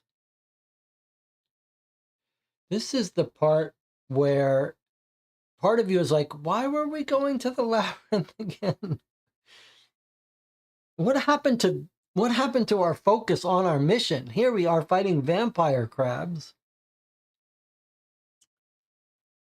We can generate 3 fists, but we don't have any way to use fists, which is ridiculous.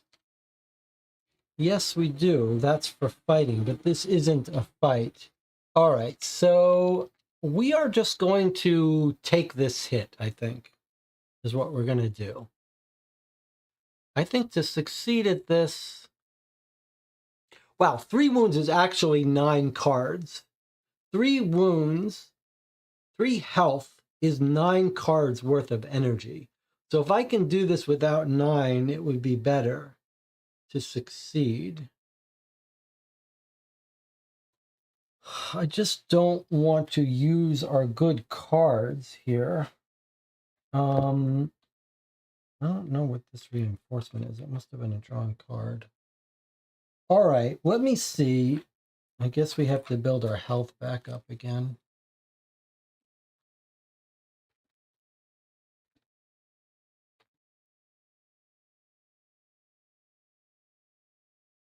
Seven and 1. Okay, so I'm not spending this 1. I'm drawing this. I'm putting this here.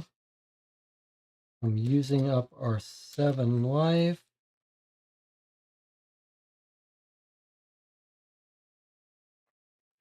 Okay, and that brings us down to 17 life. 17 health.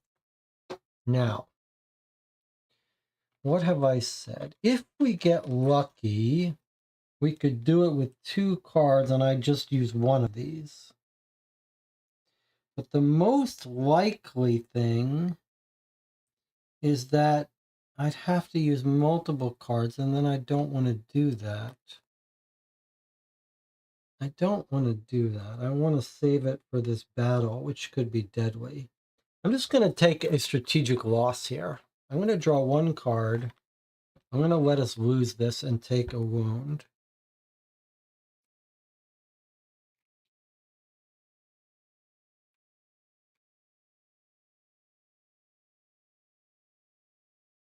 Is that right?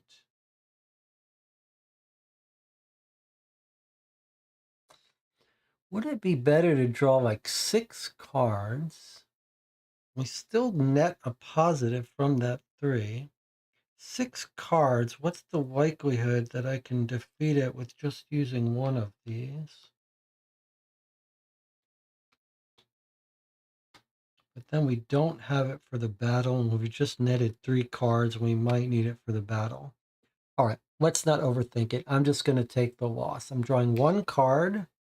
That's a failure. So we got hit by 3. We lost 3 health. That brings us down to 13. We get to keep this card in hand if we wanted to. It is a fight, which I think we're going to need. So, but all of these cards are good for fighting. But wow, flags 2, unsettling. That could be what we're fighting. And I don't know if we're going to be forced to do a fight. So I am going to take that.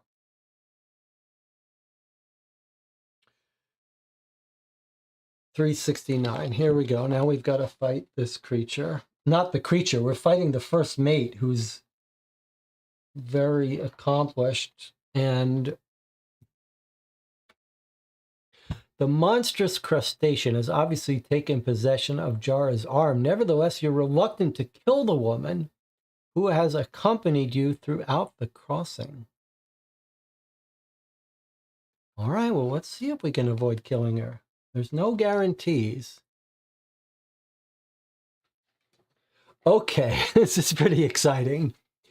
So, during each result step, you must take all obtained successes into account. If this results in you taking 3 or more successes, discard this card. That's weird. This doesn't look so bad. But now, what's unsettling and reach 1? We have not seen some of these. Okay, unsettling is during the action, the active player may not apply the effects of more than X cards, which is 1. So according to this, we could only use 1 of these cards in our hand. However, the card I just chose to keep strategically is ignore unsettling. So actually, we are not bound by unsettling. Now, what is reach? During each consequence step, if it fails, we have to throw away an extra card. Not so bad. Now, we are well set up to do some severe amount of damage on a boss monster because we have got a mighty war pickaxe. We've got an unleash, which can generate the fist that can power this. So we're going to be able to power through this guy. And we've got some other good weapons. And we even have this to generate more fists. And we have an acid bomb to throw at it. So we are well set up to defeat this. But before we do, Jonathan, can we make sense out of this top message?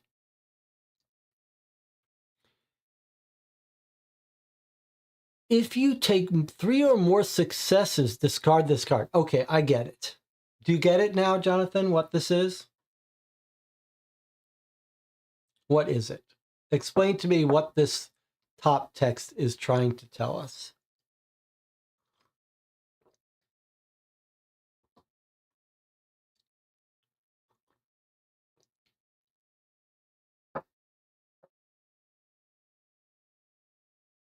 What is this top text trying to tell us?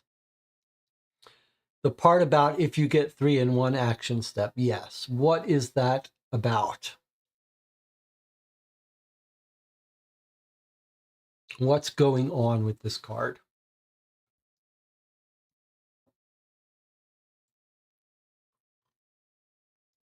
It's pretty important.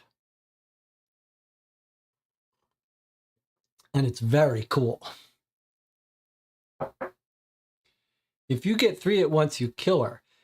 Yes, but to be more explicit, the point is if you get 3 or more in one shot, you kill this woman. But if you can avoid getting 3 or more, you can kill the crustacean without killing her. It's saying you must take all your successes into account. But if you can figure out a way to get through these battle steps without ever doing more than 3 at once, you're going to be able to kill this arm off her without killing this woman. That is so Neat. All right. Now, with that in mind, we probably don't want to, we want to be careful and not overkill this. All right. So you must take all obtained successes into account. 3 or more. 3 or more, yeah. 3 or more. So we need to get 2 successes per shot. Okay. 2 or 1 per hit. This is a different kind of challenge here. Okay, let's see if we can figure out how to do this. So if we use the war pick, we will do 3. So we'd rather not, I mean, if we have to kill this woman, we're going to kill this woman. But maybe we can avoid it by not using the war pick. What would be nice is if we could do, all right, well, we don't want to do 2, but we'd like to do exactly 2 on each one. All right, so let's look at this. This is so neat. All right, it's going to be easy to pull this off on the first step, but look at the 4th step. Okay, there's no chain, but you have to draw 4. How are we going to avoid doing more than 2 damage if we have to draw 4? There is only one way, and that's if we draw less cards. So look, Jonathan, the long stick lets us draw up to 3 less cards. So this is how we're going to avoid drawing 4 cards on this step. Right? So that's what we're going to use on step 2, that nice long stick we have.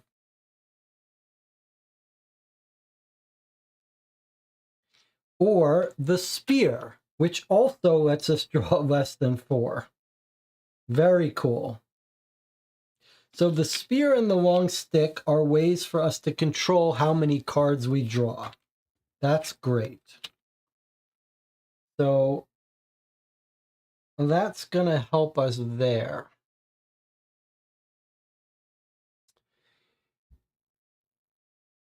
So on the first round, we could draw 1 card, and we could use one of our cards here to add a success to it, as we want.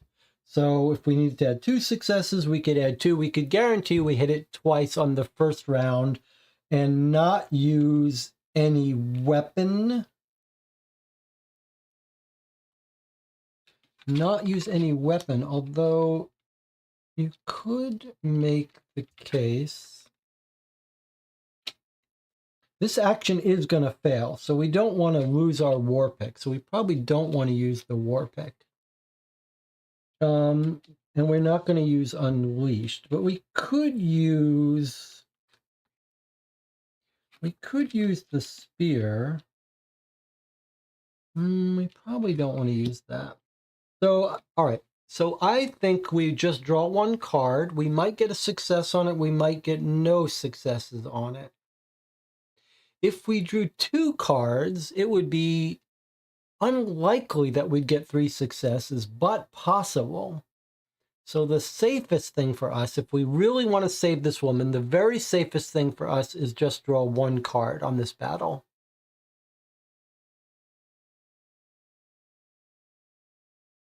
All right, are we on board with this, Jonathan? Do we want to try to save this woman? It's sort of our fault that this thing has grabbed her.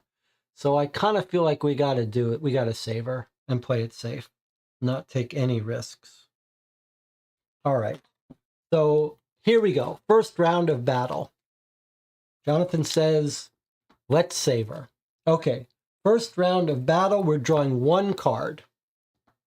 Here's our card. No successes.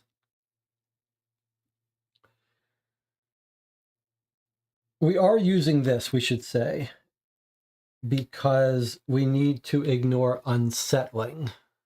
Although in this case, we don't really need it. To use it, we're going to have to throw away a card.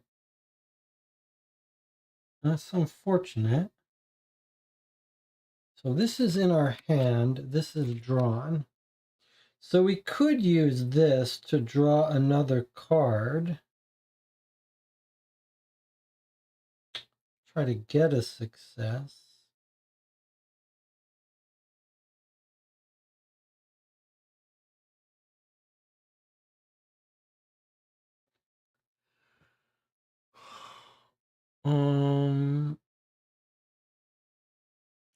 Ruthless attack requires a weapon. Yes, it does. Unsettling is we can only apply one card. So why don't we not use Ruthless Attack then? We'll just say that's disqualified. Although actually,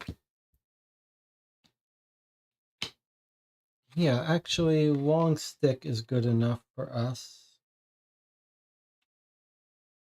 If we use Long Stick with this, I'm sort of backdating it. Maybe I don't have to.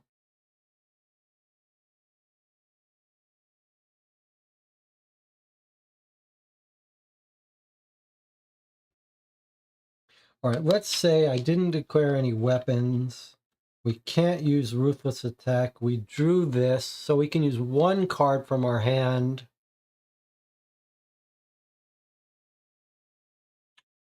Let's just do 1 damage then by spending this one card.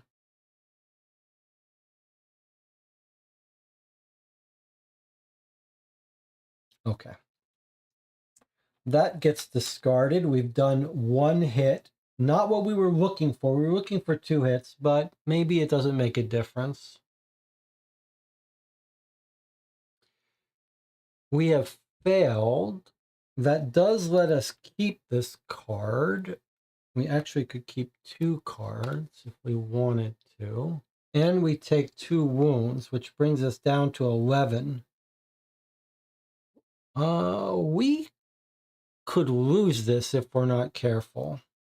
But we do have a Hope Reborn we could use if we needed to. Okay, next round of combat. We really want to do 2 hits now. So we are going to use Ruthless Attack to help us beat Unsettling and to help us use flags if we want. And then we're going to use this Long Stick just to make it possible for us to use Ruthless Attack. I'll put these here. Okay, now we want at least 1 hit on this.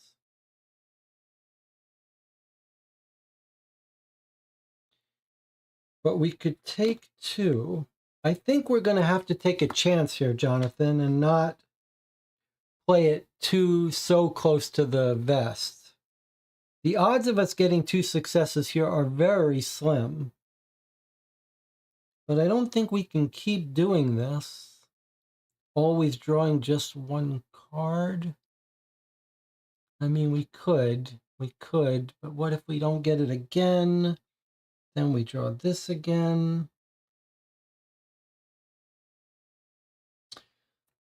I just don't know how safe we want to play it. All right, I'll do it again. 1 card. Here we go. Ah, fuck. All right, well, actually, this is good for us. Because we got no successes, but we got 2 flags. And we use Ruthless Attack, where each flag can be used to get a star. So actually, this worked out perfectly because of these 2 flags. So actually, we did 2 damage, and we killed it. All right, so that's a success. Unfortunately, that's 2 more damage to us. That brings our health down to 9. We do get to keep this card in our hand, which is a great card to keep in hand.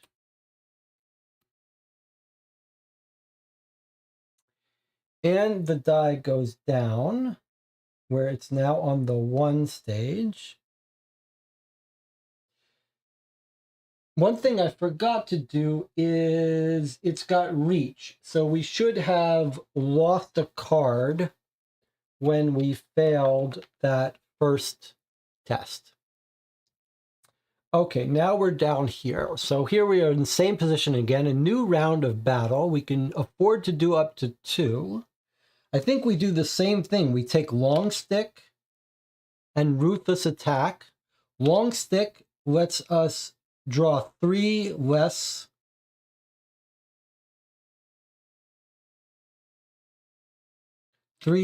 cards. So we can draw just one card for this battle. If not for the long stick or the spear, we would lose this. Okay, long stick, ruthless attack. As soon as we do a success, we can keep this. All right, here we go. Here's our single card draw. That's a success. We're not forced to apply any other successes. We didn't get any anyway. So that kills this. We only drew one card. That goes down to 2. It's got reach 1, but we didn't fail, so we don't have to do that. We get to keep this card if we want it. We're not going to get a wound, so we don't take it. However, I should say, we've used Ruthless twice. Each time we use it, we have to discard a card from our hand. So it feels like we need to discard 2 cards. I'm going to discard Second Wind, and I'm going to discard Improvise, which we don't really need for this battle. All right, so there's our hand again. Actually, it seems like I have too many cards in my hand. 2, plus this one is in our hand, so I have to get rid of 1 more. I guess I was not allowed to have authority. I could keep it. What's better to have? This could get us 2 successes, which is what we need. This would get us 1, so better to discard this. Besides, it doesn't get blocked. Okay, last battle. This is forcing us to draw 2, but we've got the long stick, which means we don't have to draw any. We might as well draw 1, unless we don't want to use Ruthless Attack, but we do want to use Ruthless Attack because we want this ability. Okay, so I'm going to draw 1 card. And then whatever we get here, we're going to add these flags to get our second success. And then we'll have to throw away another card, but we will have killed it without killing her. All right, so here's our drawn card. It is 1 success. I probably shouldn't have drawn a card, actually. All right, it's just 1 card. I probably shouldn't have drawn it because no matter what we drew, I was going to have to use this to get the second star. I might as well gotten them both with this. All right, it doesn't matter. We drew a card. We got 1 success. We're using this for 2 flags. We're going to use 1 of them to get a second success with this.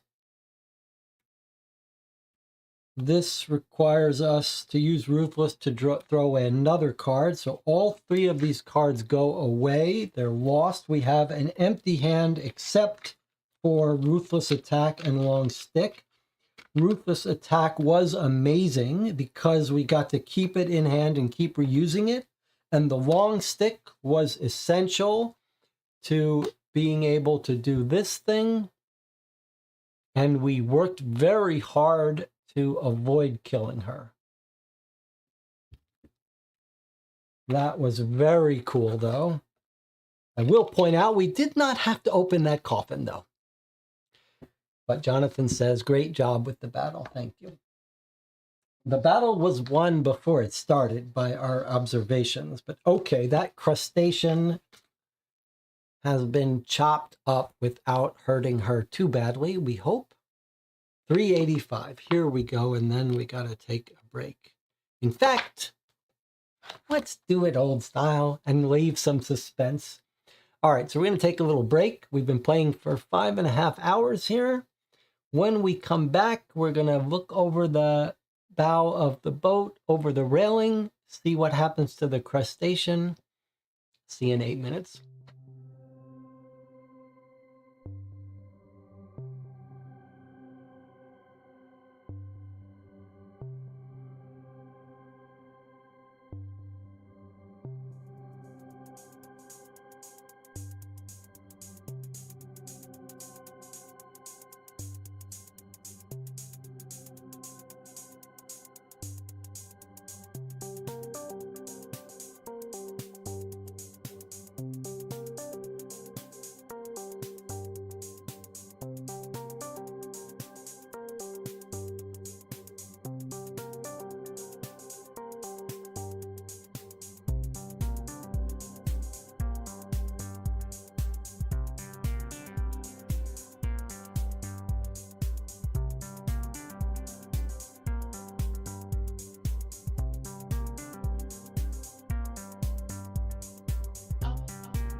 4:30 a.m. here. We've been playing for 5.5 hours, and we've really been having a fun time on this boat.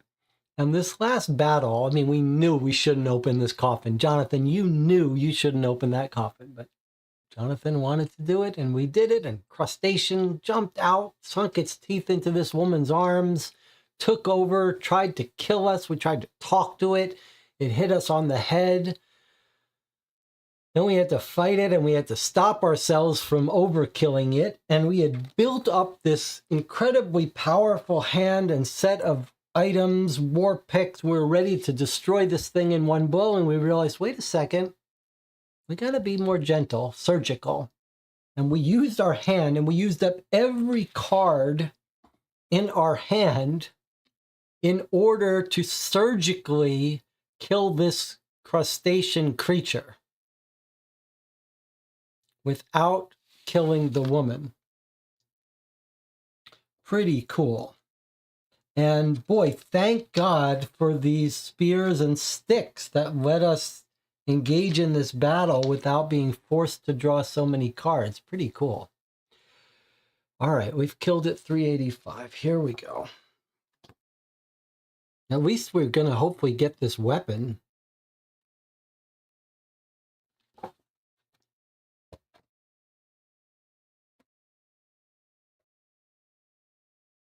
There we go. Look at that ugly creature.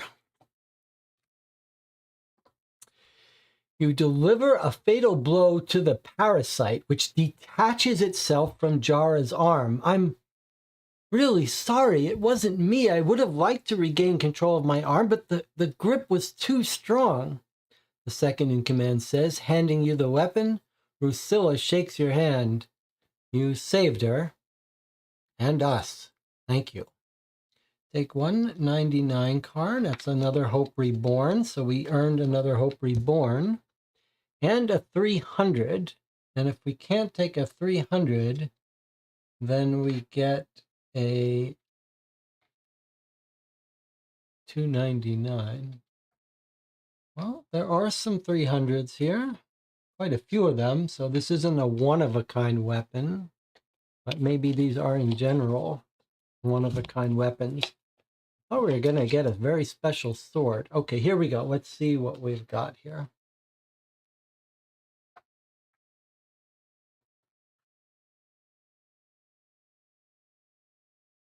A crossbow. Apparently it was a crossbow. We have to have ammunition, and we don't have any ammunition, and we haven't seen any, and it's weight too. This is terrible. This is a terrible card.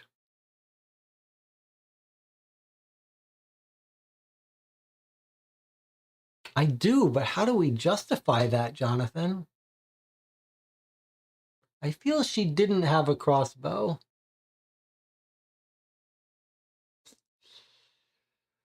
It did seem like she didn't have a crossbow, but... All right, let's just say she didn't have a crossbow. All this battle, it does feel like... All right, so we thought it was a crossbow in her hand, but really it was a Chthonian scepter. Now, that's more like it. This is, in fact, the weapon we've been searching for. All right. I do think, though, we should throw one of our glimmers away. I'm going to pay a glimmer to do that. All right. This is the weapon we've been looking for. It's interesting that it seems to think the crossbow is an amazing, powerful weapon because the other 300s are so powerful. What is it we're missing about the crossbow? Let's look at this again. You need an ammunition to use it. It does turn 2 symbols into 3, but you lose an ammunition. That just seems very hard to make that work. All right. Well, we got the Chthonian scepter. A little hard to understand how this boatwoman had a Chthonian scepter, though, in all fairness. Like, okay, I get she didn't have a crossbow, but did she really have this weapon? I mean, this is the weapon we've been wanting. We had this last time, and it is an incredible weapon. It was from the coffin. Oh, you're right. It was from the coffin. It was from the coffin. All right. It was a Dracula's coffin. Okay, we're keeping it. We are going to have to drop something because we're overweight, but we'll deal with that in a minute. All right, that was pretty cool. Yeah, because otherwise, how was that thing hitting us on the head and fighting us with the crossbow? All right, but we don't need to talk about it. We're doing it. We're doing it. 333. All right, let's see what happens next. It's not over yet. The end of the crossing goes smoothly and you finally dock. Well, I'm not going to forget this trip. You just have to follow this path to reach the entrance of the labyrinth.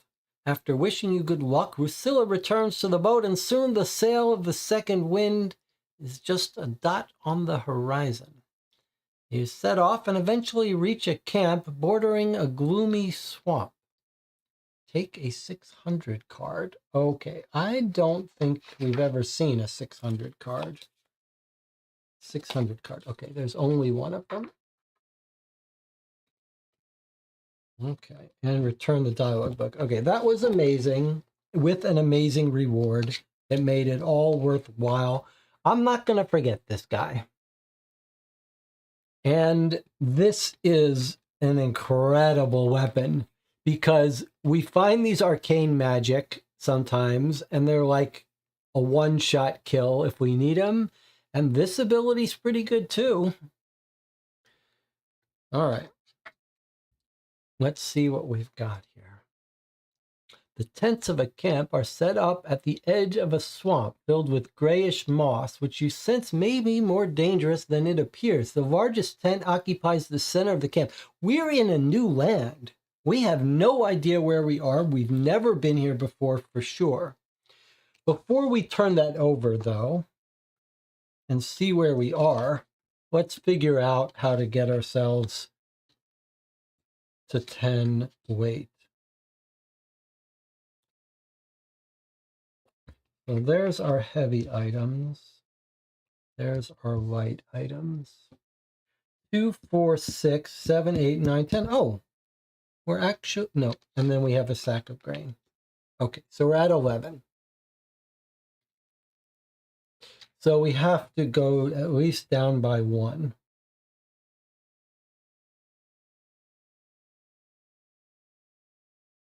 Is anything blocked with weight? No. All right, so what's it going to be? What do you want to drop, Jonathan? Well, we know we're not dropping the scepter, and we know we're not dropping the war pick. They're too valuable. And we know we're keeping at least one of these two so that we can decrease our needed draw cards.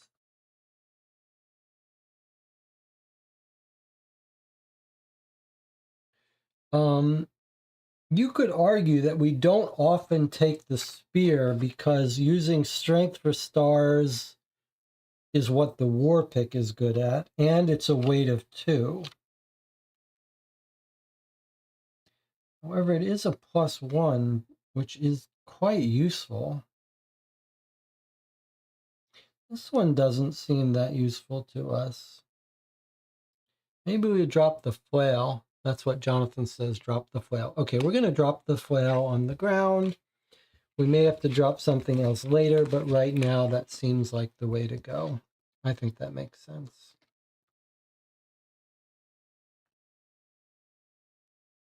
The flail, yeah, we never use the flail. We're never going to use the flail. Although I think there's a good case to be made that we're not going to use the spear either, but we could use the spear. All right, well, no one on that ship is going to forget that battle. Not the captain, not the first mate whose arm got taken over by the crustacean, not Inael or the apprentice engineers, none of them. All right, here we go. You move towards the group, conscious that your future will undoubtedly be decided during this meeting with the Levitors. Look, they're walking on stilts. Take a 99 card. Oh, that's it. Our mission is over here. Take a 99 card. It's another Hope Reborn. We are actually finished this in low health, too. That was the other scary part. Each unconscious character gains a life point. Discard all the cards on the board, including your terrain card. Open the threat and read the epilogue. Okay, well, we got off the boat. The boat sailed away home. We got 1 card in our hand. And we're headed to a meeting with these crazy people. In a faraway land, we don't even know where they are. We've got 3, 4. We've picked up in the course of this mission 4 Hope Reborn cards that we can. We actually got 5, but we used 1 already. But we've got 4 more to use. And that was a fun mission.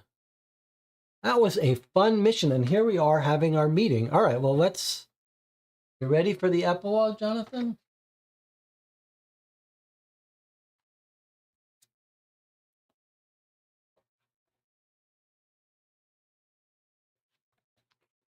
All right.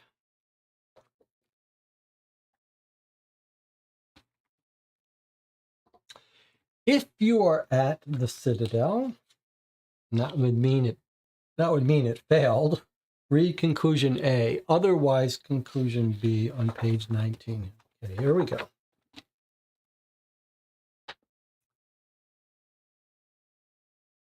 If you have a task to be done, return it. Otherwise, gain a life point if you're unconscious. Otherwise, discard all your hand cards.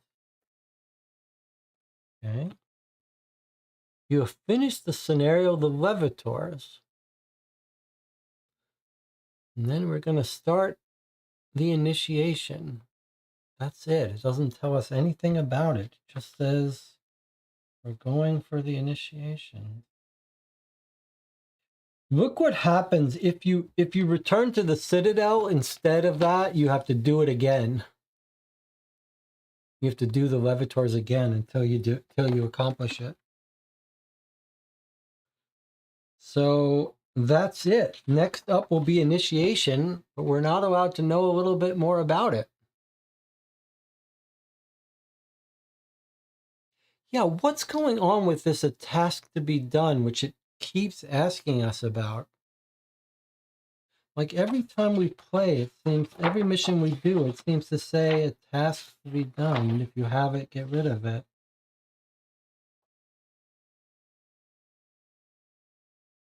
At least that's my memory. If you have a task to be done card, return it. Maybe Cody and Autumn can help fill us in on that. Maybe it's just a side mission. I don't know. It is weird. I wonder if it's something we missed. All right, so that's it. We're not told anything about it. Boy, that's high suspense. We're meeting with these people, and it says our meeting is going to determine our fate. But we are going to have 4 upgrades to spend. Where even are we in the world? We don't know. This is the first scenario also where we're not at home. How are we going to get home?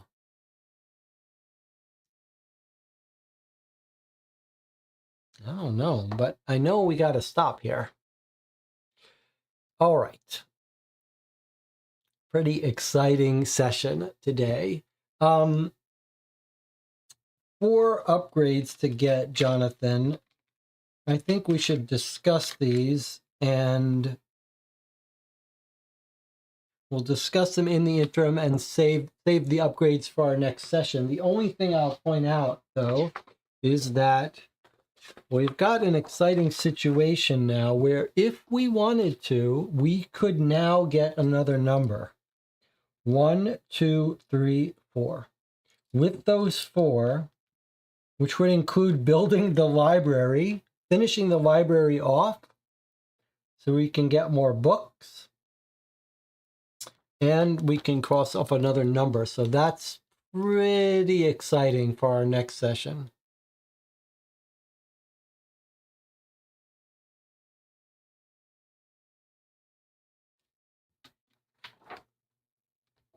I'm still going to have nightmares about that vampire crustacean. We don't know that it's dead. It's in the sea. It could be getting stronger down there for all we know. All right, Jonathan, a pleasure as always. When will we play next? You'll have to stay tuned to the schedule to find out. I have scheduled for Wednesday a playthrough of a new Sherlock Holmes cold case game by a new independent company that arrived from England called The Case of the Disappearing Beauty. That'll be for Wednesday. I guess we can sit here and decompress if anyone has any questions. Are you going to play a murder mystery later tonight at 10 p.m.? Or not? No, not later tonight. Also get some good sleep. Okay. We're not going to be playing a murder. We're not going to be playing a game on Tuesday night. But on Wednesday night, we absolutely are playing The Case of the Tale of the Disappearing Beauty, a Sherlock Holmes themed cold case game by a new company. So I'm very curious to see what it's like. It was shipped overseas. That will be Wednesday at 10 p.m. So not tonight, but tomorrow night. I hope you can join for that, Derek. Did you ever finish Red Rooms? I did finish Red Rooms, the movie. It was very well done. It was very creepy. I liked it a lot. I liked it a lot. I went even looking for what theories were of the ending.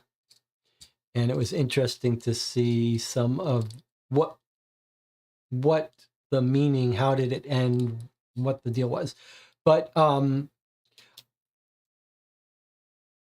liked the movie overall. I liked it a lot. I liked the story. But I thought in particular, you know, I there's certain things that are rare enough that I really love, and it's rare to see a director be have a light touch or something, be a little more willing to have long scenes that are just setting the feel, an appropriate feel for a scene. And all the time spent in the courtroom of Red Rooms was so well done. Like every piece of that, of the time spent showing us the outside of the courtroom, the inside the courtroom, the people talking, the camera moving its focus to different people while other people are talking. There is some very like light touch on those scenes that almost make it feel like a documentary. The lingering camera on different characters, you're just looking at their face and their eyes and the emotion. Just beautifully done. Sort of unusual in that it's like a horror movie with some really dark stuff, disturbing stuff, and yet the part of the movie that I really enjoyed the most was the totally sort of documentary played scenes. But yeah, I really loved it. I'm curious to see what else that director has done. I also ended up watching, to watch Red Rooms, I got a subscription through Amazon Prime to Shudder, which is the streaming horror service. And I don't like the gory movies. So I was looking around Shudder, what other movies could I watch? And I ended up watching a movie by a famous director in the 60s. The guy who is responsible for Suspiria. Starts with the D. He's very famous. He's the Italian director who's made a whole bunch of horror movies ripping off Alfred Hitchcock and stuff, but has a whole cult of following around him. What's his name? Starts with the D. You should watch Nora. Dario Argento. Yeah, Dario Argento. And I watched one of his movies that I also really liked. And it was The Bird with the Plumage Tail or something. The Bird with something plumage. Do you know that movie?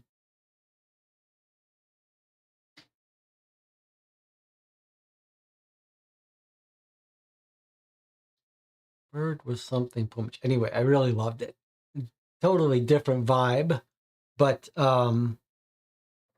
actually very good. If you haven't, there you go, Jonathan. Now you've got a reciprocal recommendation.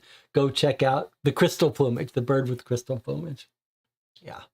Not gory, but very cool. All right.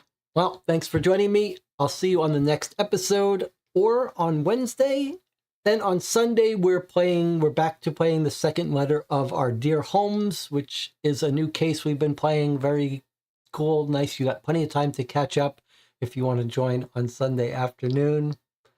Do not open coffins that say not to open them. That's your lesson for tonight. I'll see you next time.